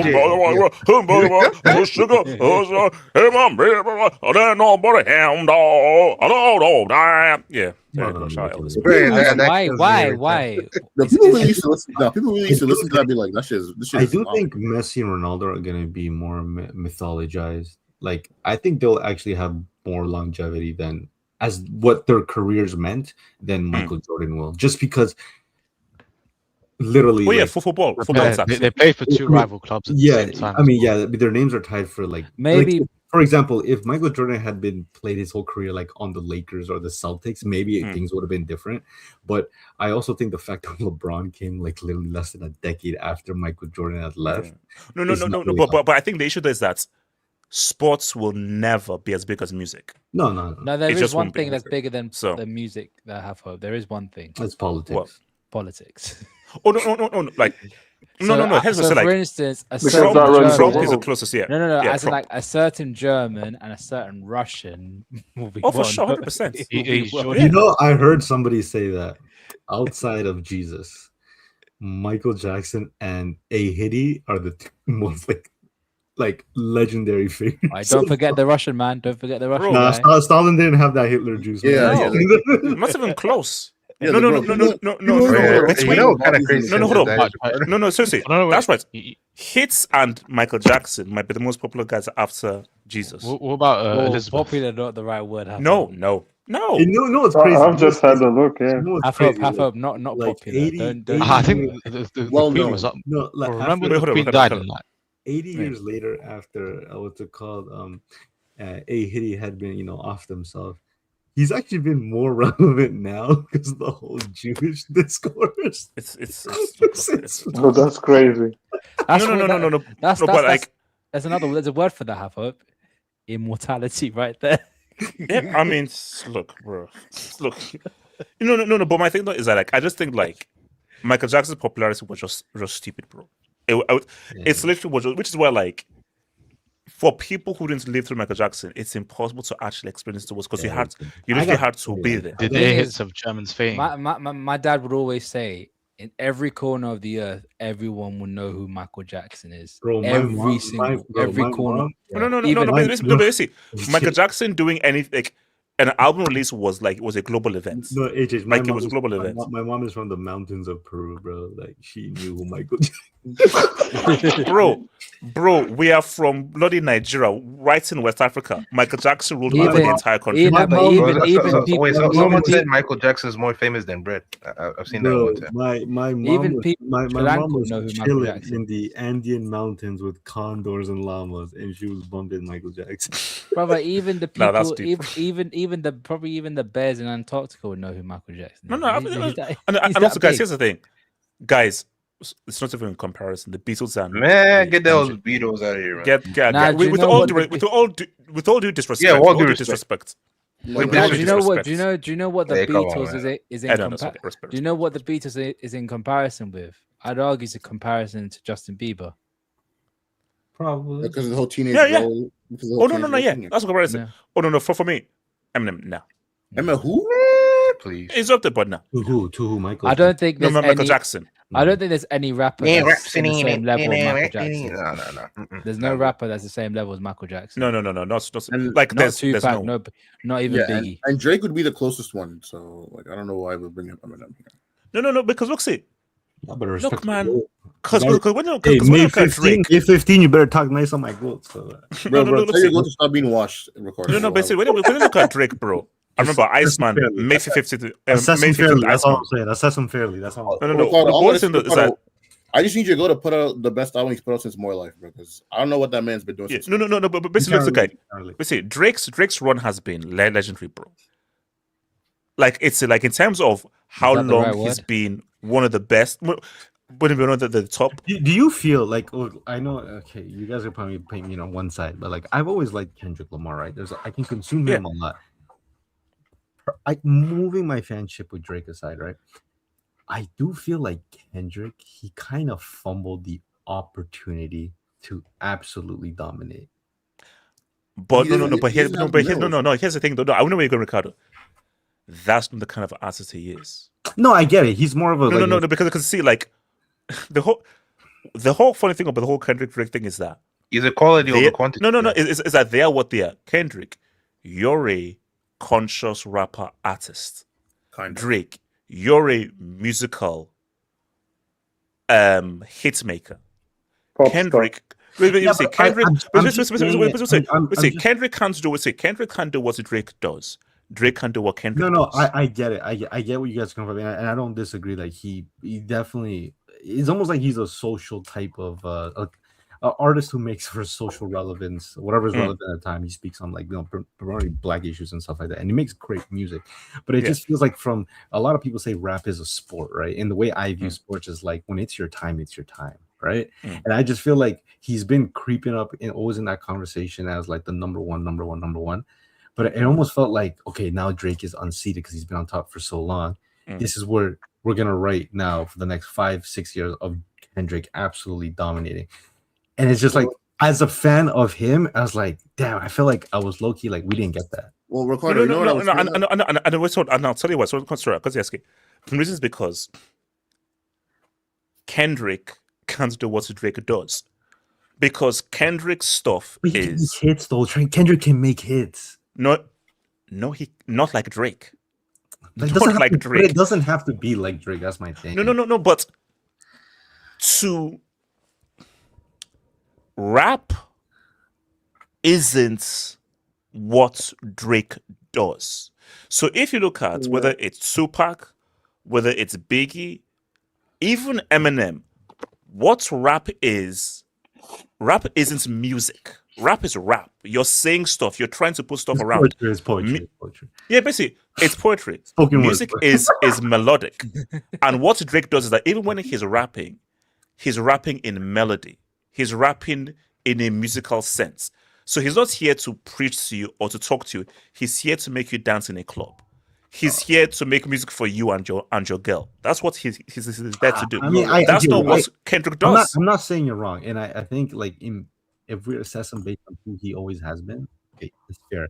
But I'm just saying, like, as somebody who wants to simply define a generation or an era as Drake did, I just thought like Kendrick didn't do it. Like no. But here's the thing. Look at all the biggest rappers, whether it's Nas, Jay-Z, Kendrick. Did they ever define the era musically? No. I would no. I mean, like, I would say Jay-Z. I'm not even a big fan of Jay-Z, but like there was a time when Jay-Z was just like unanimous number one. Oh no. But here's the perfect example. The closest thing to a rap guy dominating musically was Jay-Z. Yeah. Kendrick can't do a big pimping. Kendrick can't do girls. I feel like we're saying like what he can and can't do, which is fair because at the end of the day, it's all hypothetical. But maybe it's just me being like I believe you could do it. Like you could have done it. No. But I think that it's down to who you are as a guy personally. Like Jay-Z is a braggadocious, the kind of character. He's the kind of guy that will do girls, and girls is something that will play in all the clubs. That's a massive hit, and the DJ will be playing that for everybody. How many songs does Kendrick play that girls can dance to? That girls can vibe to? How many? I don't think there's any, to be honest. I mean, they're not probably love. But Jay-Z can give you several like Encore, Excuse Me Miss, that girls can vibe to. So, and also the thing, if you can't bring in a woman, you can't define an era. You can't. I'm sorry. But I'm saying like in terms of like, I don't know. Would you say Kendrick has ever been definitively the number one artist? Like artist? Like for well, I'm saying as a whole. No. Well, maybe for an extended period of a time. I was gonna say a period like 6 months, 8 months. Yeah, if you say like a month, then May 2024, I'll give you that. But no, that's good. But and again, he was the biggest artist after Not Like Us. Yeah, but okay, he does Not Like Us. Huge, massive. You're on top of the world. You're number one. Everybody's singing it. Then you drop GNX. It was good, but it's just but hold on. But this is exactly what I mean. Like one thing I don't like about Kendrick's career, and I feel like it does a disservice to him because of the type of music he makes. I don't like the fact that his biggest song is about Drake. I don't like the fact that he didn't isolate his momentum off of Drake. Like he built such a everybody's attention after beating Drake. But see, Drake was recorded. Now you can see the issue. So think about this: the first time ever a rap solo act does a Super Bowl is Kendrick. Remember, Dre and Snoop, that was as a collective, but the first we know this is a solo rap act ever was Kendrick. What's the song that everyone wants you to play? It's a song about you insulting another guy. So really, and let's be real, if you don't do Not Like Us, you don't do the Super Bowl. You don't. The only reason you did the Super Bowl was because of Not Like Us. This song. Yeah, I don't know. I mean, I just don't. I mean, when you're, it's just more so because I feel like I've been robbed of. No. Basic. Do you know what's so funny? I can almost bet you May 15th is going to come. And it's going to go back to normal settings where, oh yeah, that's the hits maker, that's the lyricist. Yeah, but you guys are going to forget about everything. Now, but, as long as it's good, but if it's actually good and Drake just goes back to make music. Yeah, but from a sporting perspective, I actually do think it's kind of bad on Kendrick's look if Drake puts out this album and then we go back to default settings. Because it's like it almost felt like a whole point was to see Drake. But Ricardo, let's go back to Jay-Z and Nas. Guys thought that after Ether, Jay-Z was finished. But what happened after Ether and Earth Back Forth is Jay-Z does the hits, Nas is the conscious guy. So what you have to understand is that this whole beef thing never changes anything, and it ages like milk. Who is asking to play Ether in the club? Who is going to a house and say, "Oh man, put on that Ether"? You get thrown out a damn window. So what happens is that this beef thing, it's cool for 6 months. We laugh. Afterwards, you go back to who you really are, and no one's status is ever removed. So I mean, yeah, I think another thing you have to factor into is, I mean, Kendrick is old. Like the bro's gonna be 40 next year. Like, and the before GNX and before Mr. Morale, his last album was like 5 years prior to that. So this is a guy that was never really that hadn't really put out consistent music for basically what, like 5. Do you feel like Kendrick could have been more than what he was? If Kendrick had put out anything between he didn't put out an album for 5 years. Think about how insane that is. No. But we're kind of switch to that. Do I think Kendrick could have been more? Because I personally think that ideally there should have been a time in his career where he was undisputed number one. Ricardo, do you know when that would have been the best time to do it? If you factor in like what Kendrick's brand is and all that stuff as well. You know what year I'm going to say? I think so. 2020. Yeah, that's where we go. No, fair. Like that's what I think. But I think if that was a missed opportunity, you also have to concede that post Drake winning the beating Drake in the this is also another missed opportunity. Well, I mean, because he put out GNX 6 months after. So would he have had to put out a fire album like a year after? Like, because I mean, he doesn't have to put on an album. Like dropping singles to maintain the momentum would help. Maybe at the end of the year you have to put another album, but it's just mainly dominating where everybody's like, I mean, for a long time we're like, yeah, Drake's the number one. That's how you get your feature from that. He's doing this and that. That's why I thought Kendrick, maybe not to the same level as Drake, but for everybody to say you're definitively number one. Ricardo, I don't think Bessie. Yeah, I just don't think that Kendrick, as talented as he is, I think his style to some people is just very niche. Like me, Kendrick, most of his songs are unlistenable to me. Like I just can't go with his style. I can't go with. That's why I listen to Drake and I listen to J. Cole. J. Cole is like my favorite out of all of them. That is true. I can't listen to J. Cole. I just can't. We're gonna have a very scary. No, guys. I told you that now, guys. I respect Kendrick, and Kendrick was got listen to everything. And these are my albums I have on my thing.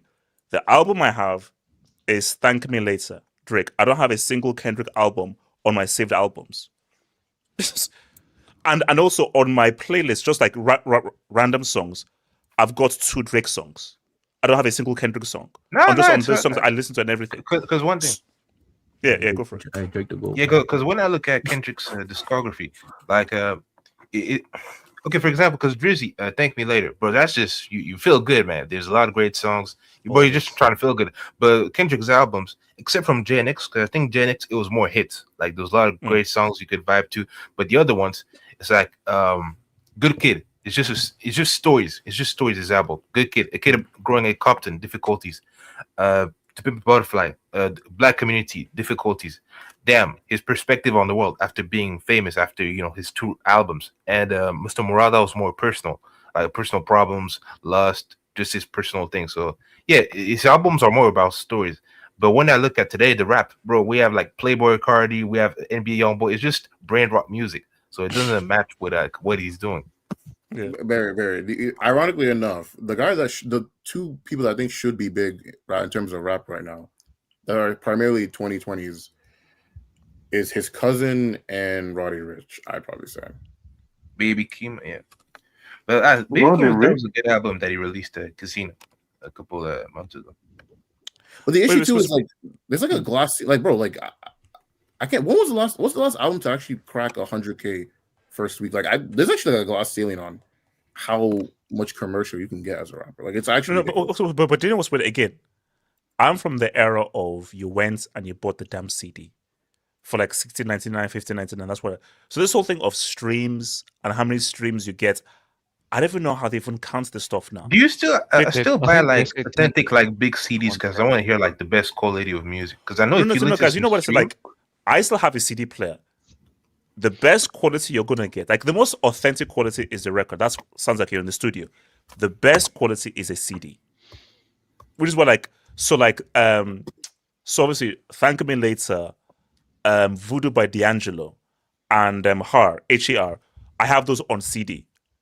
And when you listen on CD, the quality is outstanding, and you just don't get that same quality on streaming, you know. So like you actually do miss something of not actually having the physical stuff. No, but again, like on my playlist here, so I've got Drake, Party Next Door, With You, and Hold On War, Going Home. Kendrick can't make those songs. He can't. It's you know. So again. When we say that, for me, Kendrick in some of his albums does have songs like that. If you go to Damn, I do think that there's songs that can, again, not seem like that, but Hold On, We're Going Home, and With You. No. Again, but they're not even no. But again, for example, in Damn, he has a song like I don't know, like Love, or he has a song like With Loyalty or whatever. Like there's songs like that. But again, I just feel like. But I think Kenny, if you're a DJ and you're in a club where it's like where it's 60% women, 40% men, how many Drake songs are you playing? How many Kendrick songs are you playing? Of course, you're playing way more Drake songs, but I think like Barry said, like most of these Kendrick albums, they are again, especially the early ones, like a lot of them is meant to be listened as a whole. Yes. Like I don't like Kendrick does not make music where of course he's going to have singles where it's cool, but most of the time like his whole albums, it's rare that I just listen to. You can listen to Black of the Berry. He doesn't have that many like commercial hits. No. But basically, the ones that he does, you need to be ready. You need to be in the right mind space to listen to a Kendrick album. And when you are, it's amazing artistry. You can put on a Drake album at any time. You can put that thing at any time and you can vibe to it. Of course, that's and obviously Drake does more. He does more of I'll say like. This is more music to vibe. Music music to vibe to, or like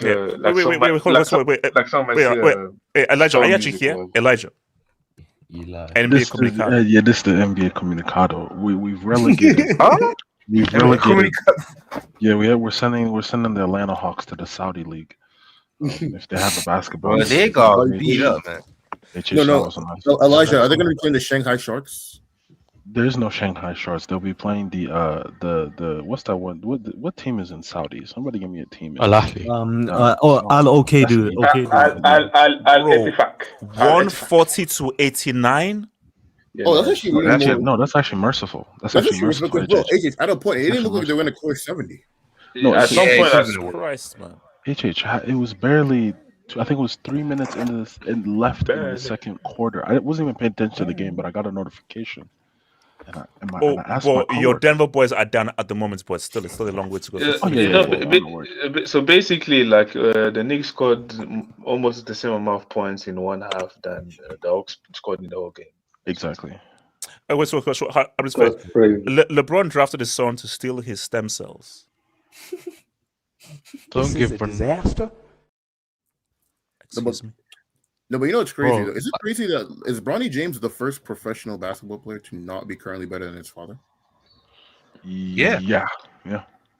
Wait, hold up. The guy from the Seattle Supersonics, the glove. Gary Payton. Gary Payton. Is his son better than him? No, AJ, you don't get what I'm saying. I mean, as he is playing, he Oh, is literally not better. I than don't his think that's counterpart ever happened on before. basketball.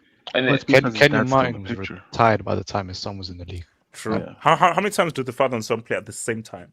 This is the first time. That's the first time. Yeah, this is the first time. No, but even like the father at that age is usually not as LeBron is ridiculous. Yeah, LeBron's. I don't know. No, but guys, like whatever happens though, the fact that in a playoff game, a father threw an alley-oop. Bro, to his how do you son. let To his Bronny son. score on you in a playoff game? Like you playoff team, you let Bronny score on you.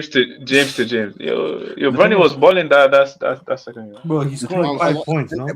NBA community. Hey, bro, he worked for all those points. No, he was balling, but scored 5 points. No, but you said that. You know, I think he had more. He had more points. He had more points than the whole Rockets bench. So we said that he was balling. Elijah, can I ask you a question? Yeah. Why is Cameron Johnson leading all scorers in this game right now? That is actually a very good question, to be fair. I mean, he's at the free throw line right now. I like him because imagine if Lakers blew that lead, man. That's the thing. I think it's gonna look it looks spooky. My thing is, because we say if Lakers lose, does that harm LeBron's legacy? Do we take away a ring? No, first time. I mean, bubble ring factor with the bubble ring. He should not, but he probably will. He should not. Come but on, like Hater Central, NBA music. Yeah, no, they will. Agendas will agenda. agendas will agenda. There's only been 4 times in NBA history where a team's been 3-0 down and forced to game 7. Yeah. Unfortunately, my Celtics, they all of them have lost that game. Wait, hold on. Has there ever been a time when a team has been 3-0 up and lost? No. And again, this is the 16th time that a team has been able to win 2 games in a row. It's more common. It's more common to be 3-1 down and win than to be 3-0 down and lose. And wait, hold on. Okay, so shout out to your boy Adams, man. If Chris Brown never had the scandal, he'd be up there. That is kind of valid. No, that is true. Bro, it is very valid. I'm seeing he's dropping a new album as well. I've never seen a guy do a backflip and land on beats, bro. You want to have an unpopular? This is not even an unpopular opinion. I think this should be a universal opinion. I know we just hopped off what's it called, Michael Jackson Glaze session. Well, Chris Brown is an infinitely better dancer than Michael Jackson. If we're being no, it's not. No, it's yes, bro. Now that's crazy. No, it's not. Chris Brown can do everything Michael Jackson. I'm seeing a lot of these MJ clips. A lot of these MJ clips is similar moves. I'm not gonna lie. You be spamming some moves. Guys, don't. It's just I've been watching. No, Chris Brown is good. He's good. No, he's just Barry, was he dancing? Wait, Barry, was he dancing against Millman and Milkman? Is that what you're about to say, bro? No comment. Michael Jackson had a very unique way of dancing. That's what makes him Michael Jackson. But as a dancer, he's not better than Chris Brown. Be serious, man. Be serious. He is better. No, he is not. It's all about Michael. Okay, you know what? Just watch. Forget. I don't need to watch anything. No, bro. Watch. Remember the time. Just no. Ask the panel. Watch the level of choreography or remember the time, and look at how he executes that choreography. It is just because a Clippers bell choreography doesn't mean that the guy is a bad dancer. Let's be real. Like Chris Brown he has a deeper bag, like, and he should have. The guy is like he's been here like after Michael he's Jackson, supremely talented, bro. But what does this is MJ. No. What you're doing now, you're taking the name and you think like he's maxed out in every single stat in the fucking entertainment world. It's MJ. MJ. Wait, hold on. What about Usher? Global fame. He's a better dancer than Usher is fine. No, Chris Brown is way better than Usher. Yeah, no, Usher is not in that conversation. Let me say, Usher has one move where he basically flips his chain round and does he that does whole that chain is stupid spinning. little stutter thing too. No. I'm just talking about the music. But I'm saying like after Michael Jackson beats Chris Brown in everything but actual dancing. I'm sorry, that is just a fact. You cannot argue that. No, we're not. You're not even finding that hard because you know damn well Chris Brown's No. Like, bro, give me a film video whatsoever. No, I'll tell you this. Of what he did, of what Michael Jackson did in Smooth Criminal. Okay. Smooth Criminal, he danced for like 7 minutes non-stop. For 7 minutes non-stop. What the hell do you think Chris Brown can do? Chris Brown can cover more dance styles than Michael Jackson can. Chris Brown is actually crazy athletic, by the way. He doesn't he doesn't have any moves. Cut that bitch off! I think you're the only one that's on this boat. Shut your goddamn ass up! Can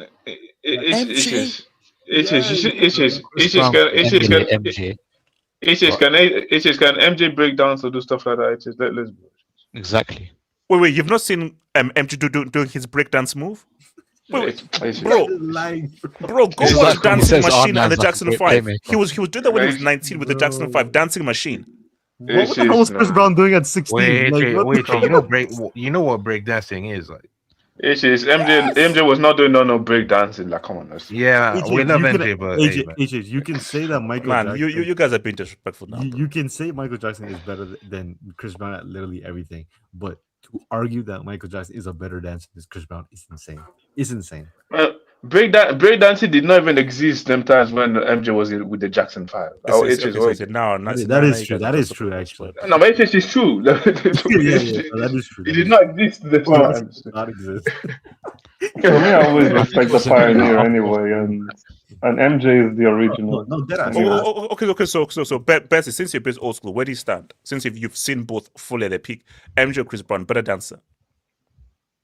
No, I can see what Ricardo is saying, but that's like, in my opinion, those debates always go the way of like the more modern person because they've seen what came before them and they replicated it and perfected it and stuff like that. So I will always respect the pioneer.